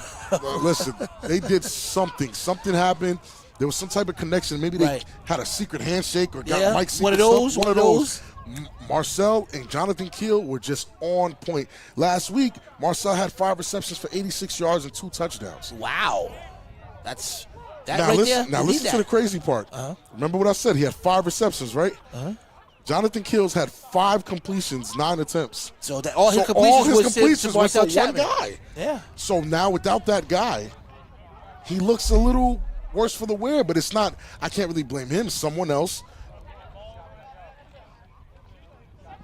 Oh, my goodness. We just got a score from Florida. Nightcrawlers 56.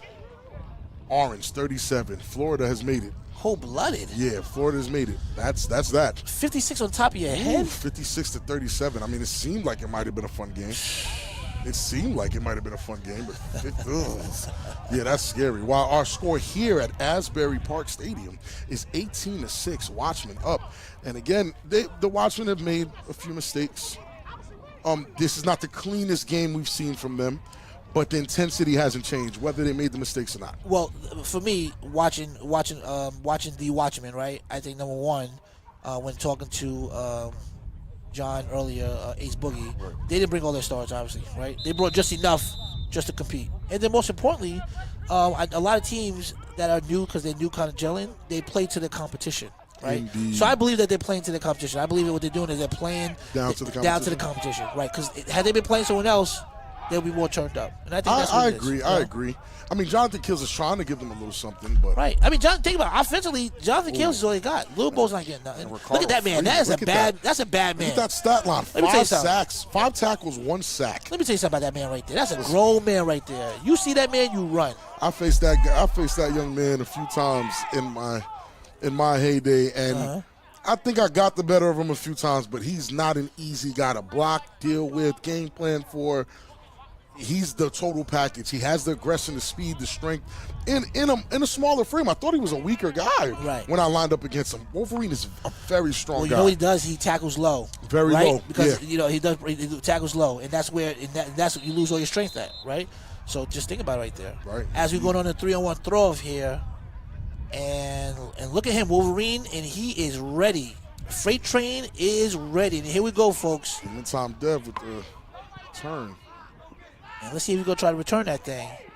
He is. Oh, wow. Wow. Oh, wow. What was he thinking, Rob? What was he thinking on that one? I mean, Dev is actually like that. I'm just waiting for Dev to, like, fully wake up. And But yes, Wolverine, Freight train, them boys don't do that. I know. Hey, he's trying to show him he's not. Look at Freight train. Now look, he's doing his dance. Now Freight train, look, he's doing his dance now. Little Freight train. Yeah, he's doing his Freight train dance. See, this is the thing. You got to know. I tell people a lot of time when playing football, you got to know down and distance. You got to know who your enemy is or your personnel, right? Indeed. You know against the Watchmen. With Freight Train and Wolverine, who just been smacking people all game, you're not gonna really. Why would you risk it? Why? Now look. Now you put your team. Right. Now you're at the same yard field position that you was at the end of the second half just now. They put you right back Right there. back Put you there. back against the Back wall. against the wall right now. Someone has to step up, man.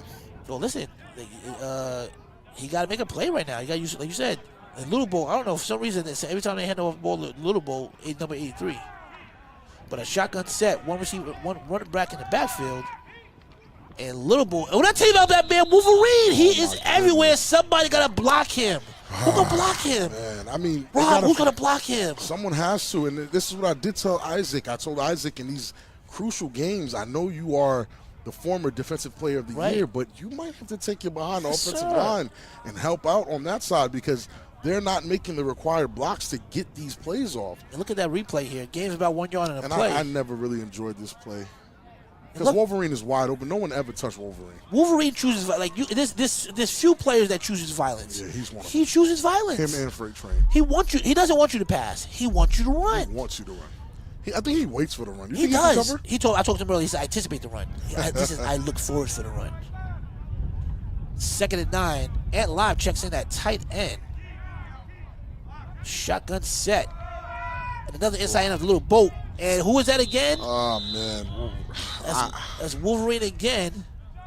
I don't like the play calling. And a lot of fans are asking, where's BIC? Where's BIC? For anybody who's coming in late, the DC Buzz forfeited today. They say they want that smoke? They didn't want that smoke with BIC, so BIC gets the automatic win. Okay. Their game was definitely supposed to be at 1, but because of the forfeit, we switched some things around. The U versus who did the U play? Renegades. Oh, Renegades. That right. got moved to 1 o'clock instead of the BIC game. So BIC definitely has a win today. 3rd and 7. Gerard's back. The Oh, slant is there it there. is. Woo! Hey! There go your hustler, you said. It is. And Shane Turner. That's Shane Turner with Shane the catch. Turner, yes, sir. About time you checked into the game, young man. He has Shane to. Turner. He has to, and I mean, he's been rested long enough. He's not hurt anymore. I'm expecting Shane Turner to kick up because Jonathan Keel needs help. Listen, if you need help, you got to get those slants is there all day.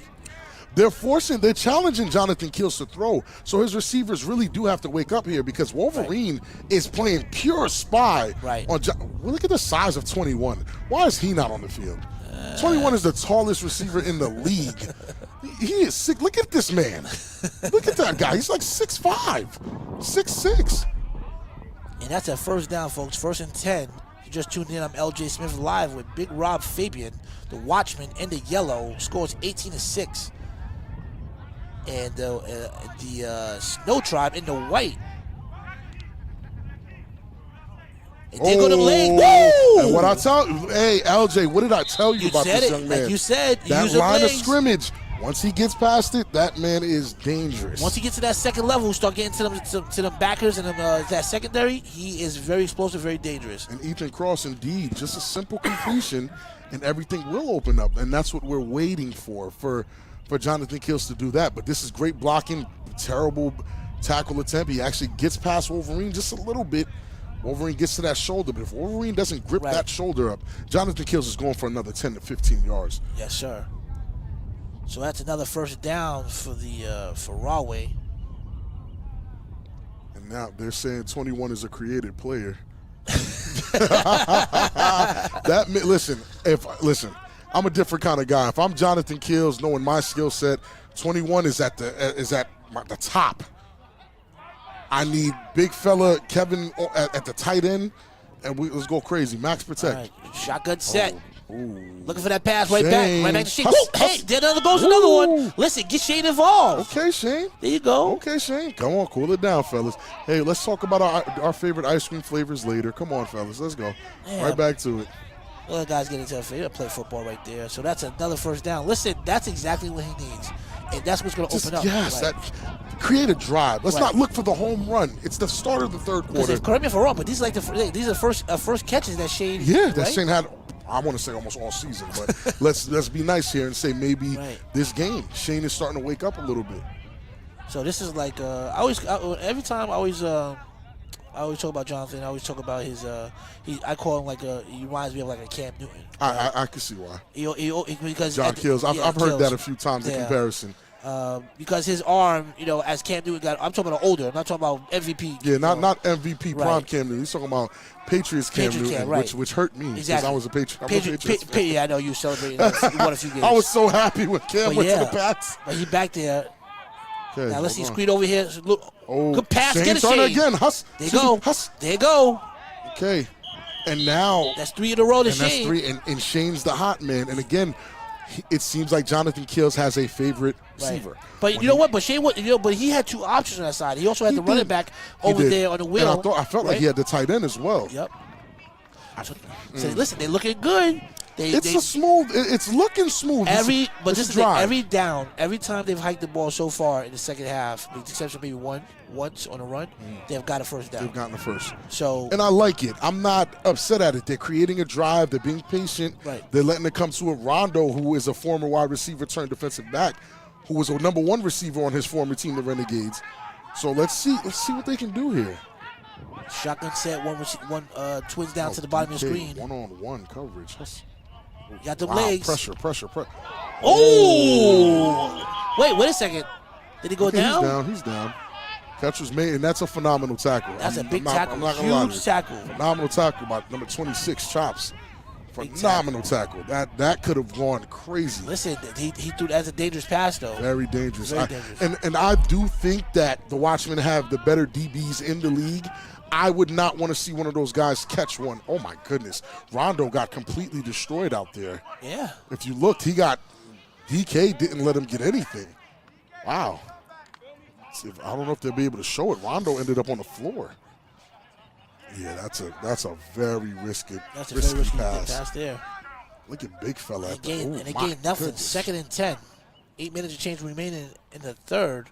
Big fella. Slant to the big boy. Oh, yeah, Mr. Viral You were just calling him out. I'm calling him out because he's definitely one of their better athletes. I'm looking for him to get the ball. Let's not just keep him as a viral, TikTok or an Instagram reel. Oh, he had that one play, right? Yeah, he had the one play with the stiff arm. Give this kid an opportunity to showcase his skills. For his size, all I kept seeing is how fast he was, how strong he was. For his size, that's a big boy. But you don't want to go to him right now. Right now, I would put him at tight end. I mean, it's a great pass, but Listen, he's That's a completed big that. guy, That tight man. end is right now. That's his ball right there. That is his ball. That's his ball that he's throwing. So And Jonathan right now, Keels is getting comfortable in that pocket and doing it. I'm liking what I'm seeing right now. They're driving the ball, and if he can complete this drive, cut the lead down, this looks so good. This is huge. This is a huge possession for him. Oh, for sure. 1st and 10. Drops back, rolls out to the right. Oh! Playing with fire though. Woo! Playing with fire. And I think, incomplete pass. man, Incomplete pass. Man, and Pedro went up with one hand to go get that thing. That's it's a gutsy pass, but what else can you do? Do you think those plays are the ones, because there's no way anyone thinks he's going to throw it in that type of coverage? No way. And But Pedro you know what? makes that catch. High risk, high reward, right? Yeah. High risk, high reward. So, he could. All it takes is one bad pass, and a few of those passes, like I said, they've been a little suspect. Indeed, and Jonathan so far, Keels, he's doing something that I think the league and other teams are paying attention to. Jonathan Keels is exposing a lot of weaknesses in the Watchmen's defense right now. And I tell you, you want to keep it 100. He's probably not a top 10 quarterback in the league. He's probably 10 teams in the league. So keep it real. He's doing you guys like this. Another inside head off to Little Oh Bo. my, great run by Little Bo. But now what's happening is that's opening up because that play action. Right? The play We action. talked about it. That's Yes, sir. exactly what we asked Jonathan Keels to go out there and do. Because now Wolverine can't fill that hole. He can't fill it. He has to respect it now. Oh, wow. Little Boat is crashing in. He might have the ball. Jonathan might pull it. Either way, you have to respect it. If you force these guys to play honest football, you might be able to move the ball on them, and that's what Jonathan Keels has been able to do. Yes, sir. Shouts out to Big Yuck Gaming in the chat. So so Rawway breaks a huddle. Shane, let's see here. Shane looks like Shane again. Shane Turner, we see Devin, Little Boat, Ant Live, Pedro. Look at Mason. I still can't believe I'm looking at that he's driving the ball down. Against the Watchmen. Against the Watchmen. The number one team in the Northeast.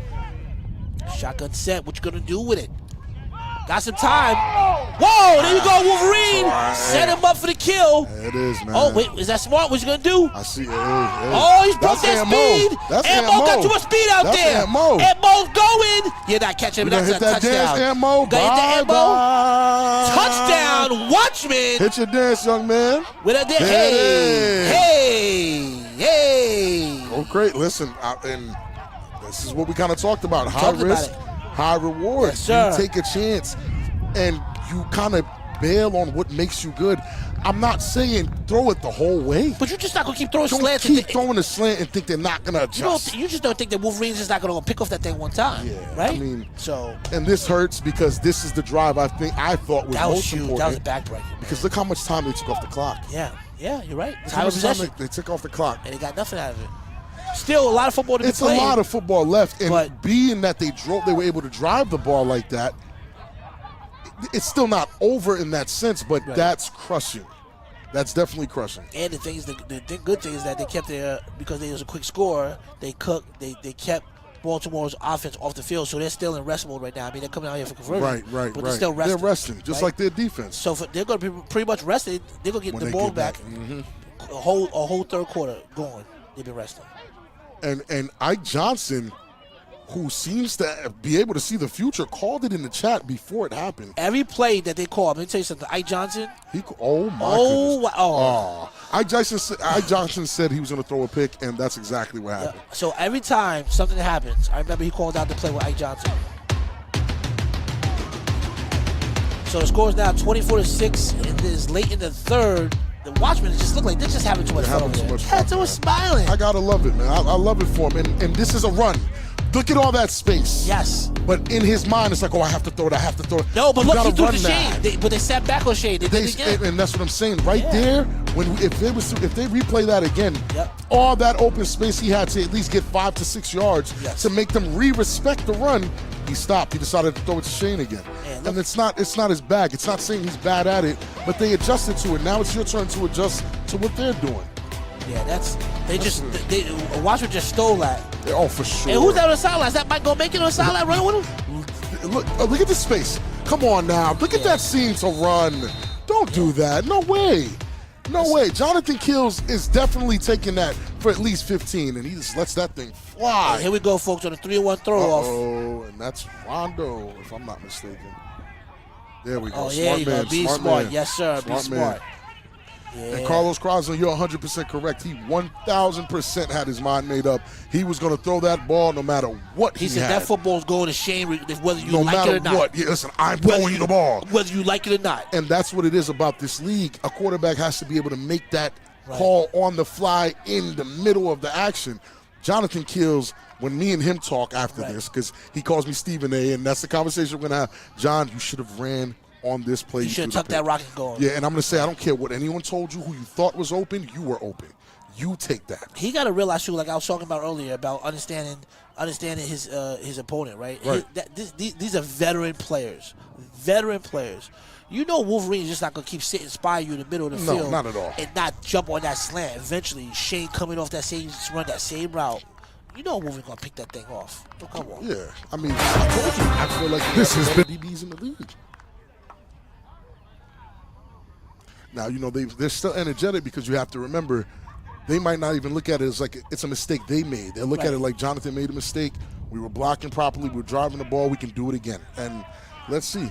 Ethan Cross wants us to pay attention to number 18, Pedro's blocking, who raised his hand for tight end, so maybe he's up to something. Oh, we'll see here. Drops back. Another quick Rondo. pass. Oh, wow. Rondo's back at wide receiver. Wow. Listen, like I was saying earlier, this is the kind of offense for him, not going deep, short passes. Right.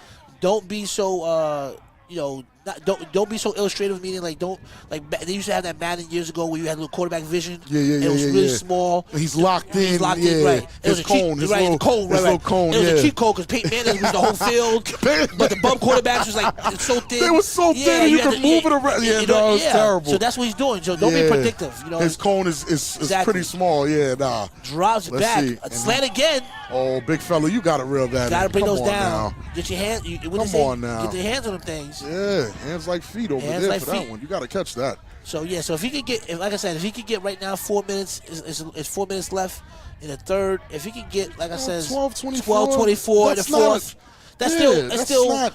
Watchmen still has Watchmen right now play mistake-free football, so they do a turnover. Most teams don't play turnover free, right? And let's just be honest. This whole third quarter, we haven't really seen Ace or Buck on the field. You're right. Yep. The Shnow Tribe have taken. If that's their game plan, it's a genius one. But you have to actually finish. You have to score. Yes, sir. 2nd and 10. Drops back. The pass again. Ooh. That looks good. That looks good. Is it a catch? Is that a? Oh, the ref is saying no, sir. Ref, boo. Can we get a replay? And Carlos, I definitely agree. I said it earlier. The Watchmen are definitely, it's the same thing I said about the U. Against certain competition, they're showing little bits and pieces of a weakness that I'm not really thinking they should show right now. Yep. Let's take a look at this and see if he actually did catch it out of bounds. Let's see. Oh, a little wobbler. 2. Oh, he made contact with the ball prior to stepping out of bounds, but he secured the catch. He did Tony toe tap. Yeah, he didn't. Yeah, he not Tony toe tap. He did Tony toe tap that thing. So, nah, not at all. And they're going for it, 4th and 3rd. 4th and 3. What? Threw it again.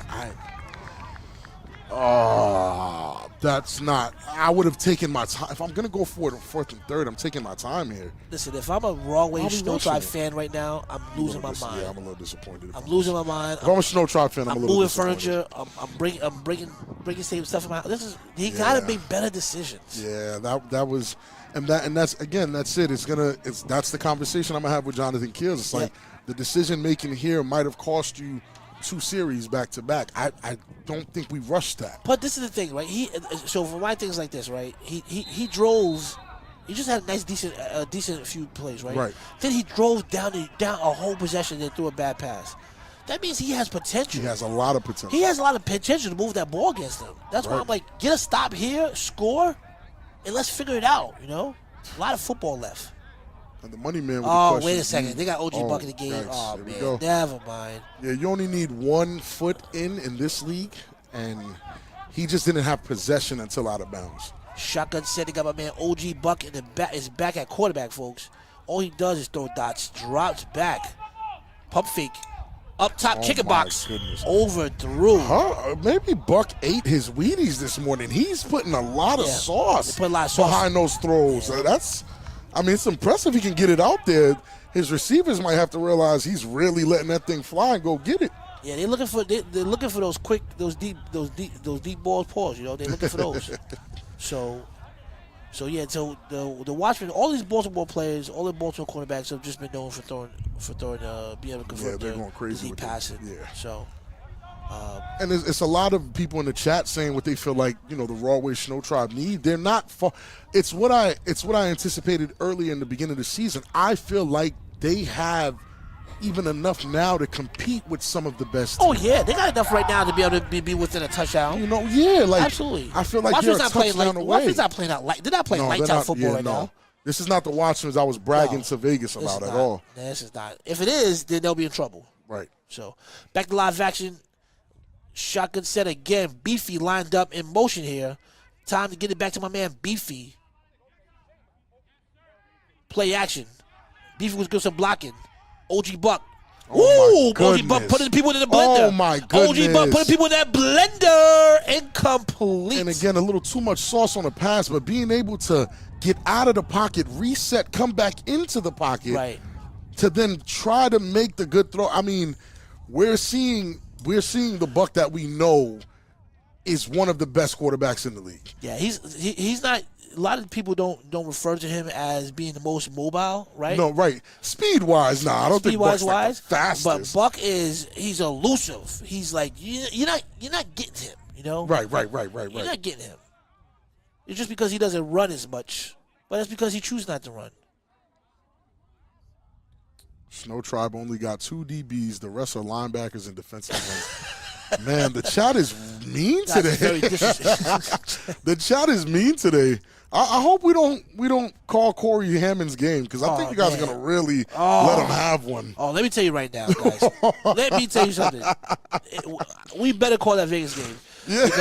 Because if I call Corey Hammond's game, because that's an interesting game. Huff versus Corey Hammond is something I don't mind. Watching. And Corey Hammond was talking that jazz earlier, talking about he throw for 200 yards. He the best. He got all the Warriors records. And, man, he was talking. I don't want to hear none of that. 3rd and 10, back to live action. Watchmen up 24-6. And this is OG Buck. Oh. Look at the control pass to my man Bone. Bone's too strong. Bone's a big boy. Bone's too strong. Bone is a big boy. He is a big boy. You're just not going to put him on that turf. You got to go to the gym to tackle a guy like that. That is my man Bone. Too big for the game. Too strong for the game. Shouts out to Cole sending the games out to a few fans. Shouts out to you, Cole. Appreciate you, Cole. Speaking of which, happy birthday to Cole. Oh, happy birthday, Cole. So commissioned out in Cole down in Baltimore. In Baltimore? Yeah, happy birthday, Marcus man. Cole, Marcus happy Cole. birthday to you, my guy. Happy birthday to Marcus Cole, man. That's and my the guy. money man is requesting that LJ call Corey's game. And what a pass to Bone. Bone is just a dangerous guy. Rondo tried his best, but Rondo just doesn't weigh enough to tackle a guy like Bone. And Big Yuck Gaming asking where he can get a Big Rob jersey.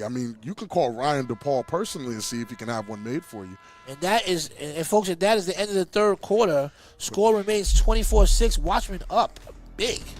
I'm LJ Smith with Big Rob Fabian here. You're watching A7FL live on A7FL TV. Rob, you told me about Corey. You want me to go take Corey's game? No, right. Right before we talk about Corey, Sunday, July 23rd, 2023 at 4 p.m.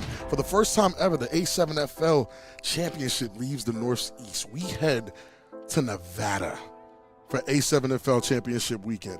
Ticket packages are included in the A7FL Championship game, a pro combine, tournaments, and more, all at a7fl.com/championship. And if you want a discount, which I know everyone loves a discount. I love discount. A7FL Insider as the discount code to get you 25% off on Championship Day. Let me tell you something. I don't pay full price for nothing, so I need that 25, sir. Yeah, don't ever forget to scan that QR code. Yes, I love scanning QR codes. That's what I get my menus sometimes. As we get back to live action right here, it's 4th and 2 here with OG Buck faking the quarterback keep. OG Buck. So much space. What a pass. Oh, What a yeah. pass. Oh, What my a pass. goodness. And Ant Mo. Touchdown. Wow. Ant Mo making it look too easy. Wow, here he is again, hitting his dances. Ant Mo is very viral on TikTok. I know people might not know this. He's not hitting those dances for fun. Those dances have put him on flights, and he's met a lot of cool people doing these dances. Ant Mo is very viral and famous on TikTok for these dances. So, I mean, yikes. Yikes. Word on the street is that every time Ant Mo scores, he gets a free car wash with Get Their Hands Auto Detailing LLC, Marcus Cole. Word on the strip. He said he got that drip sauce. He got the drip sauce? Yeah, he got that drip sauce. So every time he scores, he get a free car wash. I'm saying it. Next time he scores, can I get a detail on my car? Nah, he said only for Ant Mo. Oh, goodness gracious. All right. He said you still claim the U, so he can't do that. I claim nothing. I claim the booth. They said you bring your jersey in the trunk just in case. Listen, it would be 2 jerseys in the trunk. It would be a BIC jersey and a U jersey. Again, folks, if you just tuned in, LJ Smith alongside you with Big Rob Fabian. The score is 30-6. Watchmen up. 14 minutes of change remaining in the fourth, and OG Buck doing what he does, right? They're running double tight, and I definitely didn't. The game he got time. Look, he can bake a cake back there. Look what time he got back there. He can bake a cake. Oh, look at big man stalking. What a pass! Easy What a money. pass! What a Easy pass! My man Easy Bone money. out there. Look at Bone in his face right there. He ain't working hard. He ain't sweating. Not even a little bit. This is too easy out here, man. I got to be working a couple hours. You guys, come on, a good block Look at right Bone. there. Bone is such a happy guy. We had him on the podcast. The guy he's such a nice guy. I remember trying to get a rouse out of Bone. I couldn't even get him upset. Bone doesn't get upset. He doesn't. Bone just plays the game. I just look at this replay here at the touchdown. What a pass to Ant Mo. And I'm sure my man Ike from Baltimore, the voice of the city, called it out. The OG Buck to Ant Mo. And looking at now the conversion, look, he got so much time back there. He could bake a cake. Look at that. Look at that pump fake. Up top, chicken box. There you go, Ant Mo. And Ant Mo is another guy who's like 6'3", 6'4". Yeah, man. Excuse me, Eddie. It is too He easy just out walks here. it in. Yeah, that's too much. And look at this again. Too much sauce. They're so Look at this. disrespectful. They put the replays on there so everyone, so the all the fans can see. You ain't got to replay it 10 times. Come on. They just wanted to make sure you see Ant Mo going crazy. They want to do it for the family of Ant Mo here. And on the 3-1 throw-off, as I tell everyone, the most exciting time of the game. We haven't had no 3-1 throw-off, no returns Touchdown? today. Yeah. Nah, not no, today, actually. not today. Actually, it's been a while since we had a 3-on-1. Does it make it? Oh, so Oh, what is my. that? What is that? Oh, no. If it cleared, it's definitely the Watchman's ball. Well, that question If is it cleared, we have to. Oh, he's letting us know. This is Metal Knees. Insane name, by the way. Metal Knees? Metal Knees. That's the name on the back of his jersey. Metal Knees. I don't even need an explanation. I'm just want to let you know. I'm not Does calling it nobody make Metal it? Knees. That's It close. gets there. That's close. Because it needs to get to the 25, right? That is close. If it's the 25, it's Watchman ball with Ace at the helm. Nah, this is bad. This is unfair. This is bad. This is unfair. Yeah, this is bad. Hey, folks, listen. It's about to get ugly. Ace Boogie is in the building, folks. I'm not going to lie to you. I definitely thought there was more of a chance before that. And look at the created player himself, number 21. He is too light for the game, too skinny for the game. He's too tall for the game. They have him at nose guard? Wait, who is that? That's not who I think it is. That's not Casey the Sunshine Man, is it? No. Okay. Casey's not that tall. Casey's a BIC guy. Back to live action. This is my man Ace Boogie with the motion inside here. Play action. Ace Boogie looking for that deep ball. Pressure. Ace Boogie got that cannon. Complete that's pass. a catch. Gave him about 1 yard on a play. Second and about 9 there. Definitely a tough catch. So so the difference with Ace Boogie is that he can still, even when he's doing his hip and hopping, he can still throw 30 to 40 yards accurately downfield. Right. Where Jonathan's kind of like, slants yeah. right there, break down, maybe dump it off to somebody. And also Ace's 0 to 60, right? From standing still to that line of scrimmage is way faster than Jon Keel's. Oh, they didn't give it to that, so it was a line of scrimmage, 2nd and 10. Ace Boogie.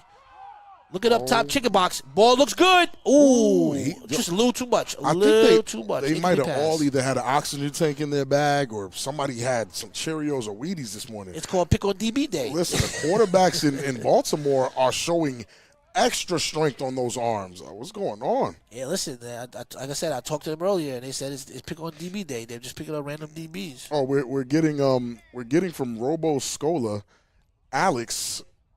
Metal Knees had surgery on his knees, so he calls himself Metal Knees. But I mean, regardless of what happened, calling yourself Metal Knees is that's that's wild. For the record, I'm not calling no man Metal nothing. Knees. Yeah, I'm not calling a man. Matter of fact, I'm not even knees. mentioning any knees by him. You know what I'm saying? At all. Yeah, I'm just gonna call him Sir. Alex. Yeah, I just call him Alex. Yeah. All right. Definitely. Hi, hey Alex. Hey Alex, how you doing, guy? Yeah. What's going on, Alex?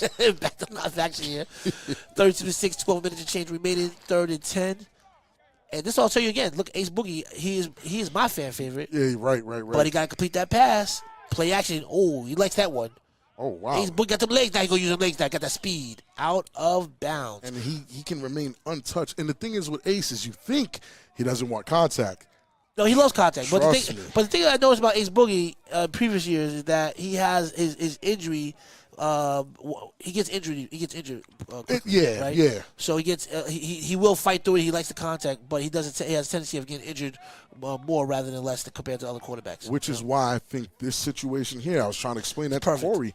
It's perfect. Yeah, it's perfect. He doesn't have to play every single Plus, they know each other. They respect each other. Come on now. This is a different situation. A lot of people be, Corey, sometimes Corey talking that foolish. Yeah, Corey be wilding. These are two quarterbacks that respectfully know each other. They play against each other competitively, and now they have the opportunity to be able to say, "Let me show you what I got. Let's play Let me show you what I together." got. I think the pros of them doing it like Outweigh this the split, it outweighs the cons to the nth degree. It's amazing. 4th and 3, bro. Listen, we speaking of that, Ace Boogie got to complete a pass. What you gonna do with it, Ace Boogie? Fix the screen off here. He got some time. The creative play is almost there. What a pass! What a pass! Wow. He got to flex one time. Come on, Super Saiyan. Wow. Give it to me one time. He gonna do it. Come on. We waiting for it. Come on. Oh, he's pointing at him. He's talking to him. Oh, wait a second. He's talking to him. They try to jerk him for the spot. He's talking to him. With the ref call. Ooh, that's a tough spot. Wow. They say you up 40. We ain't give you no spot. Oh, yeah, he did. There you go. They gave it to him. Yeah. Let's pumped take a down. look at it. Heavy pump fake.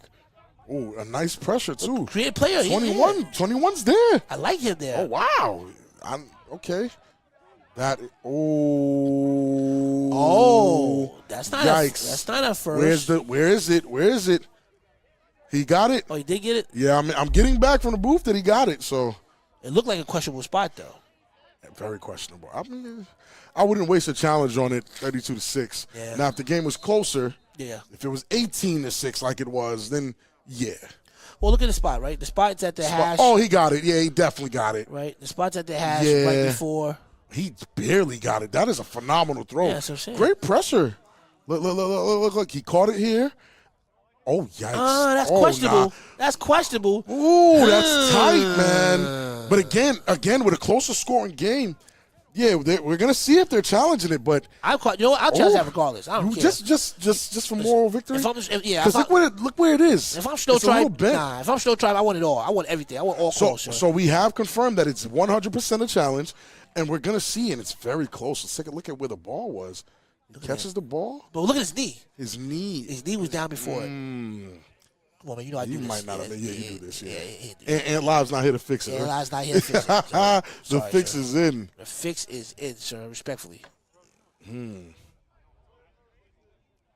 Ethan Cross, you definitely told us about 21. Referees are currently reviewing right now the spot of the ball because if he doesn't get that first down, it is turnover. Shnow Tribe gets the ball, gets ready to drive it down the field on fourth quarter. But if he gets that first down, the Watchmen retain possession, and you've seen what they can do. 4 more shots in the end zone. Come on, man. More Ace Boogie. Come on. Aren't y'all sick and tired of hearing me say Ace Boogie? Ace Boogaloo. Right. Ace Boogaloo. Aren't you you don't want him. Because once you start getting that pressure, you start doing that hipping and hopping. Oh, yeah, you're in trouble. He's the opposite. So, in my opinion, he's the opposite of Jonathan, right? From the Shnow Tribe, right? So, he's the opposite. So, once he starts getting pressure, his accuracy goes up tremendously. Like, once he gets outside the pocket. Right. So, Carlos Croslin.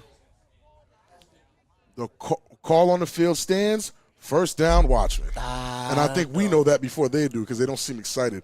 They definitely asked in the chat who has the strongest arm in A7. We've seen Huff throw a ball 80 yards, and until I see something Yeah. More than that, I don't think anyone's arm is strong. Remember, Huff throws on a 3-1 throw off. He's a cheat code. Yeah. He throws it out of the back of the end zone. Out of the back of the end zone. And that's, it looks like a field and goal. that's without Asbury win. Right. Right. It looks like a field goal. Yeah. And we don't kick those. He's a cheat code. Yeah. We don't kick at all. If you're just joining us, we do not kick in the A7FL. We leave the football, ball to foot, to the soccer fans. Exactly. So if you're gonna beat us, right, and it's tie score, and you're not gonna kick a 60-yard field goal for the win. No, sir. You gotta get in that end zone. Yeah, not at all. Yeah, No. you're not doing none of that, sir. You have to take your strengths and your men and my 7 men. And you have to run us over. Yeah, you got to. You gotta get in that end zone. You're not. What did Corey would say? Bring some guy over here that been sitting on the sideline with a jacket all day. Yeah, listen, Corey, Corey loves that stuff. Kick that 60-yarder. All right, 10 minutes of change now. Ace Boogie. And an inside hit off. Oh, wow. That's a good blocking right there by Beefy. So look at that block. How many Oh, people gonna my block Beefy? goodness. How many people gonna block Beefy? Wow. How many people gonna block Beefy? How many people? Oh, my goodness. Rondo, I hate it had to be him. Rondo, my mans, I hate it had to be him. Beefy just cleaned up that sideline. Man, you wasn't with Beefy lifting in the gym. Lord have mercy. You wasn't with him lifting in that gym. Man. That's just a great ball awareness. Look at that. Just follow that man, Beefy. Look at that. Look at the block. Great block here, too. Look. Way to seal, and Beefy's just leading the way. Yeah, Rondo. Wow. You're not about that. You're not about that, Rondo. You're going to keep going on your back of your heels. Great run. He pushed him out of bounds. Yeah, he got him out. Listen, I'm an offensive lineman, a former offensive lineman. Excuse me. Let me not try to put myself. He blocked him almost to the outside- A7 signage over there. Yeah, I've never seen that. That was amazing. That's a phenomenal block. Great run. First and goal here by the Watchmen. And Ace Boogie. Another jet. Excuse me. He get there? He got there. That's a touchdown. That is another touchdown. And they're just dancing out there having the time of their life. They're having a good time. Yeah, it's just too much. Nothing better than driving up 95 North and getting that dub, getting that win. It feels good. They wanted to get out of here at the top of the fourth so they can. I mean, they're not far from it now. How much more they got scored now? It's 42 points. They have to be up by 42. Oh, they have to be up by 42. Yeah, okay. 42. Okay. And then I think the opposite team gets an opportunity for one more drive. So they got to stop them, right? They score 42. Then the other team has a chance to break the 42. Yeah. And then, or say, mercy, and walk out. Or tap out and say, nah, I don't want no more, sir, respectfully. And we are having, I don't know if you guys heard, I definitely said it during the championship, there is a pro combine in a video game tournament out there. I mean, if your team happens to not make it and you want to take the trip and see if you have a good arm, you can definitely check that out. And looking for the conversion here. Oh, that looks good. You got to make that catch. Antmo got to make that catch. Got to make that catch. So it looks like Antmo's as far as now, just doing your research on Watchmen, you eliminate Antmo, you kind of, you put your best DB on Antmo, you kind of put yourself in a better position as far as for the postseason. What do you think? I would have said that, but Antmo hasn't even been their guy. No? To be honest, their guy has been Tony Totap, Mr. Anderson himself. Tony Totap has, especially on Games of the Week, it's been him taking the top off of teams. He did it to BIC, did it to the U. It's been Tony Totap, believe it or not. Wow. Tony Totap it is. 38-6 is the score, guys. And if you're enjoying what you're watching, if you want a Watchman jersey or a Shnow Tribe, as Corey said, delicious colored jersey, why don't you head to a7fl.com/store, get something to show off your favorite team of your hometown. You can even get yourself I would say Corey Hammond, but you guys know you want a Big Rob jersey. And that's all at a7fl.com/store for official A7FL merch. /gear. A7fl.com/gear for official A7FL merch. And here we go, folks. The 3-1 Okay, he got it this time. Excuse me. Wow, what a hit! Put him down. And who's this guy? Wait a second. I got to give this guy a name. Who is he? Who is this guy? I don't know. He's a new guy. This is a new guy. Sharp Jr. Man. Okay. You got Primetime's number? What a hit. Oh, man. We have a phenomenal hater. You know what? I'll let the chat deal with the hater in the chat. Go ahead, chat. Do your thing. But, wow, Rondo gets the ball, and you think, Sharp Jr. Yeah, Sharp Jr. What a tackle. And way to go, Sharp Jr., to make a name for yourself on this is the first time I'm seeing him. Yeah. So shouts to Sharp Jr. on that tackle. And listen, Great open field and I tackle. hope his family's watching because you got yourself a football player right there. Right, for sure. And that's the way you earn a spot on a team. You know, in the A7 special teams. All that effort. That's what you need from a player who's not named. You get what I'm saying? We don't know who that guy is. There's a lot of guys, especially on BIC, right? BIC got a lot of players that just play special teams, right? Making open field tackles. So now Shnow Tribe now inside help back to Little Boat. Little Boat with that stiff arm threw him down to the floor. He said, "You are little." Oh man. He might not have been in the gym long enough than Little Boat. Oh, my goodness. He didn't really gain too much on that, but he did violate him and throw him on the floor with one hand. That was a violation right there. That's heavy violation. And to confirm, this is not the Watchmen's full team. Oh, I know. Of course. Of course. You called it. You said it out earlier. Let's take a look at this stiff arm. Sir, unhand me. Oh, my goodness. Woo! Why his body hit the turf like that? Look how his body hit the turf. Look. Oh my God, locks were flying everywhere. My goodness. They're gonna do it again. You know how A7 is gonna violate. I bet you're gonna put it on one more time. Oh, Okay. Nice guys. 2nd and 10. Okay, Jonathan Keels. Oh. Can he get away? Oh, get on that horse, Ant Live. Oh man, back in the day, Ant Live gets a pass like that, and you're just ready. His nickname used to be Mr. Slow-Mo. Yeah. Oh, they're going to give it to you one more time because A7FL is dirty like that. And slam! Unhand me, young man. I told you to go do it and violate. Gave that man a retwist. Oh, he did it one more time. Check it out. Look at this. Let me retwist these locks. A7 so disrespectful. Oh, goodness. Oh, my goodness. All right, A7, you guys got to violate. Come on. So, A7 wildin'. Calm down, A7 production team. Y'all. got kids at home at dinner table watching this. Right. Like, watching this on the... Why daddy get thrown like that? Mom, what if violate daddy like that? I'm done. Yeah, man. I'm done. Go on, guys. You're going to lose respect in the house. Back live. I'm not doing my homework no more. You're going to keep talking. Hey, Dad.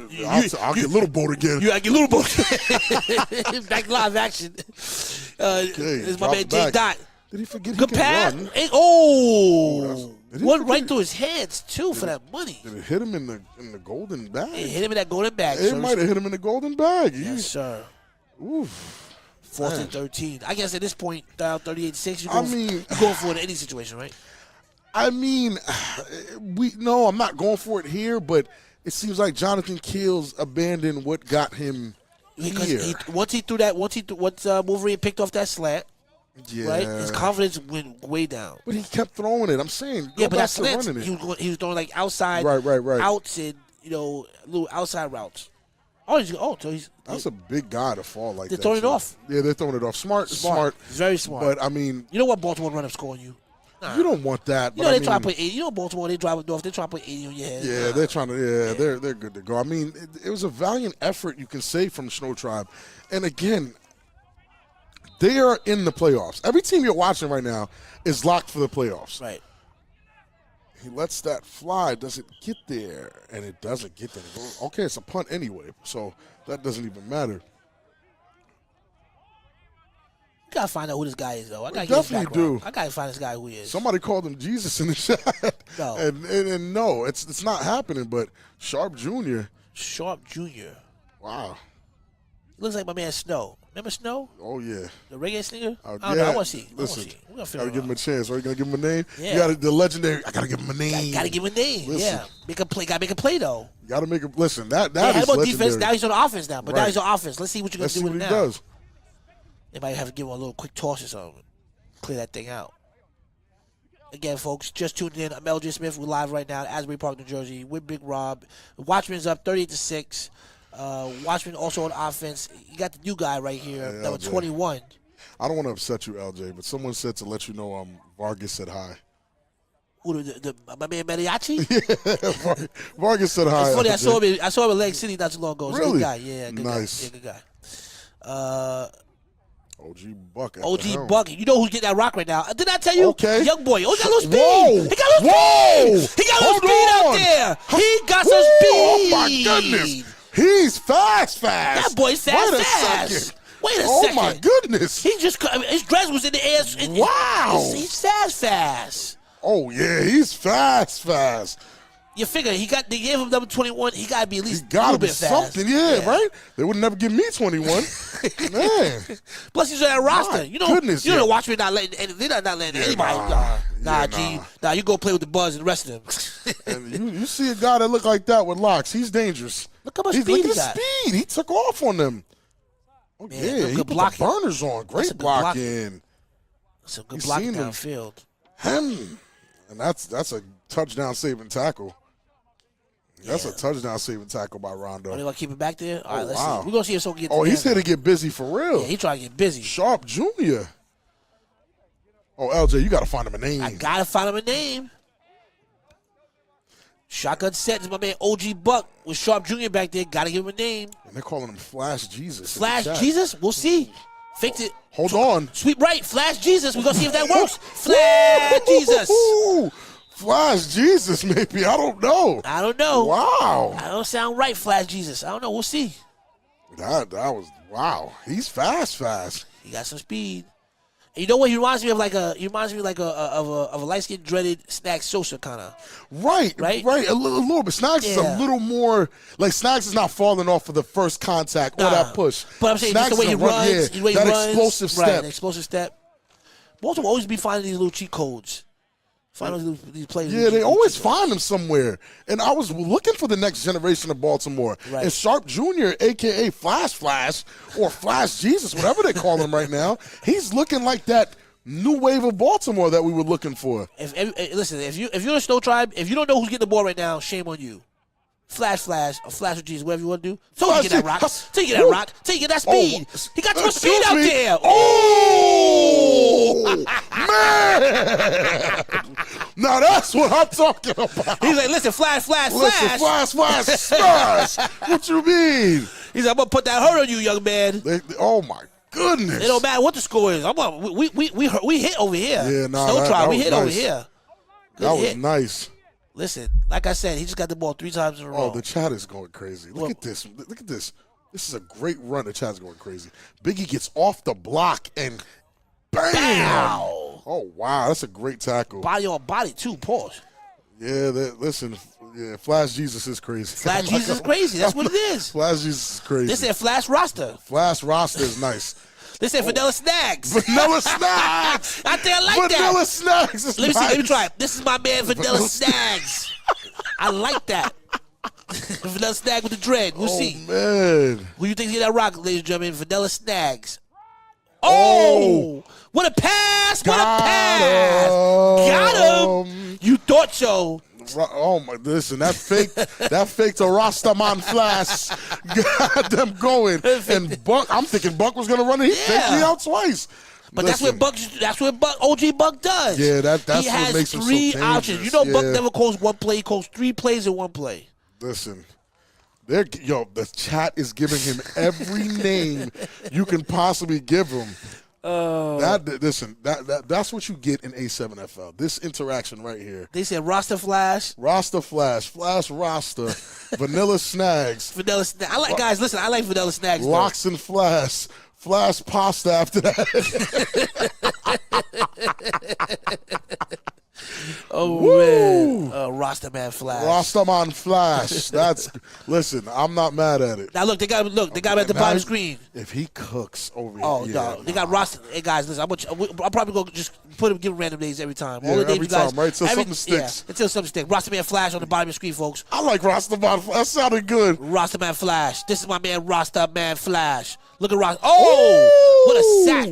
There you go. That's how you humble them. And Pedro with the sack. Wow. There you go, Pedro. Sometimes you gotta get it together with them.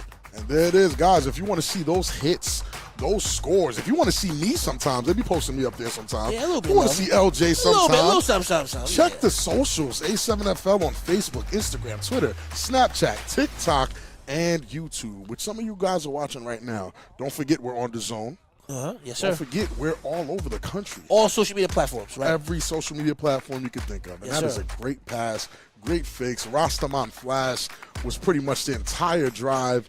And really, look at Rastaman Flash. That's my man bro. Rastaman. But you say it again with the Rastaman. Rastaman Flash. Rastaman Flash. Rastaman Smash. Rastaman Smash. That's my new guy right there, 44 to 6. Gotta love it. Rastaman flashes highlights today. Look at him go. Yeah, you gotta give that. You gotta give that young man the ball a little bit more. Yeah, a little bit more. Yeah, let's see him. And they bring him out here games of the week.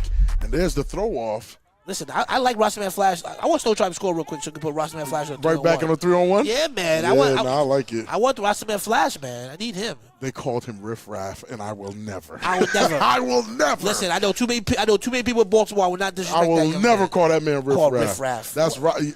What? No. Never. Rastaman No. Flash. Rastaman Flash. Yeah, we're going with that one. But you gotta say it the right way. Rastaman Flash. Rastaman Flash. You gotta say with the accent. Either or else it Rastaman doesn't Flash go. or Vanilla Snags. Vanilla Snags. That's I like it. Vanilla Snags. That's it. I like Vanilla Snags. Because he moves like Snags. You know? But he got that dread, so Rastaman Flash. Listen, guys, you guys got it. You guys got it. People have spoken. Yeah, Rastaman Flash it is. The only league you know where you can communicate with the commentators live in the game right now. And give somebody a nickname. We want to call him Rastaman Flash. You got it. Rastaman Flash it is. That's it. That's his name. My goodness. So let's see here. It's 2nd and 2. Oh, wow. 2 minutes. And they had the 2-minute warning. I mean, what do you think Keels has to do here? Listen, I mean, we don't want to go out there. Let's finish strong. Just finish strong, but you got to remember, too, you guys got to remember, too, guys got to go to work in the morning, right? True, indeed. So you want to make sure that you go injury-free. I mean, heavy pause, but Keels has taken a pounding already. Yes. Yeah, so. I would throw the ball. I would try and use my legs, but we'll see. Oh, he said he's going to throw. Well, that's it. Whoa. It looks like he's throwing to their DBs, respectfully. That's what it's a 2-minute warning. As a quarterback, I do not want to throw the ball against those DBs. Well, you know what? They're going to they're going to punish you. In all fairness, again, if you're doing your research just like in football, if you're a student of the game, you would know that this quarterback specifically's accuracy gets worse and worse. Just like most quarterbacks. Right. Their accuracy, as it gets deeper to the field, gets worse and worse. Right. The accuracy on the short field might be 80%. And then medium might be 70%, and then deep ball it might be 60%. You know, so his reality is that his deep passes are not as accurate. That's why we said we like the slants. But then Wolverine was jumping them slants. So you don't want to deal with that. And I don't know if Keels is now afraid to run because Wolverine has been sticking him. 2nd and 10. Like Wolverine just hanging out in the middle. Hey, look, that's a dangerous pass. Who is he throwing it to? I mean, he's throwing it to them. That's a dangerous pass, man. Listen. I mean, I'm not a quarterback. I'm not here criticizing heavily on what he can and cannot do. No, but we're watching the same game that everyone's watching. Though. Right. And we don't have to be a quarterback to say that, like, my guy, who are you throwing to? And it's not like he's getting the pressure is not even coming. It's not coming heavy. Yeah, it's not coming heavy. Wow, yeah, Baltimore's not really trying to. Look, they got the subs in on their D line. Right. They got this guy. Right. I mean, come on. They're only rushing 3. Yeah, they're only rushing 3. It's 4. I mean, don't get me wrong. Wolverine is still spying, but come on, John. Let me see something. Let's see how much time you got. 1,000. Okay, there we go. Thank you, Jonathan. Oh, I like that. But Wolverine was there for it, and that's okay. And John is saying, "Hey, I'm still here. I'm going to run right at that man." I would watch that all game. Any other person besides Wolverine being there, Jonathan runs him over, right? Yeah, he makes a play. I mean, I'm still here to watch Jonathan. Let's take a look at this. This is gutsy to me. If I'm on his team, this revitalizes me. Now I want to block even harder. Look at this. He just went against Wolverine. Head up. Yeah. Head up. Yep. He didn't get destroyed. Wolverine didn't get run over. I need that. So that's what, 4th and 3 now? Yeah, I mean, he wants to run it again. Every time I look at the screen, every time I watch this, every time I pay, it's 4th and 3 with Shnow Tribe. Yeah, I know. D'Angelo Brown wants everyone to know that Keels is getting pounded from all angles. Shouts to you, D'Angelo Robbie Brown. Volley, that's not me. I'm just saying, you have to read. Come on. I had to read it just like that. And they're calling him White Lightning now, which I'm not upset at. Nah, he's too much of a roster to be He's too White much of a Lightning. roster. Yeah, I need to he's too roster. I gotta. Oh wow. Shane, wait, is that a first? Is that a first? I feel like he didn't have to hesitate. I think that's a first, right? Yep, it looks like. Yeah, that's a first. Yeah, now White Lightning, because it doesn't reference it doesn't reference the locks. I want to reference the locks. Yeah, I think what we had earlier was a little better. Rastaman Flash. Rastaman Flash. They said all this for a name, and he'll never play again. Listen, well, you know what? At least he can say, "Hey, Mom, I got a name, A7." Back to live action. Why not let it fly? Top. Ooh. Listen. Ooh. Like I said, do your research on your quarterbacks. That's a good ball. That's a good ball, That's a man. good ball. I'm not gonna lie. Jonathan Keels. I'm not gonna leave this game saying Jonathan Keels is a bad quarterback. He has a very specific play style. Right. Very specific weapons that he can use to help him. His team has to be more molded to what he can do skill set wise. Just very similar to like they were saying with like Lamar Jackson, right? He doesn't really throw the ball a lot, right? He uses his legs a lot. Right. So yeah, you're right. So he needs to have a system that's more geared for his style of play. Right. Because not for nothing. Yeah. 720. Yo, that's My God. Yo, why you violating? You don't have to. Yeah, you have to do all that. 7 But for 21. take a look at the rushes. 6 rushes for 74 yards and a touchdown. Yeah, but this is your game, not this. But you didn't have to 7 for 21. You didn't have to violate that young man. Put 7 for 21 for 33 yards. 7 for 21 is QB crazy. yards probably 88. I mean probably 63. Come on. And look at freight trade. Look at these guys. Yeah, I don't want no problems with. They don't want no problem. And now I understand maybe that's why he's throwing. All right, ducks Ant Live. Let me see something. Ant Live versus Freight. No, never mind. He backed off. Play action. Looks like he got some time. Good ball. Oh, my. Good ball. Woo! Oh. And I told you those DBs are dangerous. And if I'm not mistaken, that was Ant Mo. Again, Ant Mo is he's probably one of the taller DBs in the league. I don't want to throw anywhere in those guys' vicinity at all, whatsoever. Yeah, man. You got to stay away from that. A minute left remaining in the ball game here. I mean, and they just show me guts here. Just show me the guts. And that's really, pause. That's what I want to see. Like, that these guys are still trying. They're not giving up. There's no quit in them.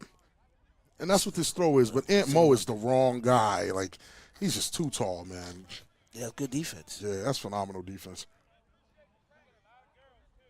I mean, listen, the quarterback position is not easy. I mean, No, it's not. So let's give him the quarterback position is not easy in this league. How do you feel about which position is the harder? Is it corner or quarterback? I actually wanted to get your take on that. I always hear that, and in my opinion, it's definitely quarterback. But I hear cornerback is pretty tough. And hold on, we got some play action here. Uh-oh. And again, Blocking. look at drop that for that money. Man, I do not want to throw it in front of those guys. So the reason why that people would say that the corner position is hard is because in the 7-7 typically a lot of teams mostly play man, right? Right. And you're left on an island. So if you're more of like a man DB instead of like a zone coverage DB, then you might have your opportunities, your struggles. Right. For me, the quarterback position is harder though because not only do you have to lead, the quarterback is the leader by default. And so win, lose, or draw, you're going to blame you, right? Yeah. Drew was playing quarterback, that bum. Something like that. They'll always they'll be quicker to blame it on the people. DBs get smoked. You know how many times Hollywood has smoked DBs? You don't even know their names. You know what I'm saying? Right. Only touchdown. Think of it. They got 44. We don't even know the name of the DBs that got smoked. That got smoked. But right. the quarterback, we know who's throwing ducks out there. We know who Jon Gause is. Yeah. We know who Buck is. Exactly. We know who John Keels is. Keels got to make a play. That's another one. It's just not where I would throw it. I wouldn't throw it over. You know what I'm saying? I'm telling you, they have some of the better DBs in this league, and yes, you hear a lot of teams where they talk about, and I won't put any of the teams on blast, but we talk personally, guys. You know who I'm talking to, where you tell me some of your weaknesses are your DBs. I don't think the Watchmen have that issue when it comes to DBs, and I think their ultimate test is always BIC and the U, who are filled with wide receivers to actually challenge those DB sets. But, we'll definitely see.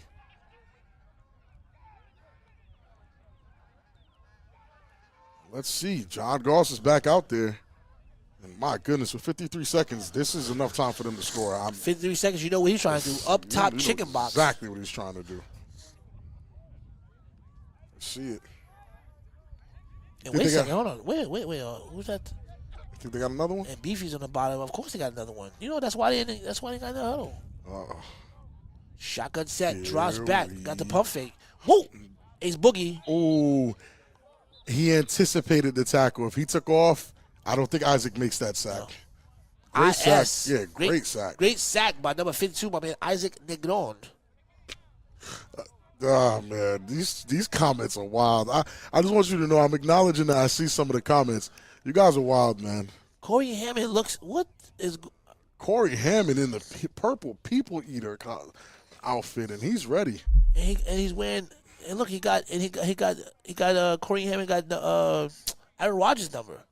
Oh, Aaron Rodgers? I would have said Tom Brady. No, Aaron Rodgers number 12. Is that a do-rag, Corey Hammond? Oh, you guys are in for a treat. It's going to be a treat today, ladies and gentlemen. We got another Corey goodie. Hammond has a white silky on. Right. You're either going to see, with 7 seconds left remaining in this ball game, you're either going to see the game in Vegas or you're going to see Corey Hammond with the Boston Omegas putting up 200-plus yards of airtime. Let's see, Jon Gause. 46 seconds left. 46.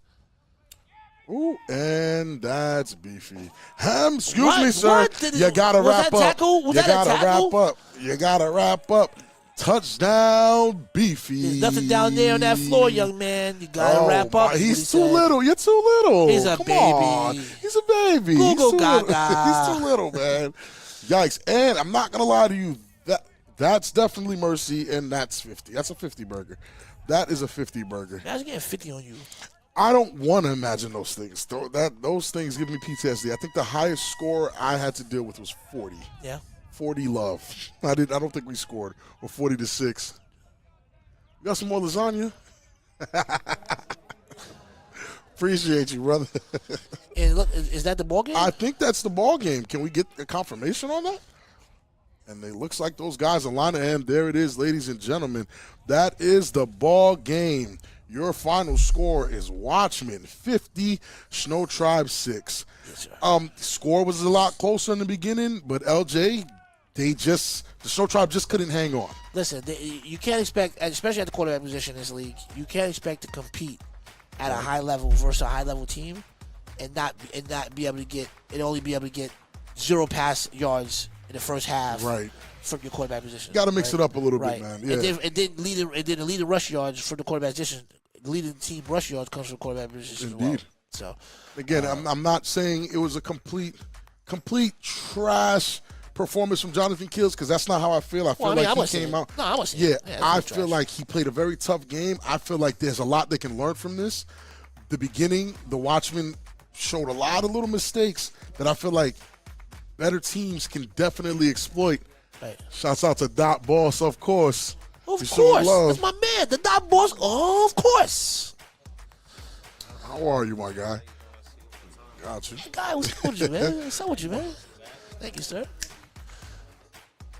All right. And that. So we got another goodie. So we'll know soon. I guess, know, right? We'll definitely know soon when we play. And here are the final stats of the game. Again, 194 rush yards. I mean, you see it. As I told you, right? So see it. at this level, right? As the league expands more and more, and you start attracting these better athletes, right? You cannot beat a team and only put up 83 yards rushing and 33 yards passing. No. It's not. You can't do it. And look, guys, we even have the return yards included, and that's wild, man. It's just the one turnover, but you see the grand total yards, 428 equals 50 points. 116 gets you just 6 points for Raw Shnow Tribe. And, I mean...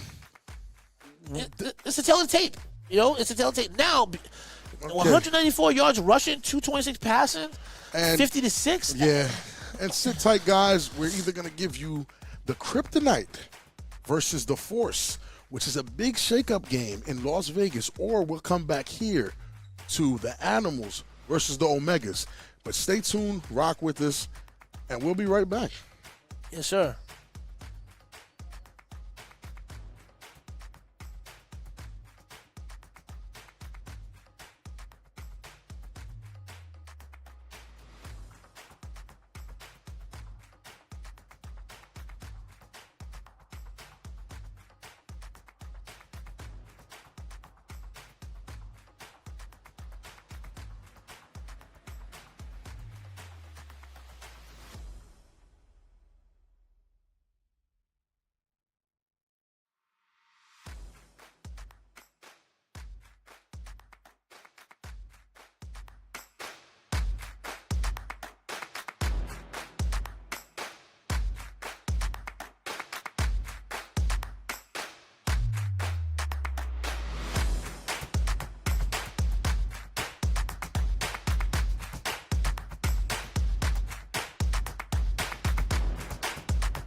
It's a Kobayashi Maru for our two teams in the final game of the final week of the A7FL season as the North Vegas Kryptonite and Vegas Force battle to lock in their road to the playoffs. With the Insomniacs and Sick With It awaiting either team in the opening round, the Force and the Kryptonite will end their season with a big-time game and big-time pressure. Who will get the 3 seed? We find out now as we count down the throw-off. Yeah. I'm ready to play now. Put me in the game now. I came here to prove it. I'm ready to do it. I can't be afraid now. Put me on the stage now. I'm ready to rage now. I feel like an animal stuck in a cage and I'm ready to break out.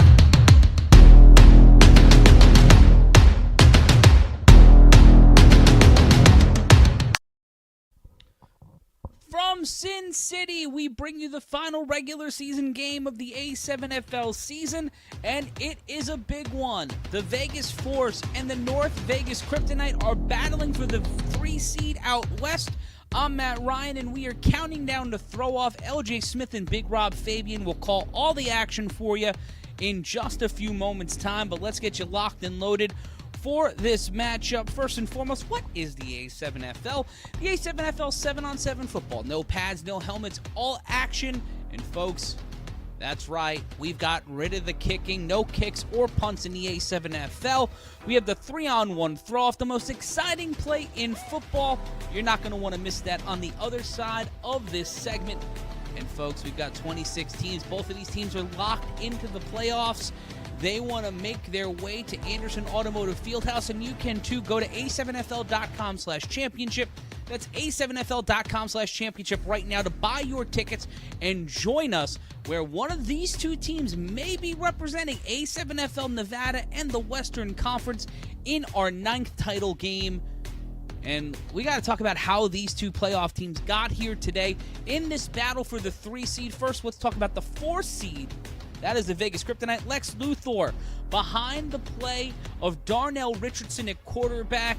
The Kryptonite have been one of the more consistent teams in A7FL Nevada. They've fallen hard a couple of times. They're 4-2 walking into today. They are outscoring their opponents by 67 points this season, but it may not be enough. Who's the next man to step up? Who's going to be giving Darnell Richardson that security, that help, whether it's on offense or defense? They need more players to step up for this team, especially when it comes to the playoffs. Richardson didn't have that in the Fall Brawl Championship.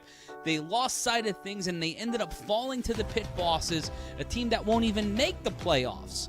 And it'll be interesting to see how they respond. And our final note here is prove them wrong. There are a lot of people talking about the Kryptonite falling off from the fall to the spring. They're in the top 4 of that division, but a lot of people think that the Kryptonite can't hang with the Sick With It, can't hang with the Insomniacs. They have the chance here to beat the 3 seed, become the 3 seed, and surprise a lot of people and aim at defeating the Sick With It in the opening round of the A7FL playoffs on June 4th. Now for the Vegas Force, how did we get here for them? A return to form, maybe. We've seen the Force over the last couple of weeks find themselves back towards the top of the Nevada division. The defending Nevada champions fell very hard against the Sick With It. Came close to defeating them 21-14 in week 2 of the season, but then would get stomped out 37-6 against the Insomniacs. But since then, defeating the Gold 62-6, zipping the Hunters 53-0, and then scoring 65-18 against the OTT in week number 6. It'll be interesting to see how this defense holds up against Darnell Richardson this afternoon at Bonanza Stadium. And we move on here. Are they who we thought they were? Walking into the season, we had not seen the Vegas Force since their loss to the BIC in the 2022 playoffs. Are they the team that we thought, might make a run at the table, might win the Western Conference? The Insomniacs and Sick With It have dominated the narrative this season. Coach Mack and company are looking to reset that and bring the Force back deep into the playoffs and even get to the Western Conference Finals. But a lot of people are doubting that. And are they built for this playoffs? Are they built to defeat the East? The Insomniacs and Sickwit are building teams or have built teams that are playing aggressive Eastern Conference style football, but will the Force in their run-heavy offense, despite having Mark Cooper and Curtis Jones as their wide receiver core, will this run-heavy team have enough firepower to last against Sickwit or the Insomniacs or even the Kryptonite, who love to spread the ball and have a quarterback in Richardson who can fling it and also run downfield to get the first down? We'll find out after this. It's time to keep up with some receipts. Kryptonite. Really? All right. What do you say, Derek? Do I believe it? No, but I gotta believe in Darnell. I feel like I haven't given Darnell a fair shake the entire season. I think he could pull this one out. I think Darnell could get it done.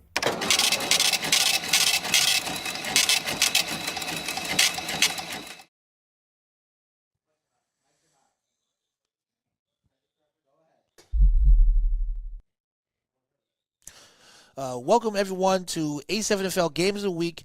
We're live right now in Las Vegas, Nevada. I'm LJ Smith alongside here with Big Rob Fabian, and you are watching the North Vegas Kryptonite versus the Force of North Vegas. Yes, sir. Welcome back, sir. Welcome. It's good to be back. It's good to be back. Yes, sir. We had two good games earlier. Two good games earlier, and this is supposed to wrap it up tonight. This is supposed to be the third one, and probably the best out of the three. Yeah, you said that earlier. You mentioned something about this is supposed to be the two one. Yeah, it's two really good teams, kind of fighting for a spot right now. I think they're fighting for spot number 3 or spot number 4. Okay. And the winner takes 3, the loser takes 4. Got you. Honestly, I don't know who has the easier route, depending on who wins or who doesn't win. Sure. I wouldn't want to lose though. Right now, and in my opinion, right now, the Force are looking like the favorite, and here's the throw off right now. And this the 3-1 throw off, folks, the most exciting time of the game. Oh, he stuttered. And the Force is in the white here. And here we go. And let's see if you can make a play. Ooh. Great tackle. Whoa, wait a second. I'm definitely not a fan of the color schemes because it's going to be very hard with this camera angle to actually tell who's who. But that navy blue kind of Captain America color you got going on, that's the Las Vegas Force. Right. And the Kryptonite green on the pants and the sleeves and outlines of the numbers, that's the Las Vegas Kryptonite. Got you. And we're looking at, I'm trying to... And just give me a second, folks. We might be having some technical difficulties. Yeah, it looks like we're back up, folks. Sorry about that. Some little technical difficulties there. Force breaks the huddle now. 2 running back set. And apologize about that. Looks like we got disconnected again. We're definitely got to remember. We're trying something new. Definitely missed the play, and if I'm not mistaken, that is Rock Briscoe at quarterback. Willie Briscoe at quarterback. Corey's favorite quarterback because he happens to be older than Corey. We saw him last season when he came out here in New Jersey and faced off against the Shnow Tribe, which he had a pretty decent game against the Shnow Tribe. Came out here and also ran into BIC, which no one has a decent game against BIC. Who they lost to the champions. Yep. So can't really say too much. They were the Vegas champions. They beat the pit bosses. It's a lot of history with that team. And we go with the inside out, bouncing outside. Stiff arm right there. Whoa, nice run. Stiff arms him right into his own player. And he threw that. And the ref threw that flag high up in the air there. I don't know. It's a lot of contact there, unnecessary contact after the play. Might have gotten a hands to the face there. Yeah, looks like it was getting about 3 or 4 yards on the play, but the refs looks like that might be coming back here. And LJ, this might be. I don't know. Is this your first time actually watching a Las Vegas game? No, so I've actually no, it looks like the penalty actually is on Kryptonite. It's on Kryptonite. Okay, good. This is actually the first time I think I saw one game. I tried to, try to keep tabs, with the highlights and things, but this is the first time that I've actually seen. So, yeah. First and 10 from the 50. And my question to you after we watch these games is play style. Even during the games, you can tell me what differences you see with how they play out there versus what's going on in the Northeast. Well, we'll see. First of all, I see a lot of teams don't do one receiver, so they're playing a lot of old school backyard football style. Okay, there we Hard go. run right there by number 5. Great run. Them legs are moving. Some good blocking. Hop over there, and that is a good run. Number 5, Tariq Flowers. Tariq aka Flowers. Voodoo Reek. Voodoo Reek. Great run by Voodoo Reek there. And Willie Briscoe with the lead block. And I love to see quarterbacks lead blocking. It just makes me feel like you're really down for the team. They have purpose, right? Yeah, like a guy, CP is known for that. Vargas used to go out there and block. And whenever you see that, it's an extra man. It's a guy usually not going out there for any type of contact. Right. Love it, love it, love it. So 1st and 10, the force already at the 30 now. Rock Briscoe is down there with 2 running backs in the backfield with him. Motion with the jet sweep Oh, inside wow. handoff. They got a lot of speed right there. A Some lot more of good speed. blocking. Wow. Some more good blocking. Phenomenal blocking, and they're really here for the attack. So great run there by Armando Morales there. And they're first and 10 on the 16-yard line. So you was telling me earlier you like the force though, right? I do against the Kryptonite, and I know I don't like talking about this because it makes me feel like I'm a Kryptonite hater. It's just based off of what I've seen, what I've heard, and Are you Superman fan? So you figure you have to low key, I am a Superman fan. Yeah? That is ironic. That I am a Superman fan. And Rock Briscoe with another handoff, and they seem okay. None of that. Yeah, they stopped that right in the backfield. It seems like a very run-heavy team, but I don't know. I've seen the force. I've watched the Kryptonite as well, but I've seen the force. I know what they like to do. Yeah, I know what they like to do. I know what they enjoy. You know, I'd rather go with them, and that play puts them at 2nd and 13. That's just poor execution. Poor execution on that one. So far, I'm already seeing that they got like a lot of smash mouth football. I could say that, and that's Pac-Man Jones at the top of your screen right there, number 7. And Rock Briscoe's patting and running. That's what he's known to do. Got him. It is.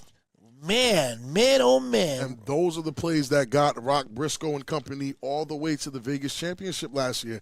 Rock Briscoe had these guys going, and they also had a running back by the name of RTC, who now plays for the number 1 team in Vegas, number 1 in the nation, Insomniacs, which is probably the biggest piece they lost, and in a lot of people's opinions, why they're not as good as they used to be. But Rock Briscoe, really, this is his bag. This is what he used to do.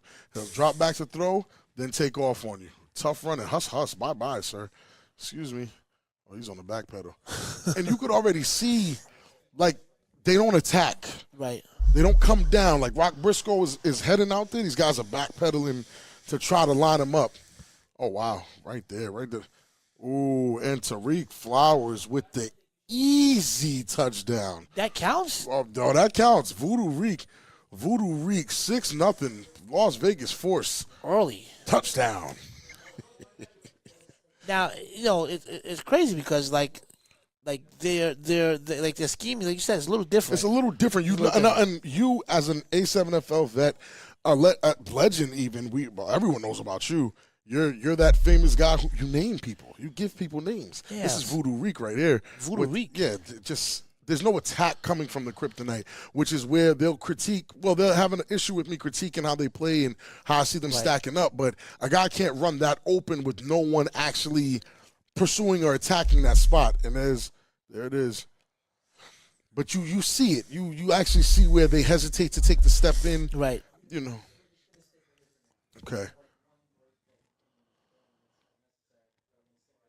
No problem, bro. So I mean, it's a little different. It's a little different. You still feel the difference. But still A7FL. It's still A7. It's something similar to like when I went to California for the first time and everyone's like, hey, this is a New York pizza. Well, I'm from North Jersey, so I know what New York pizza tastes like. I know what New York pizza tastes like, but this is, it's pizza, but it's not the New York pizza. So right, it's not New York pizza. It's going to teach us sometimes. But it's still good. Yeah, still good. Right. And that's how I look at the Force, Insomniac, Sick With It.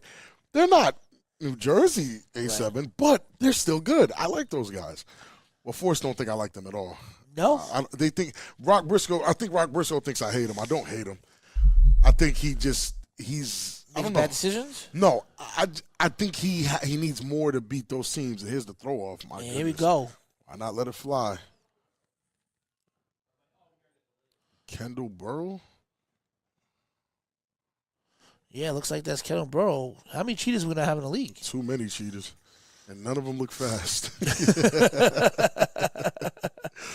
I can't. We can't have that many cheaters, and nobody has that sideline huss. Yeah. Asante Worthy speed. Yeah, you gotta have that speed. If you ain't got that speed, if you ain't got that kind of speed, you can't be calling yourself a cheater, respectfully. And I would love to know how the atmosphere is going on. You know, how's it going in Vegas? Because the atmosphere here, you were just outside with me, Right. where BIC, the Watchmen, and the U were right here in front of us, and just going at it. Like, I felt like playoffs were today. Yes. I'm hoping the Vegas is getting the same effect, and that's Darnell Richardson, who, again, he will be your father's favorite quarterback.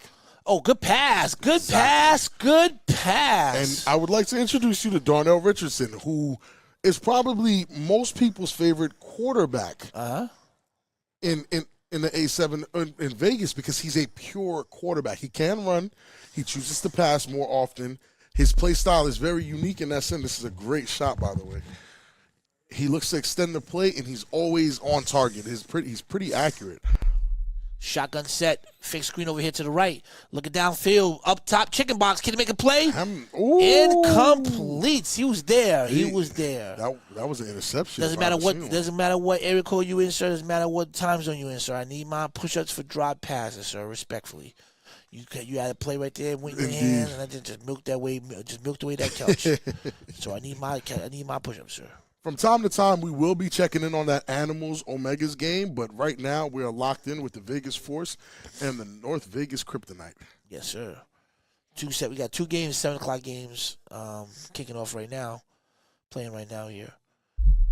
And it's 2nd and 10, 9 minutes left remaining.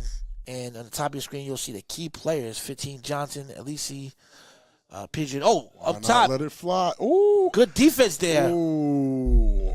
And that to me is, you know, the dangers of how Darnell plays. He's a gunslinger. He will let it fly, but that is a very risky pass. Yes. And if that's the thing. So, do you like a quarterback that'll take that chance? If he makes it, he looks amazing. If he misses it, It depends on. So he has to, by default, he has to make those passes to keep the team, the DBs honest, right? If he doesn't make those passes, then he's going to be looking like the game previously, like Jonathan. Right, Jonathan Kills. You know, he's going to be taking all the short passes. Then the DBs will be able to lock down the short passes and give away the deep passes. So. I think he has to, by default, he has to do that to keep them honest here. I'm trying to pay attention to how they're rushing. They're rushing 2 right now, which, again, I'm very against. That's a phenomenon. Listen. Oh. Rushing 2, this is my problem. It's 1st and 10 at the 49, and my biggest problem with how they play in Vegas is rushing 2 would never work here or against top-tier teams, and we've warned these guys. We've said it countless times, and it's like they don't really listen to us. They kind of want to reinvent the wheel, which is okay. I'm all for innovation. I think innovation is amazing. But there's certain things that work and certain things that don't. Right. And if you have let's just give it a hypothetical where the Force are playing a guy like Sterry Codrington. Right. You show 4 and send 2, Sterry Codrington is going to bake you. You do whatever. You show how many you send 2. He's gonna bake. See, they're showing 2. A tight end reverse here to the left. Ooh, I don't necessarily like that play call. Again, it's all about keeping the defense keep the defense honest. Now that defensive end has to stay home. You got to watch out for the reverses. And with a punishing running back or a quarterback that can stretch the field, you're dropping those other 2 guys on the line. Their first step is backwards. Yep. You already got a yard. Yeah. So I don't necessarily like how the defense is run back. You know, it's more flag-centric. It's more zone-heavy. It's like, oh, he's going to pass. I mean, again, in our league, passing is not just it, and there it is. They're going after him right now. What a woo! Wow, he gets cremated. What a sack! Wow, and they're only rushing 2. Wow. What a sack there by No Ball Jones there. That was No Ball Jones. Listen, he's a fan favorite for sure. 3rd and 22. Third in a long time. I still think it's kind of violent. It amazes me how players still allow other players to be able to lift them up in the air. You always say that, too. You know. And take a look at the penetration from No Bull Jones right here. Excuse me, sir. Unhand me. You cannot block me. quick hold. Come here, have a seat, my child, and a slam. My goodness. Yeah, I would hate to be lifted off my feet by an adult man. It's wicked. 3rd and 22. A little bit of pressure. It's in the house now. And are we looking at a completion? That looked a little rough. Well, let's see here. Let's see what the conversion is. Completion or not, it's still 4th and forever. And if I'm dead, I'm punting here. And again, this is A7FL. Yes, sir. We do not kick the ball. A punt here is a throw off. And oh yikes! It's 4th and 11, so he definitely got the 11-yard. He got the catch. It's 4th and 11. Wow. Oh wow, that's a great catch. Great catch. Great pass. Great catch. This is Darnell's chance to make something. Noble Jones with the pressure. He got some I guess time. that's a holding call. Hold on. Ball's up. Hey, same team, fellas. Come on. Personal foul offense. Turnover on downs. And just like that, the Vegas Force are back in control of this one, and they get the ball 1st and 10 for the Force. Sorry again, ladies and gentlemen. Black screen. We're getting right to it, and we're right back to the action. And right now, I mean, that didn't look too good. And here are the key players for the Force. Number 14, Fox Cooper, who came from Florida. Mr. Flowers, who we know very well so far because he's doing his thing. Voodoo Reek. And number 34, Branch. Yes, sir. We're looking to see Jay Money. And, you know, his name is not up there, but for sure, number 7, Pac-Man Jones, is definitely always a player to watch. That's him right there with the locks. He's probably one of the louder players in the league. Very fast, good hands. Scored on BIC, so he always has my respect. I'll be honest. You come out here and you score on a team like that, like you have my respect automatically. Pac-Man Jones knows us all love. And Rock Briscoe drops back. A little bit of pressure. He steps back up in the pocket. Putting him in the blender. And big fella, number 20. My God. That belly is wild. He's a big guy, that guy. That's a big guy. I wouldn't want to run into that guy. Yeah. Woo. I don't know. I keep telling you guys, those guys that be those big guys now. Oh my goodness! You can tell, like I said, you can tell guys not that big when you can't get that shirt right. above. I'm thinking that's Brandon. That's Brandon Card, Big Bambino. My goodness, and look right into the belly. Yep. Go ahead, Briscoe. No, yeah, nah. Save the place to be in. Save the place to be in right now. That's a big fella. Yes, sir. So 2nd and 3. Rock Briscoe. Toss over here to the left. He's running hard. Ooh. What a stiff arm. They love stiff arm. They love stiff arm. That Force, they love stiff arm out there in Vegas. I'm not mad at it. I mean, right now the Force are in control. I mean, the Kryptonite had the turnover on downs. Darnell, again, if you watch that whole series, Darnell wasn't really looking to run the ball. I think Darnell is one of those, I'm going to pass it until my arm breaks kind of guys. Like, he'll really let it go, and he doesn't really rely on the run too much. And you can't be that one-dimensional in that sense because it doesn't get you too far. Yep. Which is why initially I had the Force pick to win this game. 1st and 10. 2 running back sets in the back. More play action. Another inside handoff. Some hard running. Great run by number 26, Jaleel Rogers. 26, Jaleel Rogers with the hard run. Somebody in the chat is wilding. Ike Johnson with the comment that I will not repeat, but that is hilarious, my friend. Wow. That is a big guy. I really wouldn't want to run into a guy that big. What are you talking about? You're bigger than that guy. What the heck? If I'm their size, I'm my size. Listen, I don't mind. Listen, I tell people this all the time, man. This guy, Big Rob's arms are big. He's a big guy. So. Yeah, very, very tough to tell the jerseys apart. Sorry about that, but if you can definitely see the blue guys of Vegas. Yes, sir. 2nd and 7. The Force. This is my man. Oh, wait. Flag on the play. And I've yet to really see Briscoe's, and that's definitely a flag on the offense. We're going to see what the call actually is.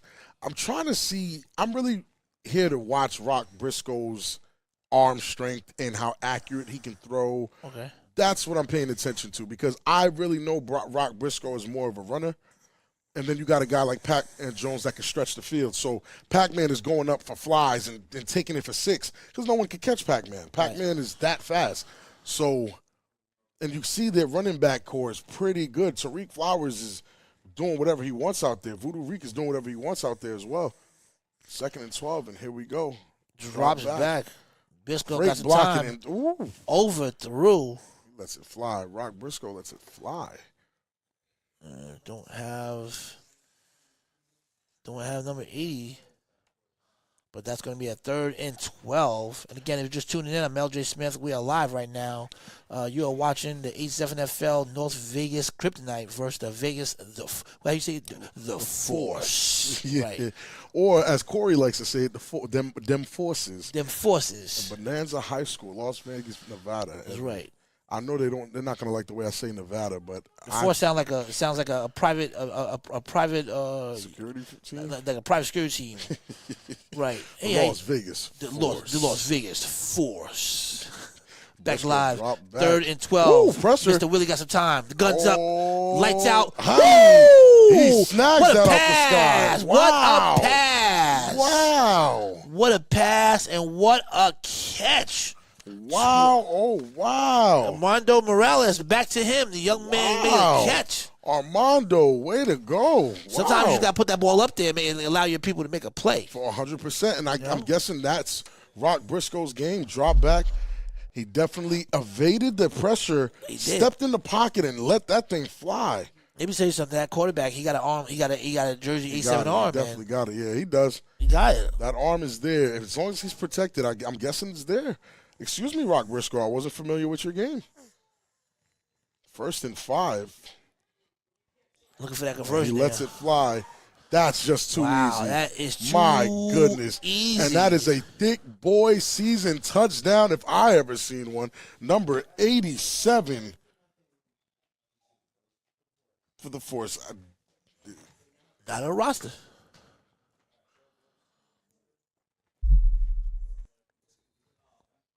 Yeah, 87 is not there, sir. 87 is not there, but man. I mean, he's on the field, though. Gonna have to update the rosters, fellas. 87, I'm gonna have to call you no name or something. And the Force are being very bold, but then again, they did miss the first championship point. Therefore, going for 2 makes the most sense right now. If I can get an update on that Animals and Omegas game, that would be great. The fans are actually calling for that.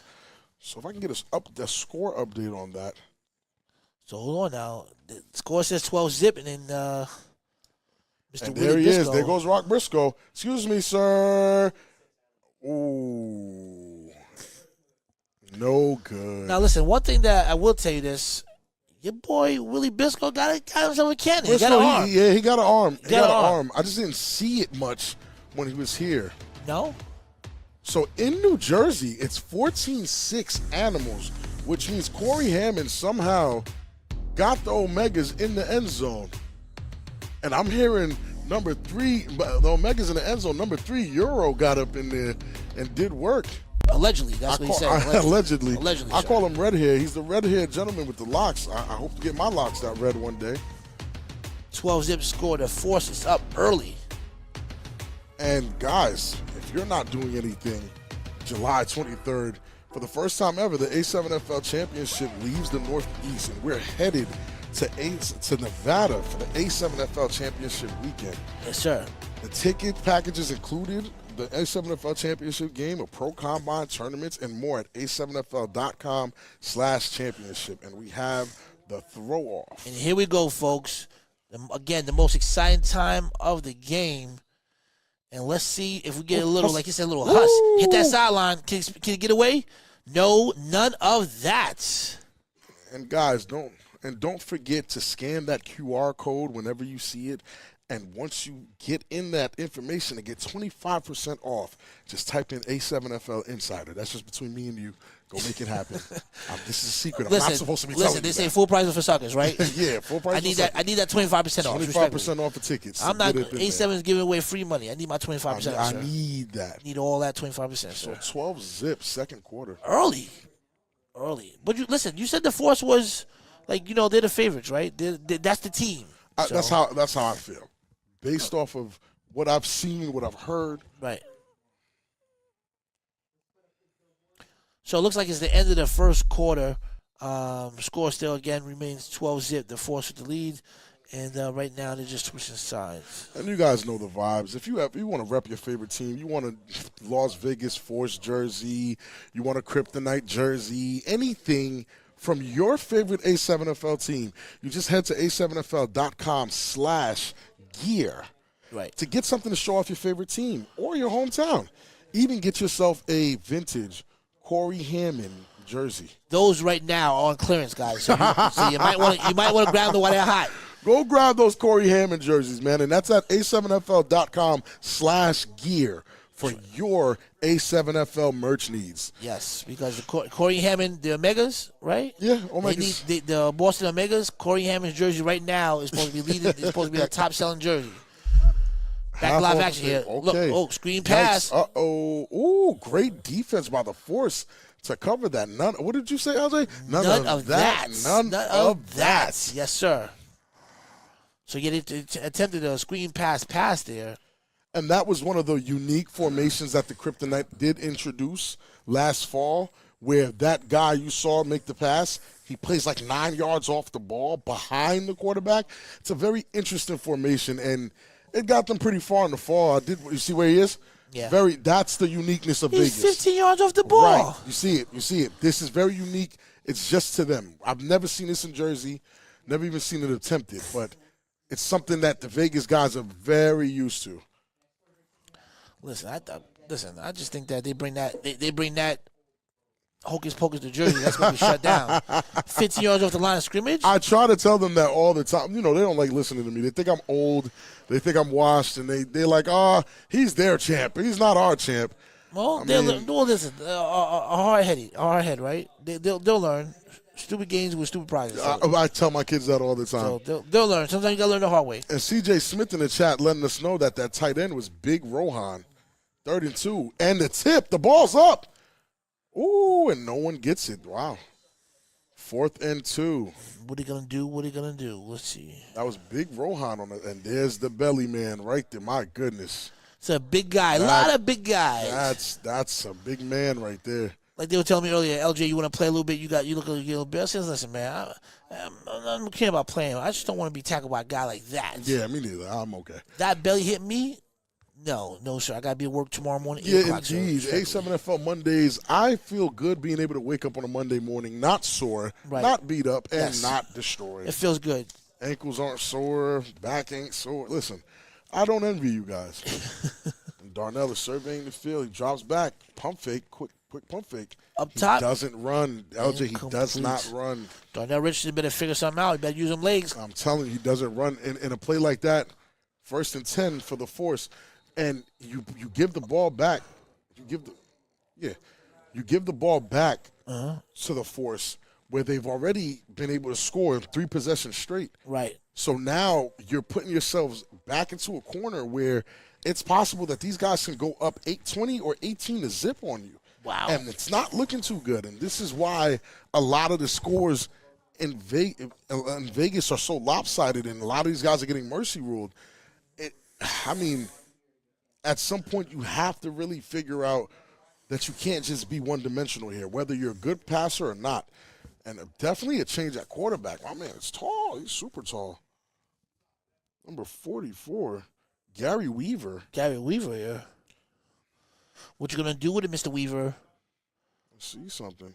Inside handoff to number 3. Number None of five, that. Number 5, Tariq Flowers. They definitely got him on that one, and he's a pretty good running back. I actually like how Voodoo Reek runs. Oh, they're chatting on that line. They're talking.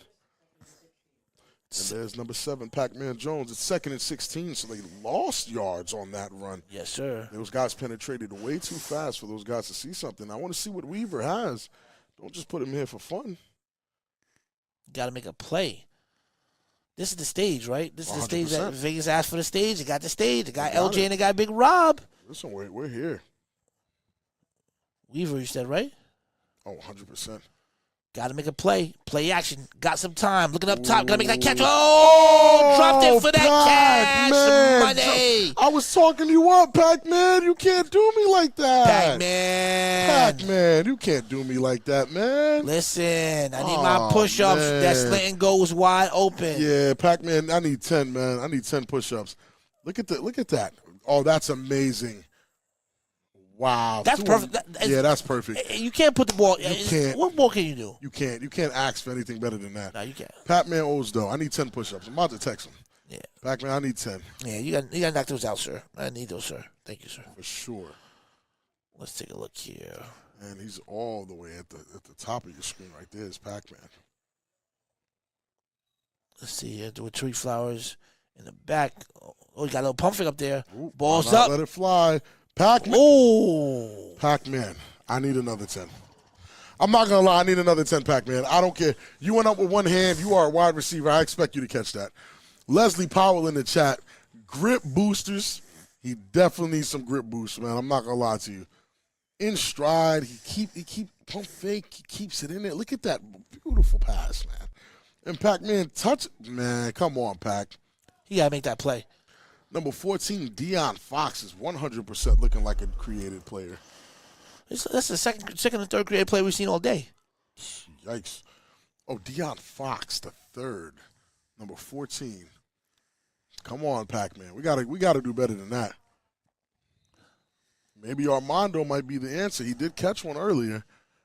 All right, the folks break the huddle. Armando, 4th and 15. Armando and James Samuel Jr. at the top of your screen. Yikes. You got some time. There's Pressure. the pressure. None of that. Wow. None of that. And it's crazy because what can you really say, right? Rock Briscoe was in there, scored twice. They put De'Aaron Fox the third in there, and they go 4 and out. They'll blame him, but Pac-Man dropped 2 touchdown passes. Right. 1st and 10 on the 37-yard line. Man, oh, man. At this point, you do run, though. Like, you do have to run. Yep. And you do have to be comfortable with running. These guys have to hold their blocks long enough for an athlete like De'Aaron Fox to run. Yeah, those are definite Butterfingers, man. I think that man had a bucket of popcorn right before he got on the field because listen, no way. I think I can make that catch. We saw my catch earlier if you were watching. Yeah, but definitely saw my catch earlier. 20 years ago. 20 years ago. So what? I mean, 25 in my years ago. heyday, and that was a diving catch. They didn't tell you that. And technically, it was one hand. It was 25 years ago when he was 180 pounds. And Darnell with the, why not let it fly? That's a Oh, catch. wow. Hook and ladder. Grabbed him. Now, the Kryptonite will wait, guys. They're showing that intensity. Okay, Kryptonite, let's go. Don't just let it happen to you. Make sure you do something about it. 1st and 10, Kryptonite. Yeah, so they're playing good defense. They're getting the stops. Right. But their offense is giving them absolutely, positively nothing. Right, and the thing is, if they score here, I mean, Pac-Man really owes us 20 push-ups. That's right. And a lot of effort. That's right. And that's just a great play. That's just great thinking from number 4 right there. Number 4, Ronald Gaither. Gaither is one of my favorite receivers I knew that was him. Look at the guy.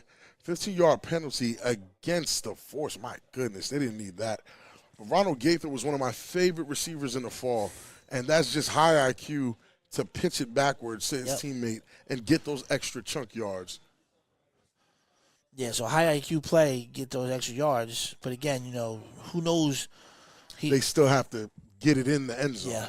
I get you. I'm with you.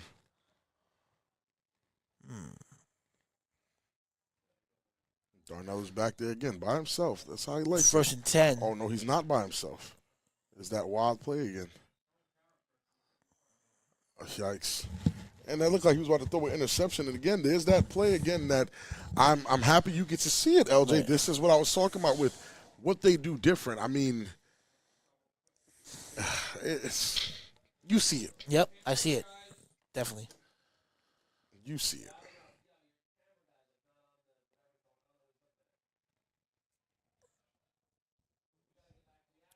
Oh, wow. So what was he doing over there? I don't know. I guess the cameraman got juked as well. Darnell Richardson getting that. Is that even Darnell? It's not even Darnell. We're looking at Cheetah, Kendall Burrell. Timeout. So it looks like his 1st and goal in the 6. Timeout by the Force. And The timeout. Cheetah, the Cheetah, Kendall Burrow was really rocking just now. We didn't get to see the play, but you see it.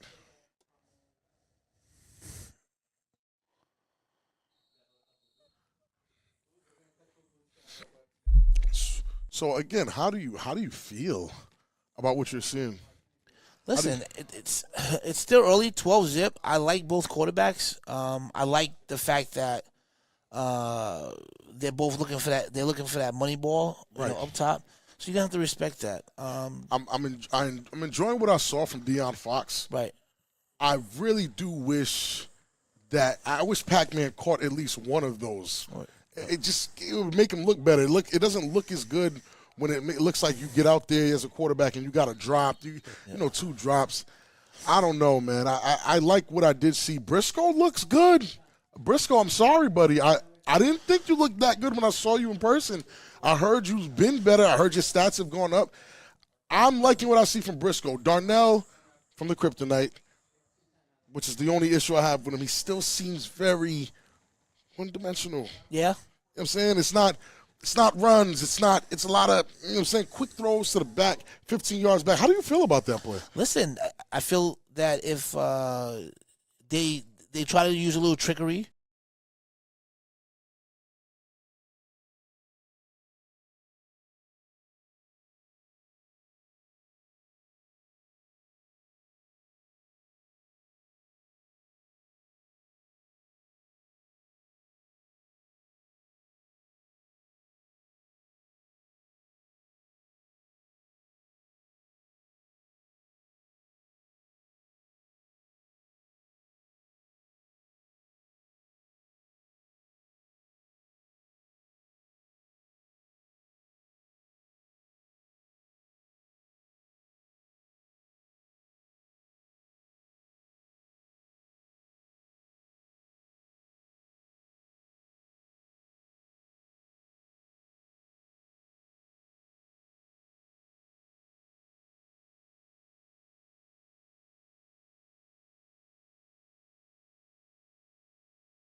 That remains participation. score I feel bad. 12-6, Force on top. I can't. But the Kryptonite With an finally answer. put something on the I board. feel bad. Yeah, with an answer. Poor Corey. I mean, It's a game. they want to see you Update from sound New like- Jersey coming in hot. Corey Hammond. How do you Boston beat Omega's Hammond? getting beat by Silk Sign City language. 22-6. That's how you beat Shout out Corey to Hammond. Hammond. Look, Corey Hammond's side is out. All right.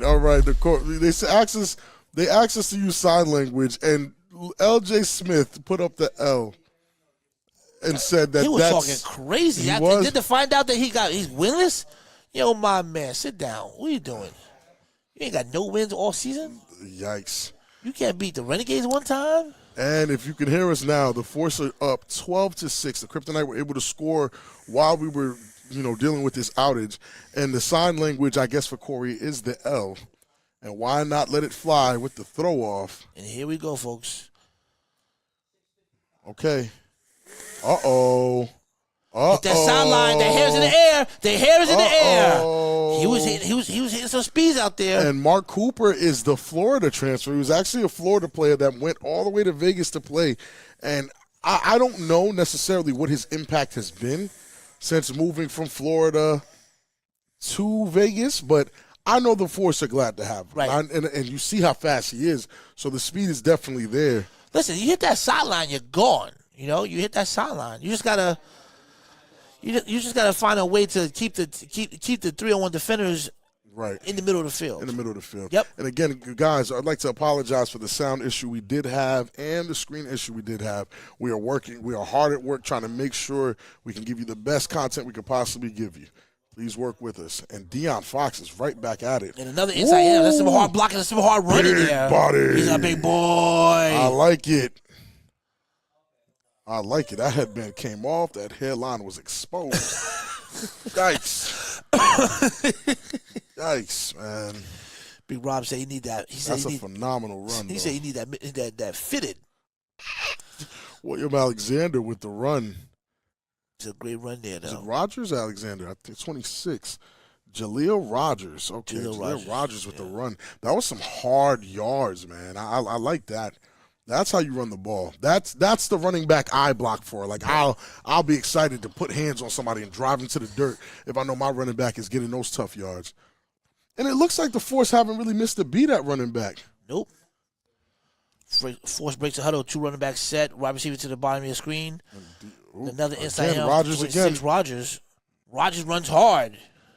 I like how Rogers is running. Gaining about 700 plays. It looks like it'll be third and about short, 31, 32 here. And I like the game plan, but I almost feel bad. I feel like they're almost punishing Fox at second and third. Excuse me. I almost feel like they're punishing Fox for 2 drops from an elite wide receiver. To me, it's very uncharacteristic of Pac-Man Jones to drop those passes. So I'm hoping he doesn't change his game plan and actually goes back to that and really shows these guys what he can do. He looks good.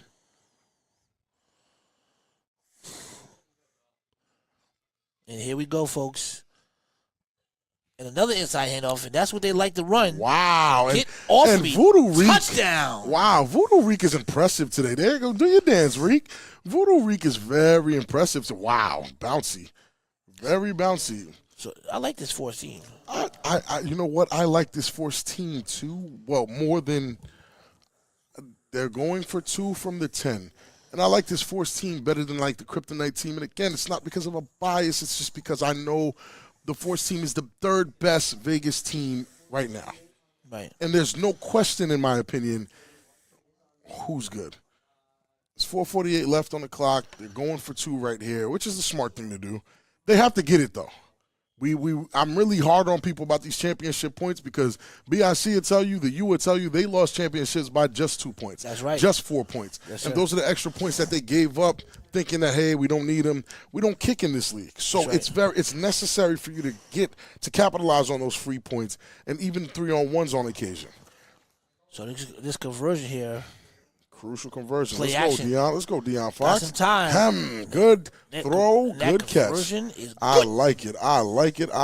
That was Miles Douglas with the catch and Deion Fox with the throw. And once again, if you loving what you see, like that Force logo is probably one of my favorite regular logos in the league. The Force. Yeah, if you like what you see and you want to rep your favorite team, head to A7FL.com/gear to get your Force hats, your Force shirts, There's some Force pants on there. Show off your favorite team, and you might be able to even get a Reek jersey. I would like to get a Voodoo Reek jersey. I want to get a Corey Hammond Boston Omega jersey.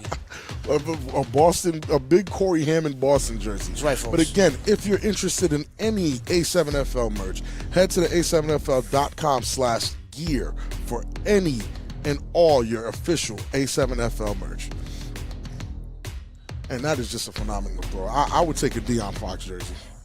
I wouldn't mind. Yeah.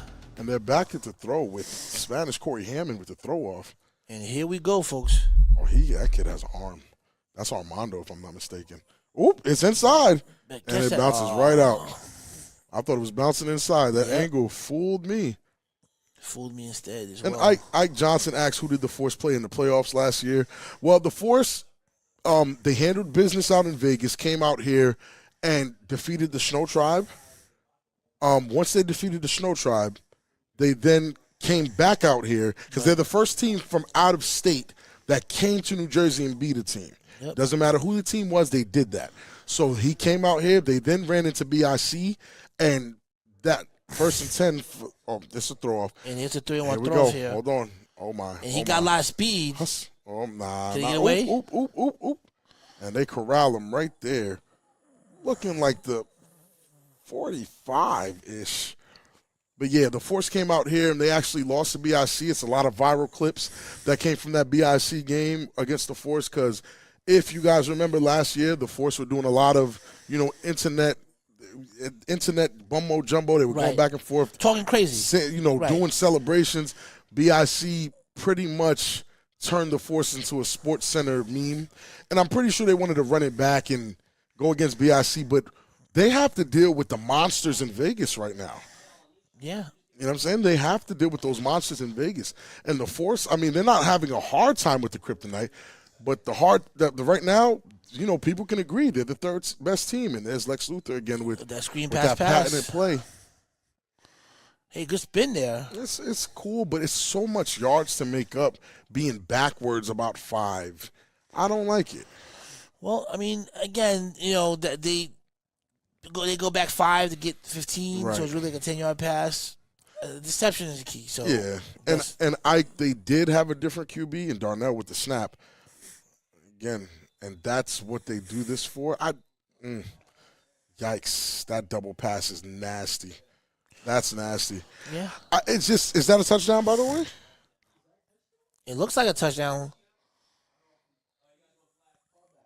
It was called back. Flag on the field. Called back.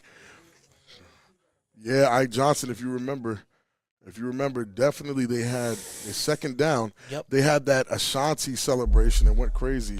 Oh, the little, what is it called? The little silly leg celebration. Leg pictures, Sunday school, whatever. Oh, it's an illegal forward pass. Okay. And communication definitely broke down, so it's 3rd and 10 right now. That was a huge penalty. Huge penalty. Bring him back. So Darnell's dropped back for the pass. He steps up, but like I told you, he's always looking for the pass, and those guys were just not there. And that's Gaither with the touchdown. And again, Gaither is definitely one of my favorite wide receivers. I think he's highly underrated. Ronald Gaither there for 6. And again, that's him using his legs, breaking down breaking down the defense, and just moving outside that pocket, giving him some time. And that's what he does. And then Darnell is able to step up, and he doesn't mind the step up. He won't go for the run. And that's what makes him dangerous, but that's what also makes him one-dimensional. Yep. So Darnell, if you play your position right, Darnell's not going to run. And if he runs, let him beat you with his legs then. And that's what Vegas, to me, doesn't understand about the type of game we play. And that is a interception. Interception by the Force. It goes nowhere. Just kills the conversion. Wow. The Kryptonite are hanging in there. They're hanging in there. Score 20-12. They're hanging in there. They're not going quietly. They're going to make the Force work for every single point that they're trying to get tonight. And I'm not upset at that. Every possession tonight counts. Every single one. Every possession counts. So now just faithfully stepping up in the pocket, letting that thing fly. And Gaither's just wide open. Gaither's not somebody you want to leave wide open. He was really probably my favorite receiver in the fall. I actually thought he was going to retire. I'm glad he didn't. Indeed, CJ Smith. Are we not going to guard the tight end? Which I always felt like, especially dealing with new teams. Leave him alone. Leave him alone. Leave that guy alone. Leave the guy. Usually Coach is digging into those guys over there. Mark Cooper ready to receive the throw off. And here we go, folks. So, The 3-on-1. We've been waiting for someone to return one for us. And here comes Zoom. Whoop. Did you get through the... wait, he's still there? No. and we talked about it outside. I haven't seen a 3-on-1 in a few weeks. It's been a few weeks since I've seen the 3-on-1 taken back now. Yeah, I thought it was just me. It seems like teams get more... They're teams getting now more hip coverage. to it. Yeah, they're getting way more hip to it. Because you got to tell yourself, when it's 3-on-1, as soon as the first person miss, it's over. It is, and that's the balance of it. If you can make that first person whiff something vicious, they're in trouble. Right. They're definitely in trouble. And now we're looking again, De'Aaron Fox, and I'm liking what I'm seeing. I'm seeing that Rock Briscoe is playing more of an OG role here. Wow, met him at the line of scrimmage. Wow. None of that. Voodoo Reek is just stuffed at the line of scrimmage. Met him at the line of scrimmage. Sheesh. Mactown, what's going on, Mac? No, Mac. This is actually the last game we're doing today. We're doing Kryptonite versus the Force, and they meet him right at the line. He gets nothing. Yep. Nothing at all. It looked good. Like I said, it looked good when he was moving. But right. And again, I don't want them to. There it is. And there's Rodgers again with a solid 4 or 5 yard run. And I just think they're kind of. I'm guessing it's because of what happened earlier. They're not really letting Dion extend the play with his legs, nor are they letting him throw the ball. Yep. And we're at the 2-minute warning now. 2-minute warning.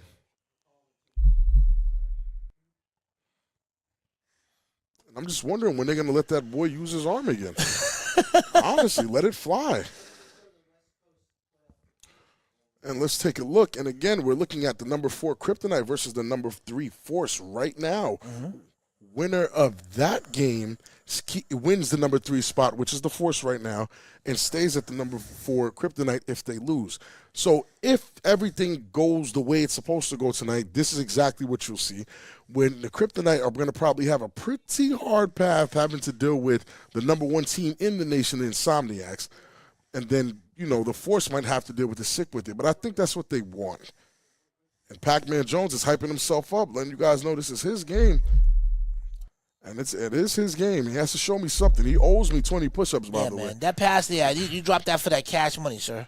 Yeah, he definitely owes me. He owes 20 push-ups for sure. Two running backs in there, play action. Looking for Pac-Man. There he goes. Here he goes. Up. Out of bounds. Not mad at that. Fox is shifty. That's a tall guy. That's a very tall guy. That he looks like the prototype of what you want your quarterback to look like. Yep.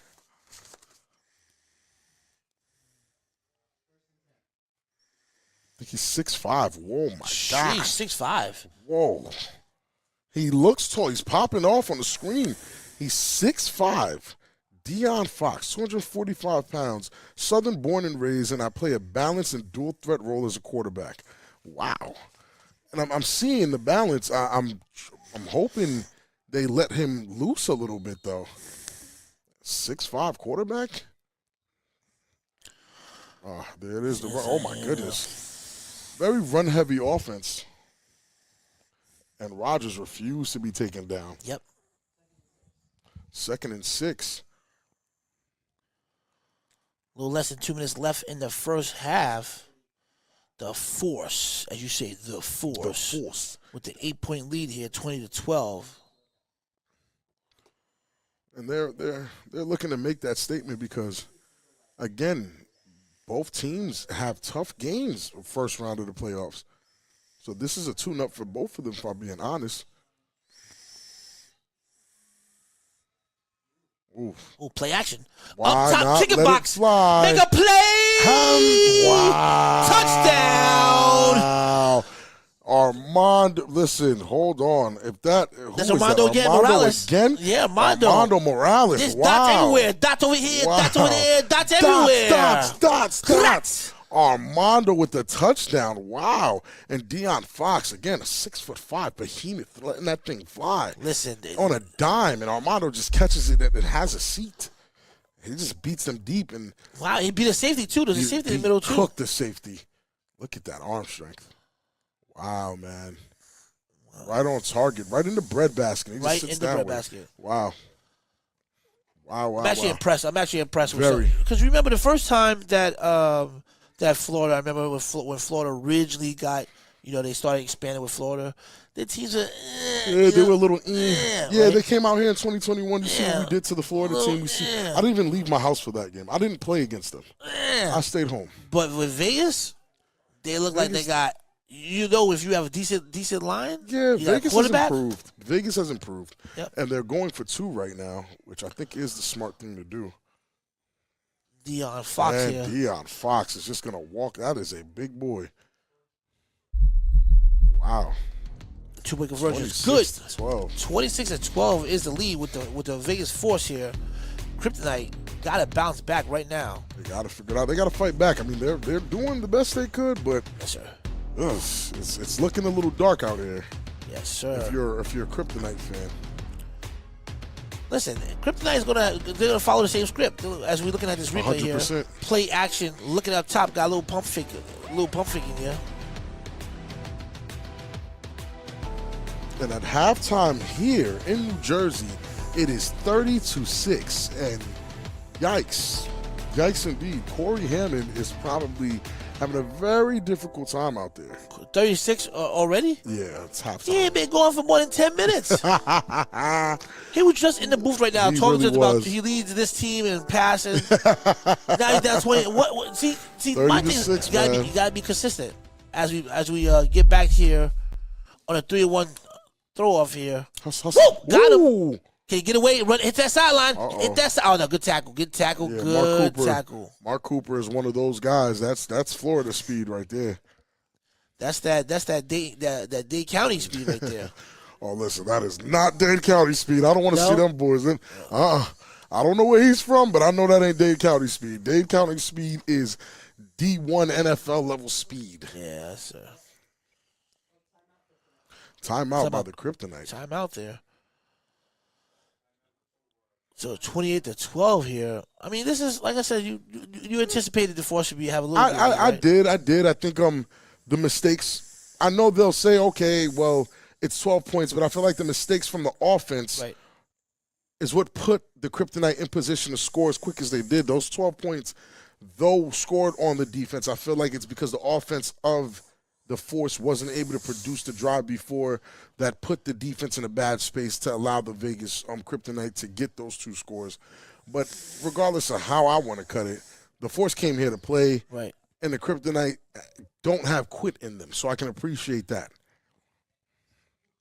1st and 10. And let's see here. Kryptonite. Oh, wait a second here. Hold on now. Okay, 1st and 10, Kryptonite in the shotgun set. Quick pass over here to 24. Is not a lot of tackling there. And they grip him up immediately.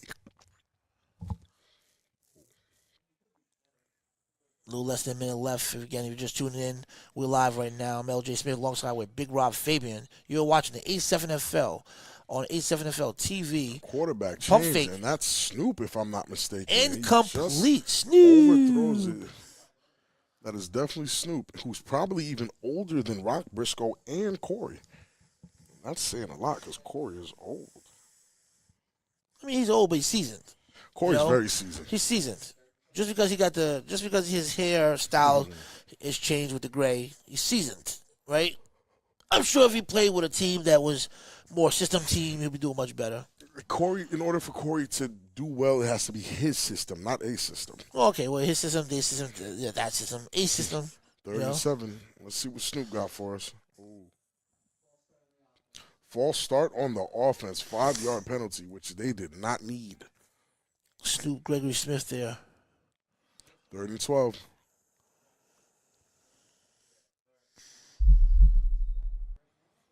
And now we can take a look at the East Coast Division playoff bracket. It is definitely finalized, and what you see is what you get. The Watchmen and Trenton BIC are at the top at 1-2 with the bye week. June 4th, we're pulling up with 2 big rematches, Animals versus Renegades and U versus Shnow Tribe. Penetration, Snoop exits the pocket, throws one, and he gets him in stride. Wow. And he converts to 3rd and 12. That's exactly what Snoop needed right there. That's definitely what Snoop needed. So they get past the 50, timeout, Kryptonite. And they call timeout with 32 seconds left on the clock. What is Snoop? Can Snoop rally these guys? And are we seeing the dual threat quarterback situation that we enjoy so much from the Watchmen? Are we seeing that today? Why is Darnell on the floor? That's not Darnell. Who's number 1 and why was he on the floor just now? Are we seeing the dual threat quarterback dual packages be a thing here? That's interesting. That this is the second game we're watching, and this is the 3rd team because the other team did the same thing, starting Briscoe and then putting in Fox. Now we have a situation where Darnell started, and now Snoop is in. Right. And it seems to be a very unselfish situation going on right now. Well, it looks like, clearly it looks like Snoop has his arm is just as strong. Indeed. Right. Snoop lets it fly, and that was a phenomenal throw right in the pocket of number 11 in stride. Drops back. Another over-the-top pass. What a pass! What a catch! Wow, and that's Gaither. Like I said, man, he wasn't my favorite wide receiver in the fall for no reason. He looks a little shaken up, though. He's moving them sticks. Big Ron Gaither, he's moving them sticks. Definitely looks a little shaken up. Hopefully he's okay. But they're definitely not guarding the tight end. My goodness. Wow. They're just letting Gaither do whatever he wants out there. Yes, wow. sir. And as we, wait for Gaither to, get off the field on his own strength. Mm-hmm. Yeah, as we wait for Gaither to get right. Yep. Okay. All right. And if we can we check out how our good friend Corey Hammond is doing? Listen, last time you said it was getting ugly. Let's take a look. I'd love to take a look if we can get that going, guys. See if we get some field coverage there of that would be great. Corey Hammond. Here we go. And he's on offense. And don't adjust your screens. That the team in white is in fact the Animals with their white jerseys. And the score right now, last I heard, was 33-6. 30-6, first play of the 3rd quarter. So they just finished the halftime. Now you guys get to see Corey Handsome Hammond do his thing out there. Corey Hammond, ladies and gentlemen. The Iceman giveth, the Iceman taketh. Corey Hammond has a do-rag that lets his hair out. Ross bad. What? What is he doing? What is that? He tricked us. Oh, my goodness. Wow. Oh, my goodness. Jeremy Spellman. You're too little. Wow. Jeremy Spellman with the catch. Too little. Wow. Corey Hammond, was that a real play or a fake play? I think that was a real play. I think Did Corey Hammond purposely run in a circle just sorry, guys. Fun's over. Guys. Back to business. Snoop at the helm at 16. 16 seconds left. Snoop got to make a play. Snoop got the legs. The pressure's there. Do-rags there. Snoop with a pass. Oh, wow. What a pass. What a catch. Wow. Touchdown. Wow. That pass. is a heck of a catch. He rolled left. Slang that thing right. Touchdown. And North Vegas. Based off of what I'm seeing on my paperwork, that was Ronnie Pigeon? Yikes. That's right. Robbie Pigeon. Wow. Rob Pigeon for the touchdown. Where was that young man going? Where did you see over there? There was nothing there. What a pass and what a catch. Kryptonite are going for 2. The Kryptonite refused to take this game lying down. They definitely want to make a statement here that they're not the team to sleep on going into these playoffs. Yep. And I like that for them. So here comes the conversion now. Snoop is able to get it done. I like what I'm seeing from Snoop as well. I'm liking Snoop overall. For real. Looks like they got more than one quarterback. That's good. Drops back. Snoop. Got some time. Oh, my goodness. Go. No good. Conversion is no good. Corey Hammond rushed for a touchdown. No, he didn't. Yes, he did. Quarterback sneak at the 1 yard line? I'm pretty sure that's what it was. Because Corey Hammond just did some. He just tried to run before and then threw a dot downfield.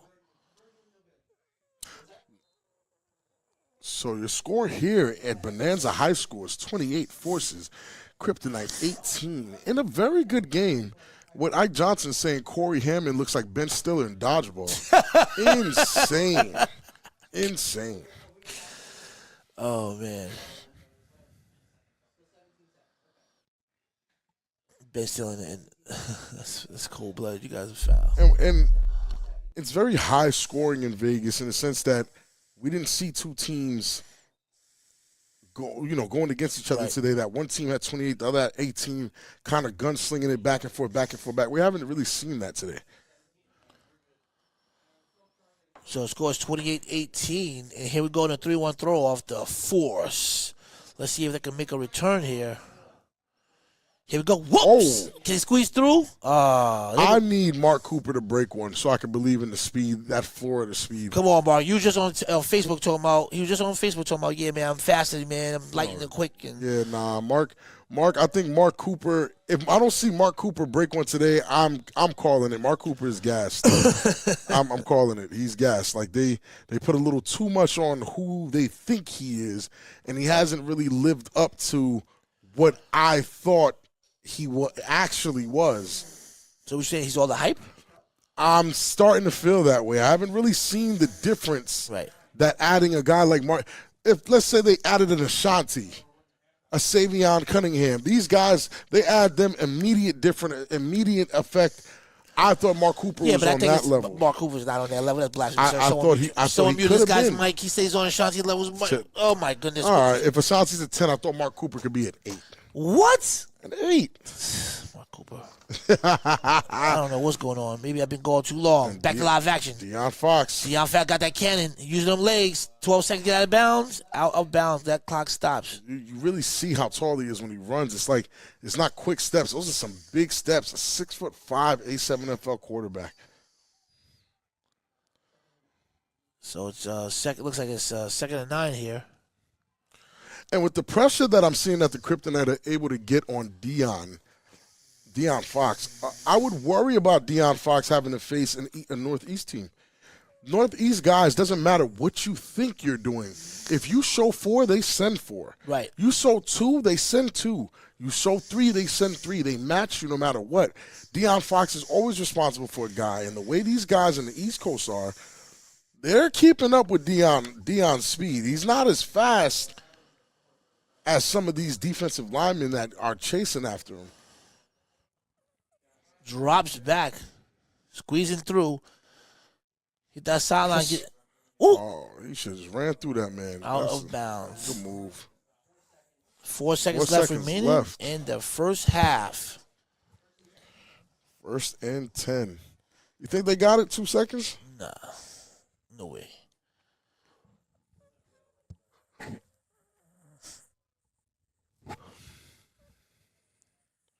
Four seconds left. Pac-Man Jones in the game. Deion Fox staying in at quarterback. Haven't seen Rock Briscoe since the first quarter in the first 2 series where he comfortably gave his team a 12-point cushion before putting in Deion Fox and having Pac-Man Jones drop 2 clutch touchdown throws to now put the Kryptonite in a position to make the game look close.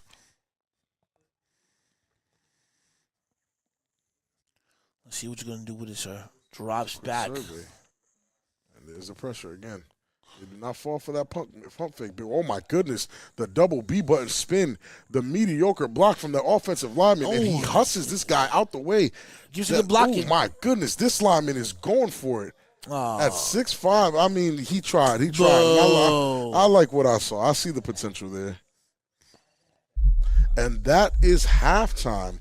Your halftime score is the Las Vegas Forces 28, Las Vegas Kryptonite 18. And I know you aren't too familiar with these guys, but this is exactly what I thought the game would be. So I'm not necessarily surprised. Right. So I'm very happy that the Kryptonite were able to keep it competitive. Listen, we got a ball game, We right? definitely do. We got a ball game. I mean, 10-point lead. Most of the games today have been, Oh wait, some bonus action. Who's here. that in the middle? That's Jay Roller in the middle for the Omegas. Jay Roller showed up. Oh yeah, and Kenneth Stewart at quarterback for the Animals. Ken Stewart, the young bull. The young bull. Shout out to Boston Omegas with 3 different color purple jerseys. Shout out to them. The purple people eaters. Shout out to Jay Roller though. Jay Roller still in legacy Still mode. in here. Still in here, man. Jay Roller could do some damage, man. I mean, is Huff here? I don't know, but if Ken Stewart is the quarterback beating them, they should be Yeah, ashamed if Kenneth Stewart is the quarterback beating them this bad, it's kind of wild. And here we go. Yep. Ken Stewart, young bull, incomplete. He was aiming for the Greek freak.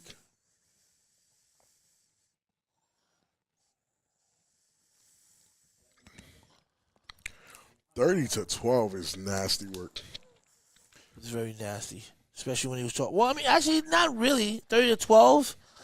30-12. I mean, it's pretty similar to the score we have in Vegas, but I mean, Corey was able to score twice. I think the first time this team ran into this team, this is their second matchup, by the way. Right. First time they ran into each other, I don't think Corey and company were able to score whatsoever. As we take a look at the beautiful Asbury Park skyline, where you see that water, that lakefront is nice. The weather's beautiful today. It's beautiful. No wind, nothing. It was a nice day. Too cold to go to the beach, but just warm enough to be outside. With Right. Too cold to go to the beach, but just cold enough and warm enough for some football. Right, for sure. Phenomenal football weather. There's Baby Joke at the bottom of your screen, Euro. Red hair Euro at the top of your screen right there. Ladies and gentlemen, this is Corey Hammond, the most feared quarterback in the nation right there. What made you go with that verse? He's the most feared man in the nation. Oh man, he has 2 franchise records with the Warriors and with the Renegades, respectively. Franchise seasons. Money Man in the chat said Deion Fox reminds him of a tall OG Buck, and I can see it. I can see it as well. Yeah, I can definitely he throws see that it. football just like him. Absolutely, Man, yes, sir.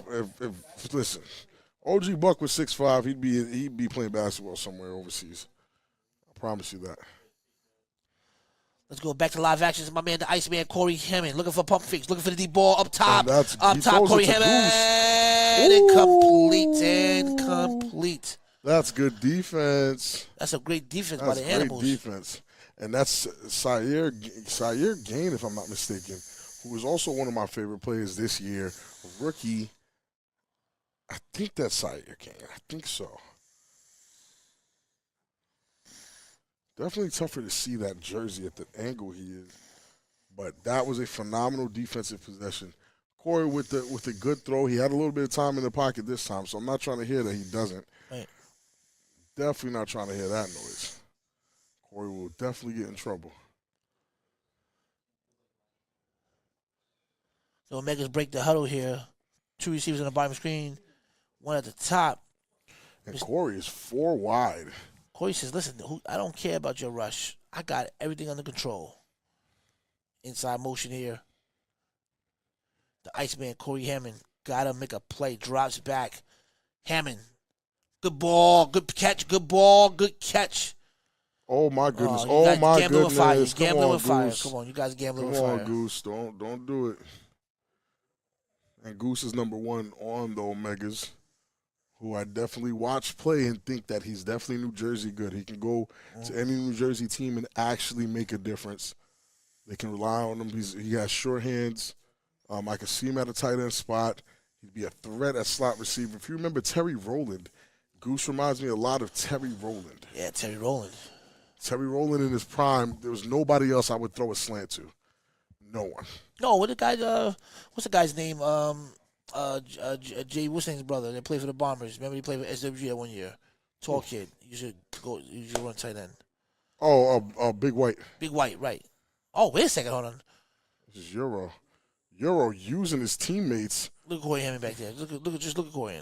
And off his feet. But he was definitely down by contact. They were carrying him like a baby while the whistle was blowing. So, yes, he is down. On to the next play. Right.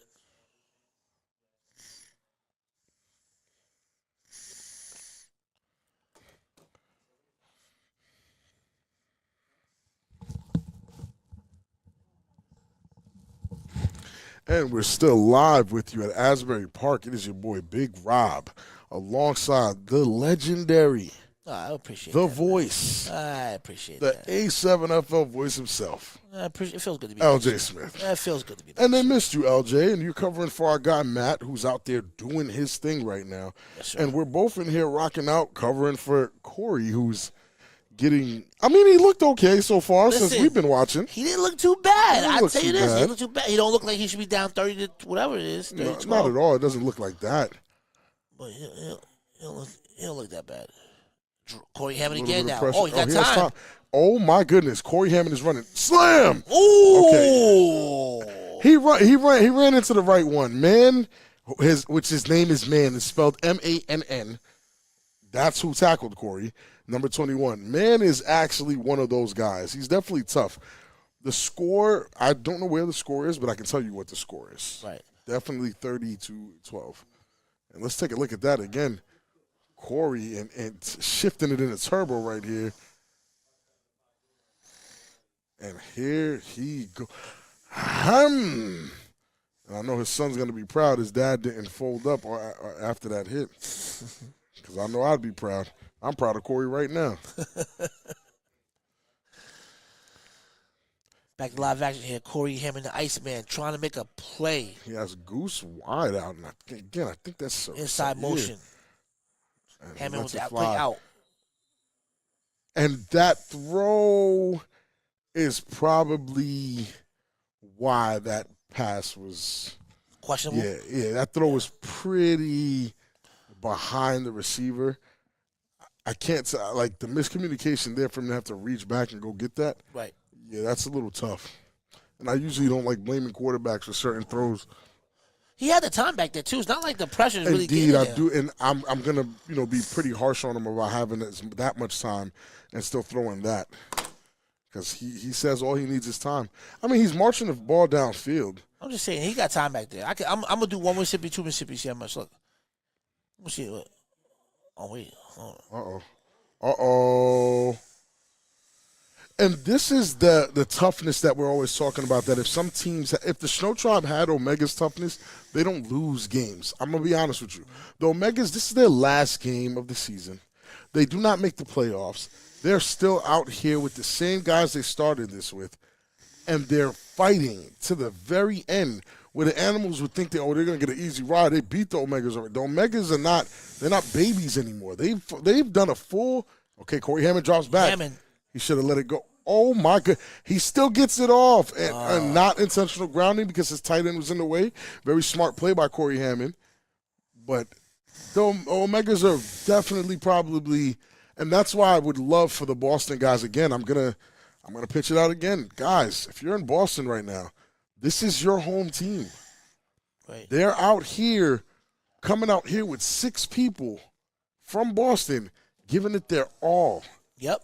If you're in the greater Boston area, Massachusetts, get in contact with the A7FL. Try to reach out to the Omegas to then bring your great football players onto this team. If there's anything I've learned about Boston after this season, is that Boston Strong is a real thing, and these guys will play no matter what. They tough it out. So please come join the A7FL and join your Omegas team and help them make it to the top. Back to live action here. Corey Hammond. Oh, incomplete. And he has to catch that. He has to catch that.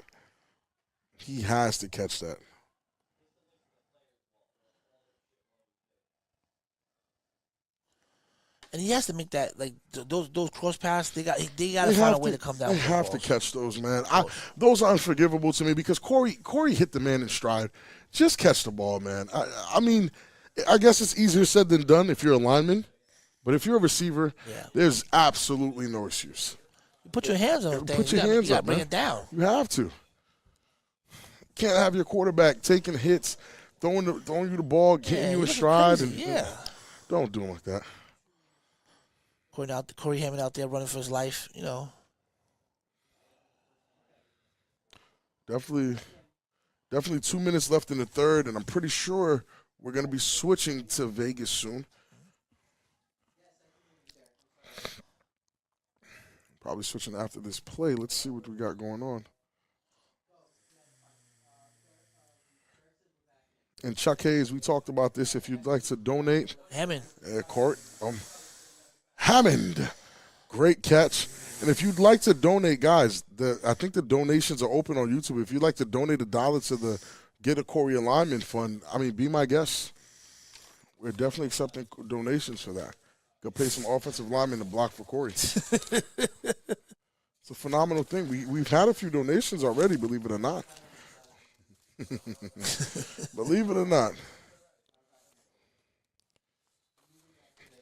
And we're going back to Vegas. Live action. We're back. Halftime is over.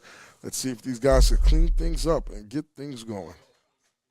Right to Bonanza High School.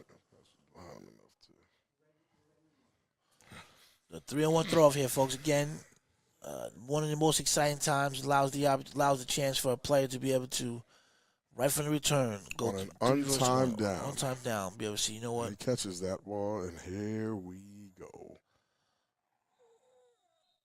No. Not enough. Not enough. Yeah. So a spot right there, and it'll be first down. And again, sorry for the technical difficulties. We're right back. And we're right back to watch our good friend Corey Hammond. And we're right back to Vegas. I mean, listen, you got to keep up, guys. You got to keep up. We'll be back and forth. Michael Faith with the Pray for Corey hashtag back into the chat. That is hilarious. Keep it going, Michael. It was a few weeks ago. Corey was on the Games of the Week, and the whole chat is screaming, is putting hashtag pray for Corey, pray for Corey, pray for Corey. And that's Snoop still at quarterback. I don't know if Darnell is hurt or this is just what they do as far as the QB situation goes. I really like what I saw with the Watchmen, and right. I'm kind of accustomed to that, and I'm hoping that some people adopt that rather than this, unless he's hurt. And Snoop is taking off.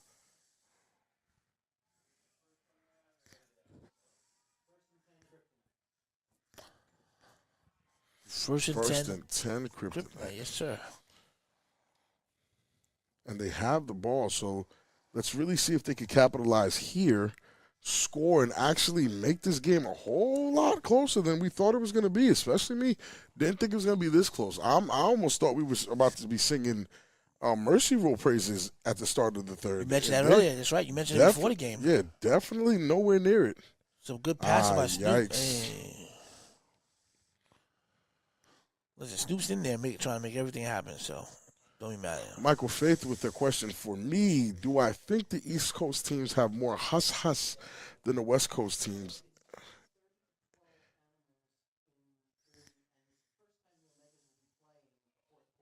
Oh, wow. So, news for everyone. It is 30-12. Oh, my goodness. He loses the ball. The forced fall on it, and I'm thinking it is a turnover. 1st and 10 for the force.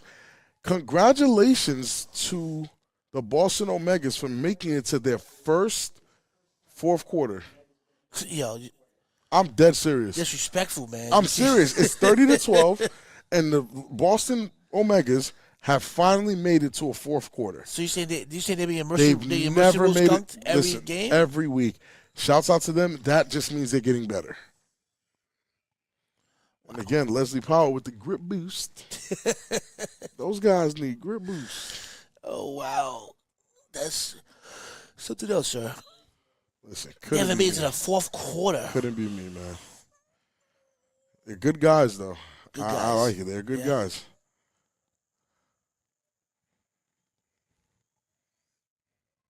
Here we go.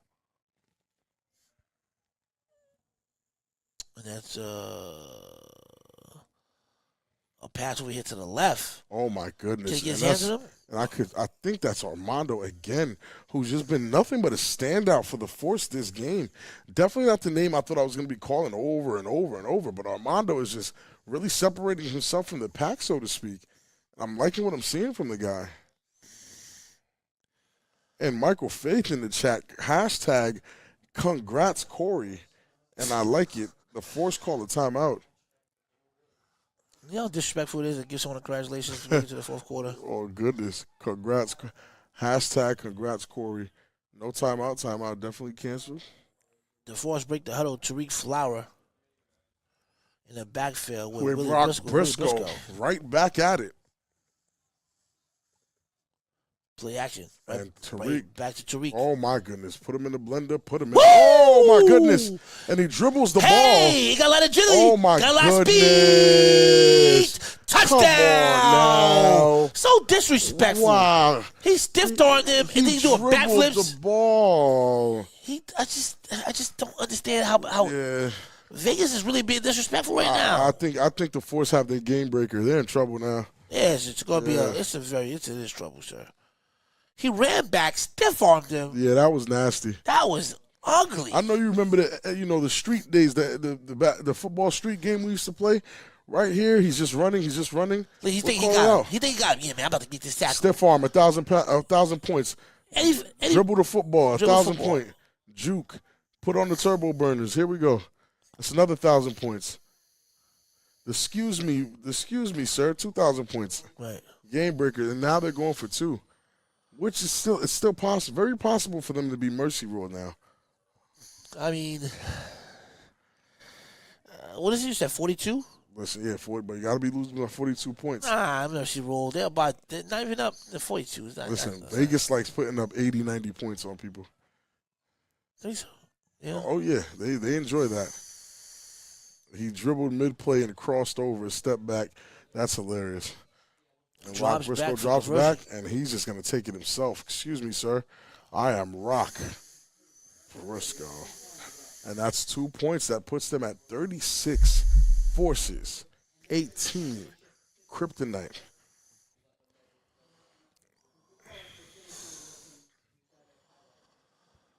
And we're definitely about to take a look in real quick. Kenneth Stewart handing the ball off to Baby Joker, and he's standing there. Oh, my goodness, look at that pancake. Extra syrup, please. Huss. Baby Joker just opening it up and taking no prisoners and looking these guys in their eyes, saying, bye, sweetheart. Have a good night, sir. Oh, my goodness. Baby Joker with the baby cheeks. Lord have mercy. They did not prepare me for that one. They did not prepare anyone for that one. Ha ha! That's hilarious. Yikes!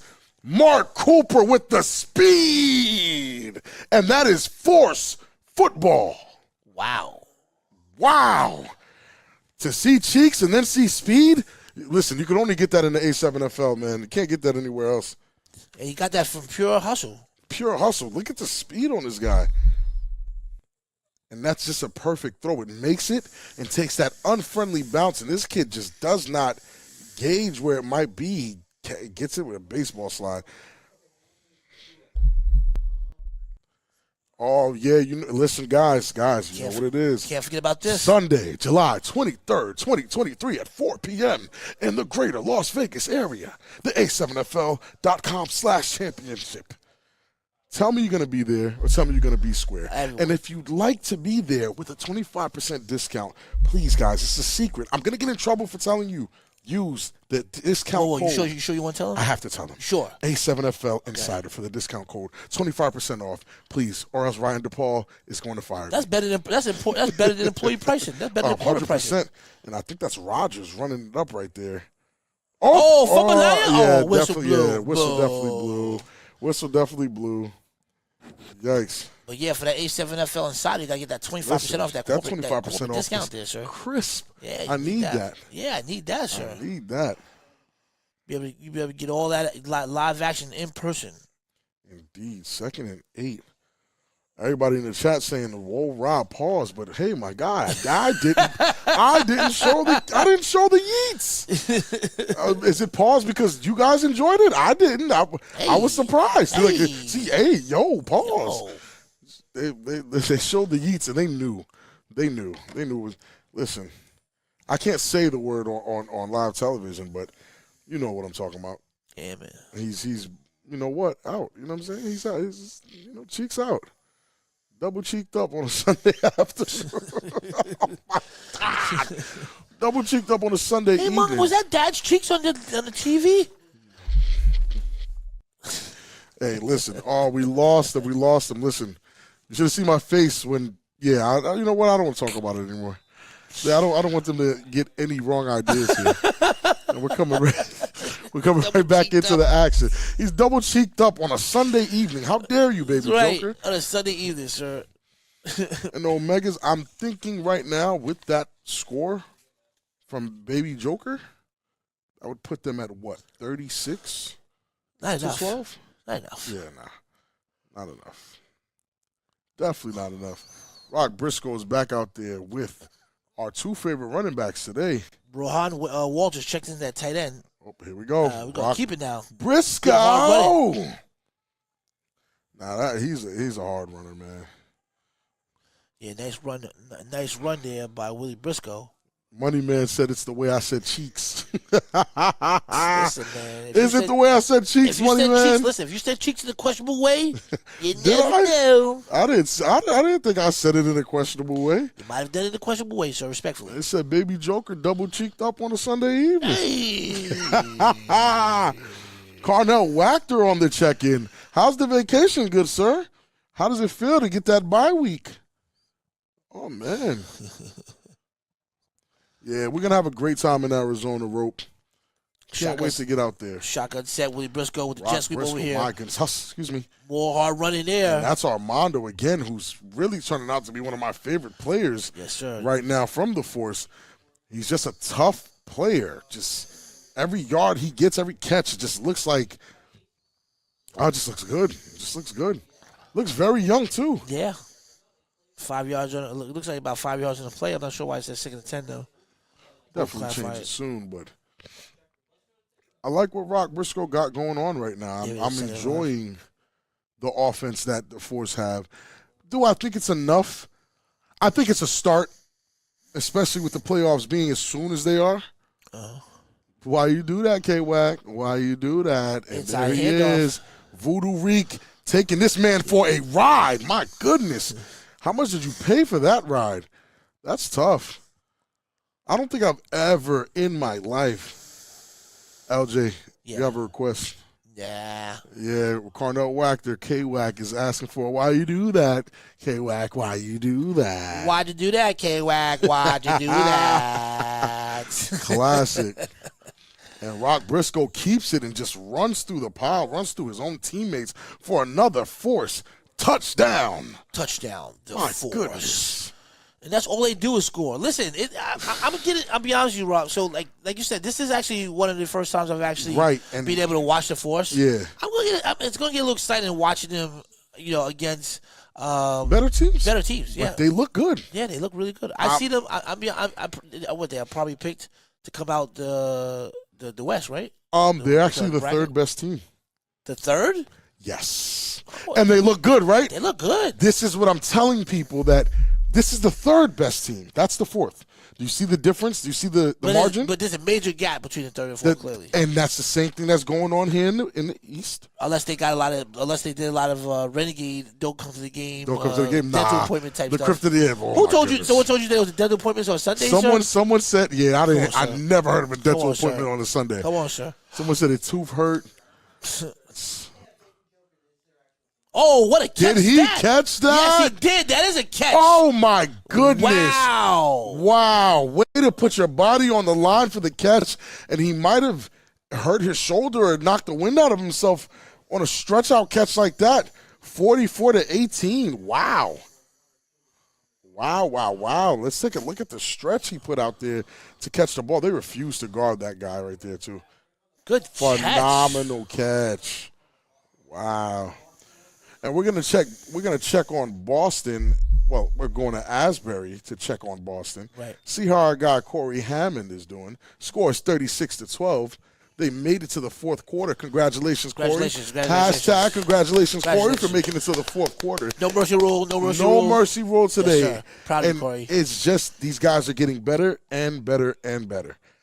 But if I can get a confirmation that Huff was not here at all, it kind of makes it worse. But we'll figure that out. Corey Hammond, the gunslinger, got to make a play. Drops back to Iceman. Incomplete. See, you know what's crazy? Although Corey Hammond may be known as, average, above average quarterback in the A7, I like Willie Briscoe better than him. You like Willie Briscoe better than Corey Hammond? Yes, I do. Ooh. Look at his footballs. Look at his throws. Yeah, no. Listen. Hey. I like him. I even like Snoop. I'm not sure. Snoop's nice. Snoop. I like Snoop. Oh, here we go. 301 throw off. Oh, my goodness. Oh. Great tackle. The first guy went to another dimension. Yeah, he put him in the shadow realm. Put him in the shadow realm, sir. You try to give him a high five. Definitely put him in the shadow realm after that, Huss. I ain't dapping up nobody. If I got to go get my legs in another portal, are you insane? That's wild. Well, definitely went to the shadow realm on that one. And let's see. I mean, the Kryptonite were able to keep the game close early on, but the Force just have a little bit too much for them right now, and they just keep extending the game even further and further and further.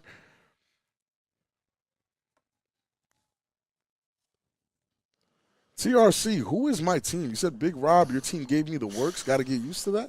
Who is my team? Gave me the works? Yeah. Hey, yo. Hey, Snoop up top. Oh, incomplete. He was looking for Gaither. That's going to be a 2nd and 10. He said number 13 has the strongest armored flag on the field. Strongest arm in the league. And again, we'll have a combine to go figure all that out. Right. July 23rd. So it's championship weekend.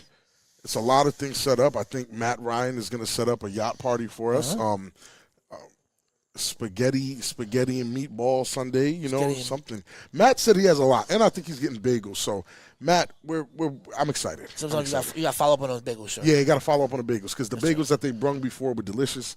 Yeah. Can we get a little mini microwave, warm them up a little bit? You know what I'm saying? Let's go, Matt. Let's get busy out there. Let's go crazy. Back live action, Snoop up top, chicken box. Dog. Incomplete. And they're letting those things fly out there. You got to dot that field up first before you just start throwing them the flies. And we'll see what's going on. And I don't know if the Kryptonite are a little deflated. Is Darnell hurt, or is this their two-quarterback system in action? As you can see, Dion has been sat down. Right. Briscoe has come back. The score is now 44-18. Snoop is doing well, but I kind of expected to just see Darnell. And the thing is, with these Vegas guys, I understand one team from out the Northeast doing it and the reason they're doing it, but these guys splitting time the way they're splitting time, there's no real way to gauge which quarterback is – the best out there because two of them are playing at a time. And that's much tougher to call. Oh, what a sack by number 25 of the Force. Sack. Pause. Was that Noble Jones? He's been balling all day today. Noble Jones. Love the name. He has been balling, indeed. So that's going to be third and 10 for the Kryptonite. Omegas. Wow, guys, breaking news. Corey Hammond is not only in the fourth quarter, but Corey Hammond and his team has scored. They have scored 18 points. It is 38-18. Wow. You know when you're down 20 in the fourth quarter and it's respectable, you know what that means. That means you need to find yourself a new team, sir. Luke, Zach, I'll give you the reason why that happens. It's not actually that all the games are blowouts. What happens is certain teams run into certain teams and the matchups are just better. Once the playoffs start, after the wild card, you probably won't see another blowout. I promise you that. Yeah, back to live action, my man Snoop got to make a play. The pressure's coming down. Too much pressure. Way too much pressure. And the thing is, they're doing it with just two guys. Turnover on downs, and the clock is ticking and everything. Great tackle by Gary Weaver there. And I do understand, Luke, Zach, if this is your first time watching this, it looks as if, well, how are these guys that much better? No one's in pads. No one is this. Are these guys just that much more talented? And honestly, the experience and iron sharpening iron, and some of these guys coming from the college level, some of these guys are coming from the pro level period to come play here, and these other guys are just not as good. And that's kind of how it is, especially this is the last game of the regular season for most people. For everyone. This is the last game of the regular season for everyone. Playoffs officially start June 4th on my birthday. Make sure you give me a happy birthday shout out. And Rogers coming downhill with that thing. So your birthday June 4th, and then don't forget Marcus Cole's birthday's today. Yeah, Marcus Cole birthday today. Happy birthday, Marcus Cole. That's right. But yeah, Luke, Zach, you'll definitely get exactly what you're looking for. Close games, nail biters, everything you need is in playoffs. The playoffs, period. Everything you need. In the beginning of the season, a lot of the games were matching up where a lot of these teams were playing a lot closer. So this is kind of the end. But the crazy thing about the game you're watching here is this is the number 3 team in Vegas versus the number 4. And the number 3 team is just not able to beat the number 2 or the number 1. But the number 1 and 2 in Vegas, their score differential was about 3 points. So they hoping to cancel each other out? Not necessarily. It's just the higher up you get, the less likely you'll see a blowout.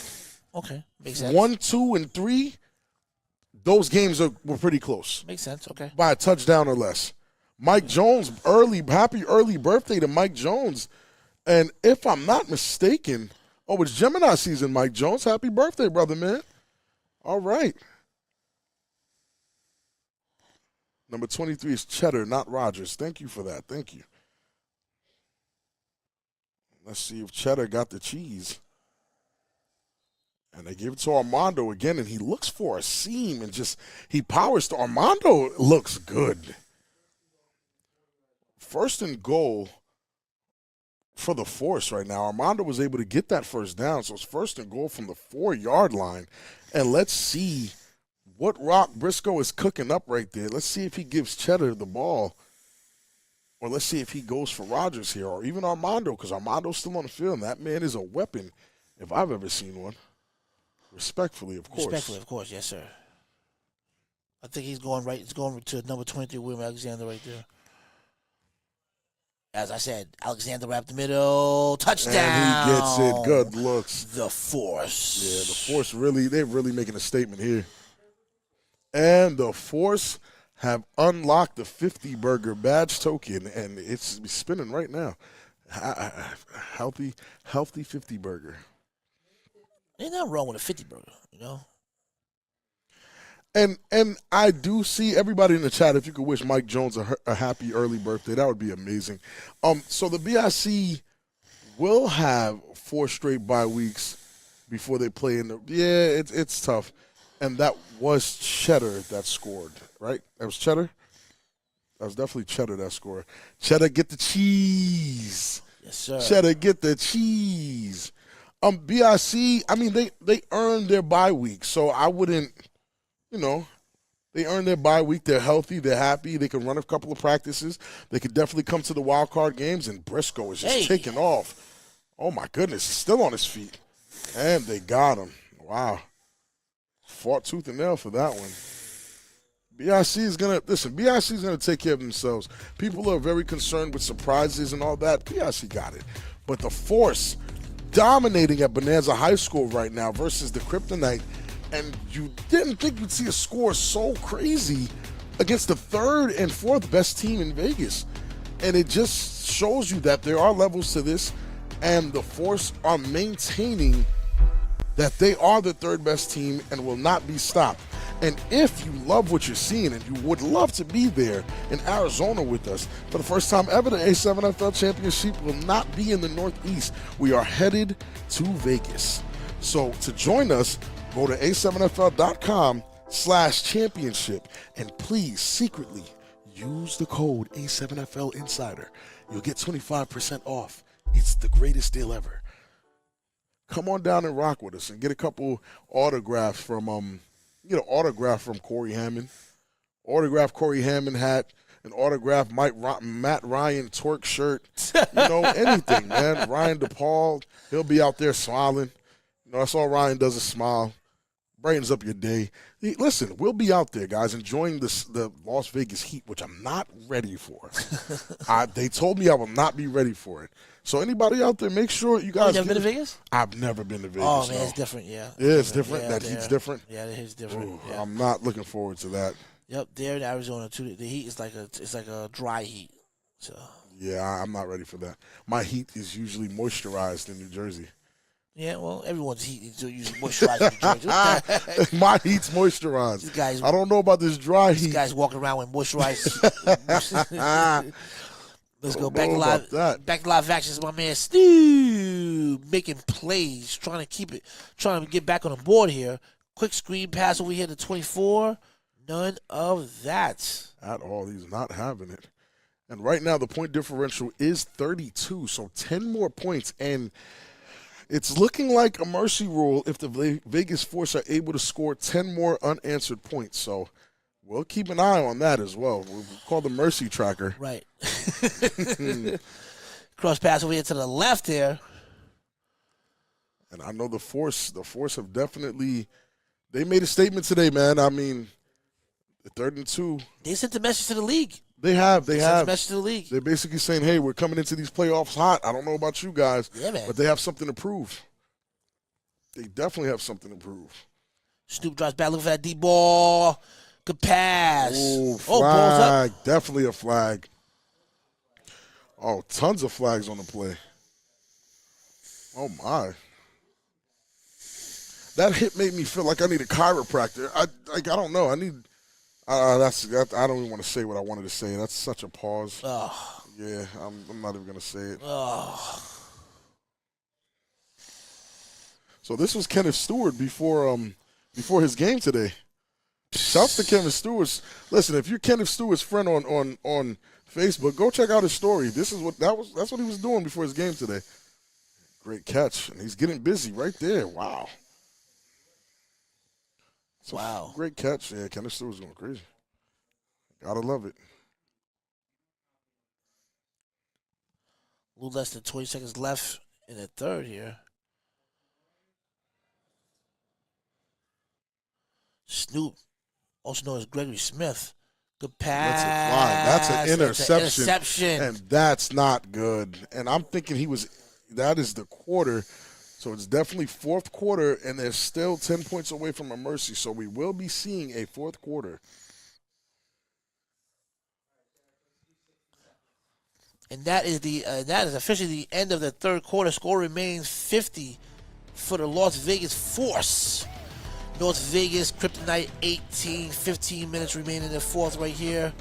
And Big Rob, like I said, they want to go into this postseason strong. Very strong. Regardless of what the score is. I like right? the energy. Yeah, I like the energy. I'm liking the Force. Like I said, the Force is the new, they're the new West Coast team that might be able to do it. There's not a lot of teams on the West Coast that can still come to Jersey and compete. So. This has been a broadcast of the American Sevens Football League. Like, follow, and share on our Facebook page at A7FL TV.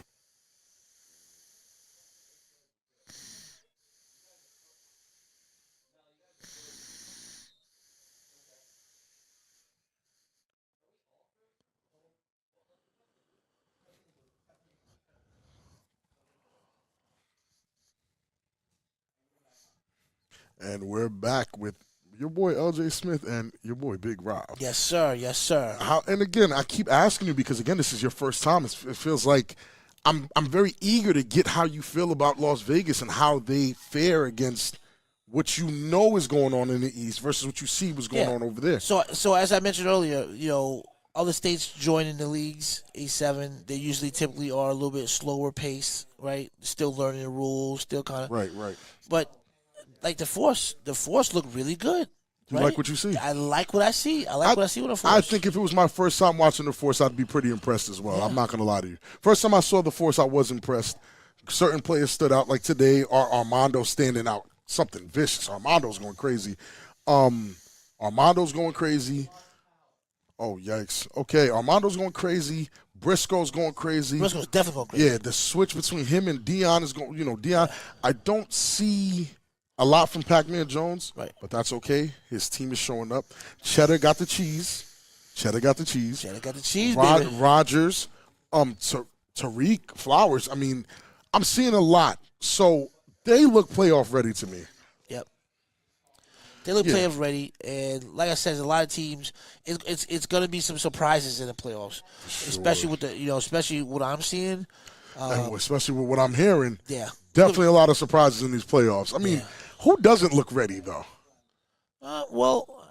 Today, we saw some teams, like, for example, we saw the U play earlier, and like I said, the U, they look too good. They didn't play mistake-free football. You would think they would just blow them out the stadium. They didn't do that. So they kind of lowered their like you said, they played to they played to level. they played to their competition. So that was not a blowout. No. The Animals just played. They're playing the Omegas right now. They put it on the Omegas, but the Omegas is put up. Is this is the first time they haven't been skunked in the mercy rule? So I don't know if Huff is there though. We're not getting any confirmation. I haven't seen Huff at all. Well, and that's the problem, because if Huff is not there, you're telling me that if one person dictates that you can't beat the worst team in the league who's being skunked. I mean, it feels good to know that they're still winning. They're still able to win without Huff, which is interesting because we thought that whole team, is about Huff, and this is the start of the fourth quarter. Right. Scores 50-18. The Vegas Force. They are 10 points away from a mercy rule, and I am definitely on the mercy rule tracker. I promise you that. There's been so many mercy rules this season in general that I'm 100% ready to track it. What's the worst mercy rule that's been this season? Woo! The 90 boys exist. What? You heard what I said. The 90s boy? The 90 boys exist. Someone put up 90. Somebody put up 90. 90-something to 38. Why didn't throw the game? Throw in the towel. Like the new Rocky and Creed did. Iron Drago, he threw it. You can't. No. You can't. So what was going on, the story of that game was a lot of back and forth. So they threw it. So there was no forfeit then. I mean, they didn't want to give them no. It was back and forth 3. Oh, wow. Whoa. So we missed it because of technical difficulties, but the Force have just scored again. And with the way he's smiling, I'm pretty sure that was Tyreek Flowers with the touchdown. They are now 4 points away from a mercy rule. I'm mercy rule tracking. Just want to give you a heads up. Yeah, just letting you guys know. Just for tracking purposes. It's definitely so he must have scored on the 3-on-1. Right. Oh wow. I just want to know who got put 90 on them. If I'm not mistaken, it was the OTT that scored 38 and allowed the team to score 96. If I'm not mistaken. 96? Yeah. And what a hit! Gaither said, "Not up in here, sir." Ref threw a flag. He said, "Listen, that's a little too much contact." That's too much. Yeah, that's too much. Don't contact. hurt Armando like that. Armando's my friend. He's a good guy. It's funny. A lot of these, bios. Mm-hmm. They say, what they say? I'm a good guy. Loves football. Ready to ball. I'm a great guy. I'm a great guy. I'm a great guy. I'm him. Wait, I'm a nice guy. him, not him? I'm a great dad. I'm a good guy. And that's Tariq Voodoo Child who said, I'm him, not him. Okay, Voodoo Child. You got some players from Compton on that team. Voodoo Reed Compton. Yeah, man. Uh-oh. The Compton boys are here. Compton boys are here, sir. Yes, sir. And they're right back at it, I'm guessing, for the conversion from the 5. Jet sweep over here to the left. And Armando gets it in this time. Listen, Armando runs hard. I don't know why he's really good. He runs hard. Armando's really good. I like Armando. But he looks like he's down. It's good, but they need a medic. It seems that Armando hit the ground pretty hard. It looked like a 1-pointer, but we could get confirmation. It was 2 points. 2 points for the Force. So let's just confirm. Mercy rule tracker. They're 2 points away on my mercy rule. And that's just fine. We're 2 points away. It's the score is 50. I'm gonna make sure because I like making sure. You didn't tell me who put up 90 though. I think Sick With It put up 90. Against who? Against OTT in Vegas. Wow. If that's not cold-blooded, I don't know what it is. Oh no, it's cold-blooded. And that's after BIC's win margin was What was that, 12? After that, BIC's win margin was destroyed the week after that, I think. Or something like that. Was it like 12, 13 touchdowns? Yeah, no, it's nasty work. I couldn't do it. Crazy. So right now, if and when we get back to Vegas, right, it is officially 2 points away from a mercy rule. And again, we have the mercy rule track because a lot of guys this season, surprisingly, have been getting mercied. And it's just telling you, and we just got it. We just got news. Armando's okay. Armando's getting up with his own strength. Yep. Okay. Yeah, we just got news from Armando. He's okay. But yeah, we're 2 points away from a mercy rule. And as you can see on the ticker, the DC Buzz forfeited today. The Vegas Pit Bosses versus the Los Angeles Aces. Oh my, that's not real. What? The Aces won 71-26. They're being very disrespectful. 79-12. The Sick with it won 79-12. Are these real scores? These are not real scores. These are Madden games. They're playing Madden. They're in the back playing Madden or something. They're not playing real scores. Come on, man. Wow. What? 79? The Aces won 70. Woo! And you do a 59-6 with the Paterson U and the Renegades is going to be cold-blooded. Oh my God! Wow! Wow! Imagine that. It could never be me. It could never be me. I'm looking for Mark Cooper to see if he could snag this one again and put this game away. Come on, Mr. Cooper, make a play. Here goes that 301 again. Most exciting time. He said he wants to get Huss. And he grabbed him. Can't get away. And understand, I know you don't like that, you lost your title of the 80 boys, K-WAC. But if a team puts up 90, they are the 90 boys. I can care less about the point differential. They put up 90. No one's done that. They are now officially the 90 boys. Sorry. No one's ever put 90. No one's ever put 90. Those are the 90 boys. And again, BIC's this entire season has been rough for BIC. Oh, wow. Listen to this. Wow. 44-30, Animals over the Omegas. Ladies and gentlemen, if the Omegas don't go to Boston and pick up some more players and come back, they've literally got better every single week. Every single week. I can't. All the Tangy Volcanoes, I don't care if the Hunters played with 10 players, 2 players. Listen, that's game. If picks that off. That's game if he picks that off. It's game. Playing with fire. That's dangerous. Playing with fire.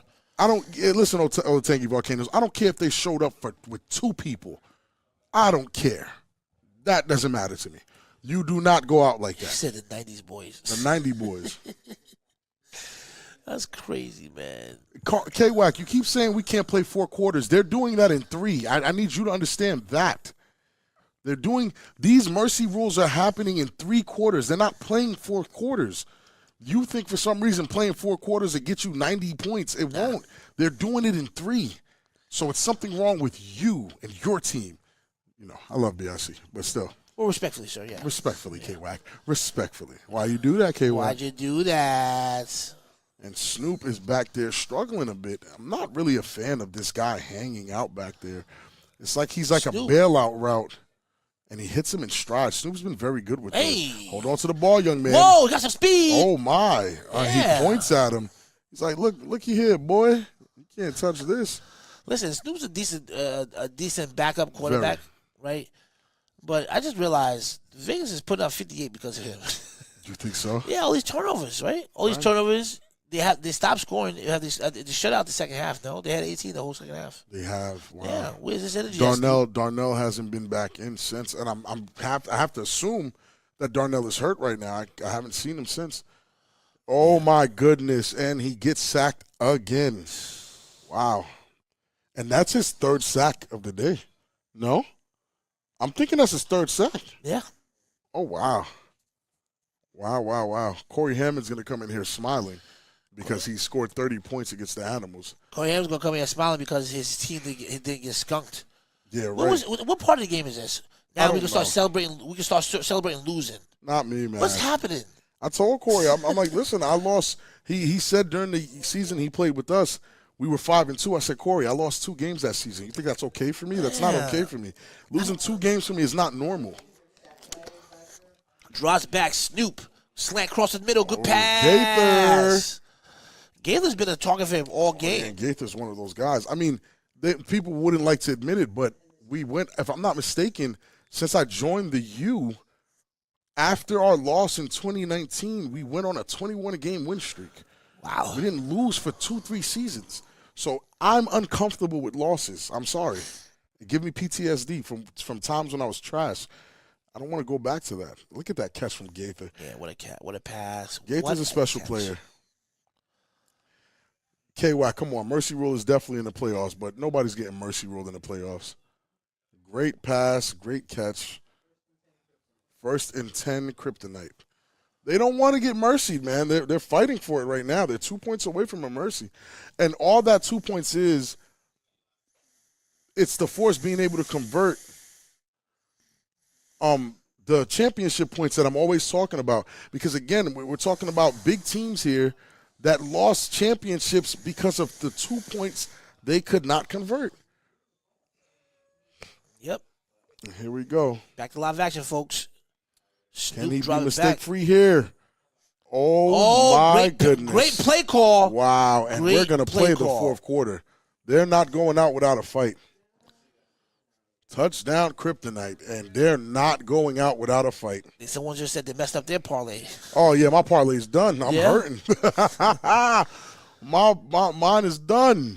I mean, what they And this is, I guess, why this play is so dangerous, because that's the whole point. Number 24 was playing that weird Vegas position that no one does here.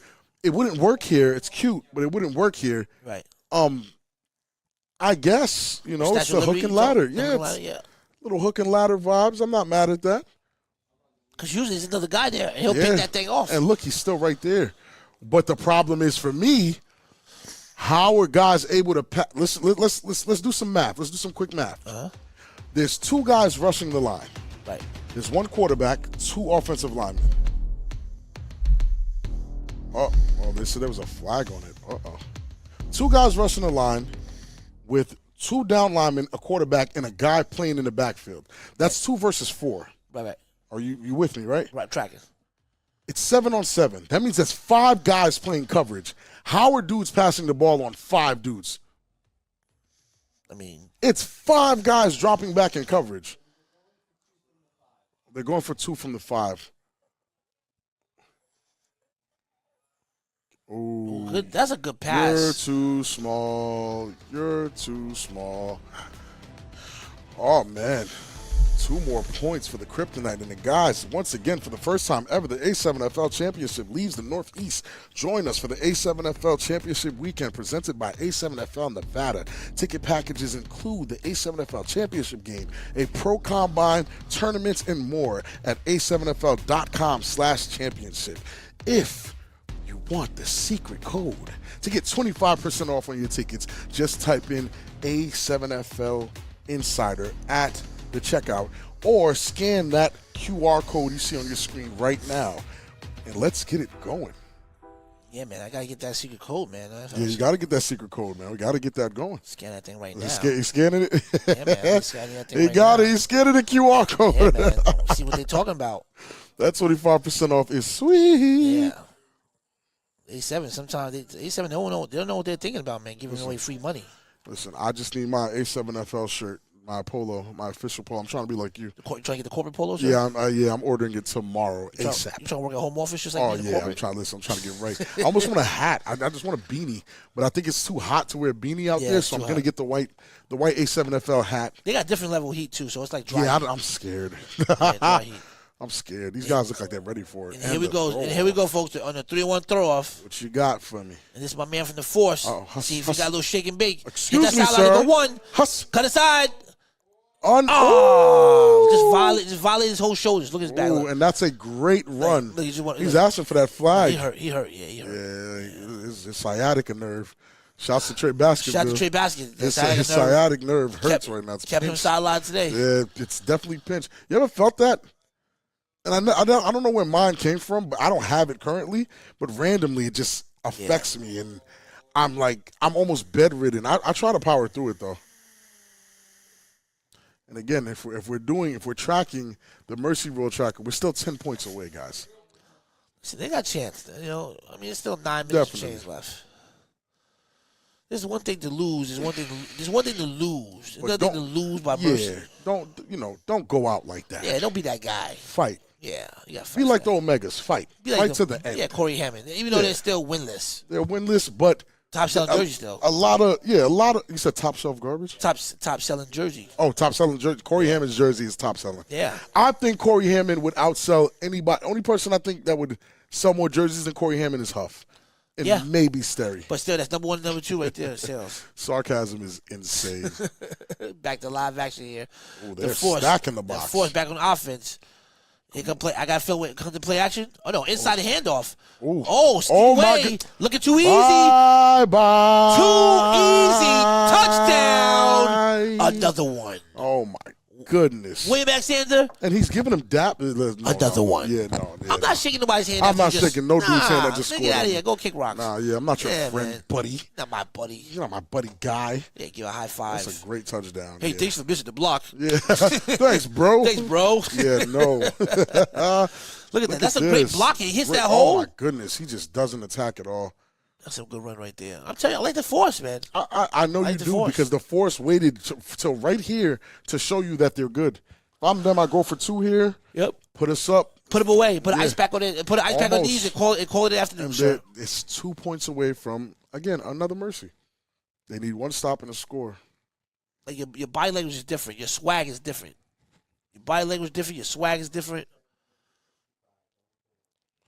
Oh, they're going for 1 point here for the 65. Why they going for 1? They don't want to score? No, I mean, they still would need another. They pretty much need another score. And it might look better. And false start on the offense. Definitely get them that nice little reset.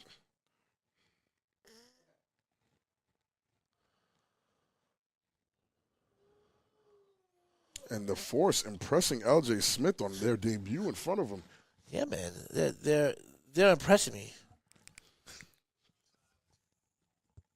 They try to make me look fat on camera. I'm sick of this guy right now. Oh, man, being chunky sucks. I'm in the gym right now. Listen, I'm about to go hard, lose 10 pounds before. Listen, I got to look good for Vegas, man. Be careful, man. I got to look good for Vegas. You're going to be looking too good. You lose too much weight, and then you're going to be in a BIC jersey. Watch it. Right. That's right. You know I'm in these streets. Yikes. That's right. Back live action. Here go another one. The Force. I'm 6'5". Get away. I'm too fat for the game. I'm 6'5". I got a kid. Check out these strides. I'm 6'5". Excuse me. Yeah, if I was 6'5", I'd do the same thing. He just literally ran from one side field to back field. Oh my goodness, the athletes. This is the only league where you can do things like that and not get a flag. Any other league that throw flags, that try to find you, kick you out the league. Yeah, that's not sportsmanlike. And the score is 66-26. And they're only up by 40 points. You have to be up by 42. Hey, listen. Or 7 scores. 42. That's a big difference right there. Huge difference.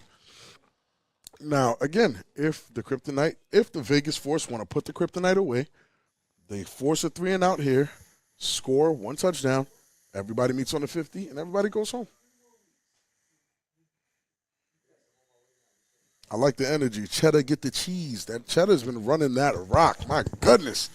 Cheddar, get the cheese. Cheddar, get the cheese. And here we go, folks. The 3-on-1 throw-off. We have yet, all afternoon. I haven't seen it. Listen, I'm thinking it's not just afternoon. It's been a while. Haven't seen a return in a while. Oh, here we go. Okay. And he got some dynamite speed. Ooh. Oh, he got in there.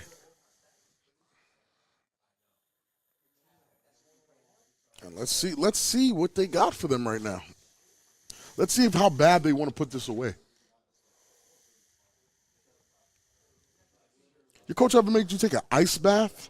It's funny. My son, I've never taken one, but my son wants to. He plays football right now for St. Joe's, and he wants to be elite.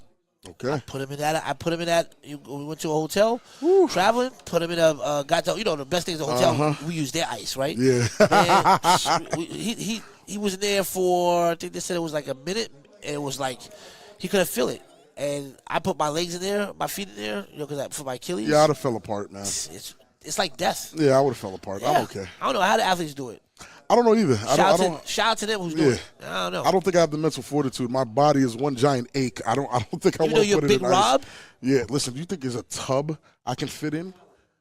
No. Snoop with the snap. Maybe a little apart. Are they doing that play again? Oh my goodness, and the loss. How does that happen? Because they're covering it now. It's not a great formation. They're covering it now. And forgive us for the black screen, but we're back right here, live action. And they just lost a ton of yards off of that. Yeah. It looks like I'm not, I wouldn't go with that. And again, it's insane for you to even get caught. I don't know how many they were rushing at the time. The camera didn't pan out quick enough. Right. But if Snoop is back there by himself with this guy all the way in the back, what's going on, Goose? How are you, man? Lost about 15 yards on a play. No, not you. It's just a lie. So out of bounds here. And this is tough. And there's a flag on the play here. And again, congratulations to the Omegas with their highest scoring. This is their highest scoring game ever. 30 points against a team that they actually lost to before. But Rob, not to confuse the fans, the Renegades did lose, right? They lost, but they literally. Are we celebrating losing? Look at Corey's face. They came and got better. They got better every week, and that's what I think is more important, because now when the Omegas do come back next season, they have a full season under their belts, and I think they're going to start surprising some teams. But Rob, I'm sorry, for clarification purposes, right?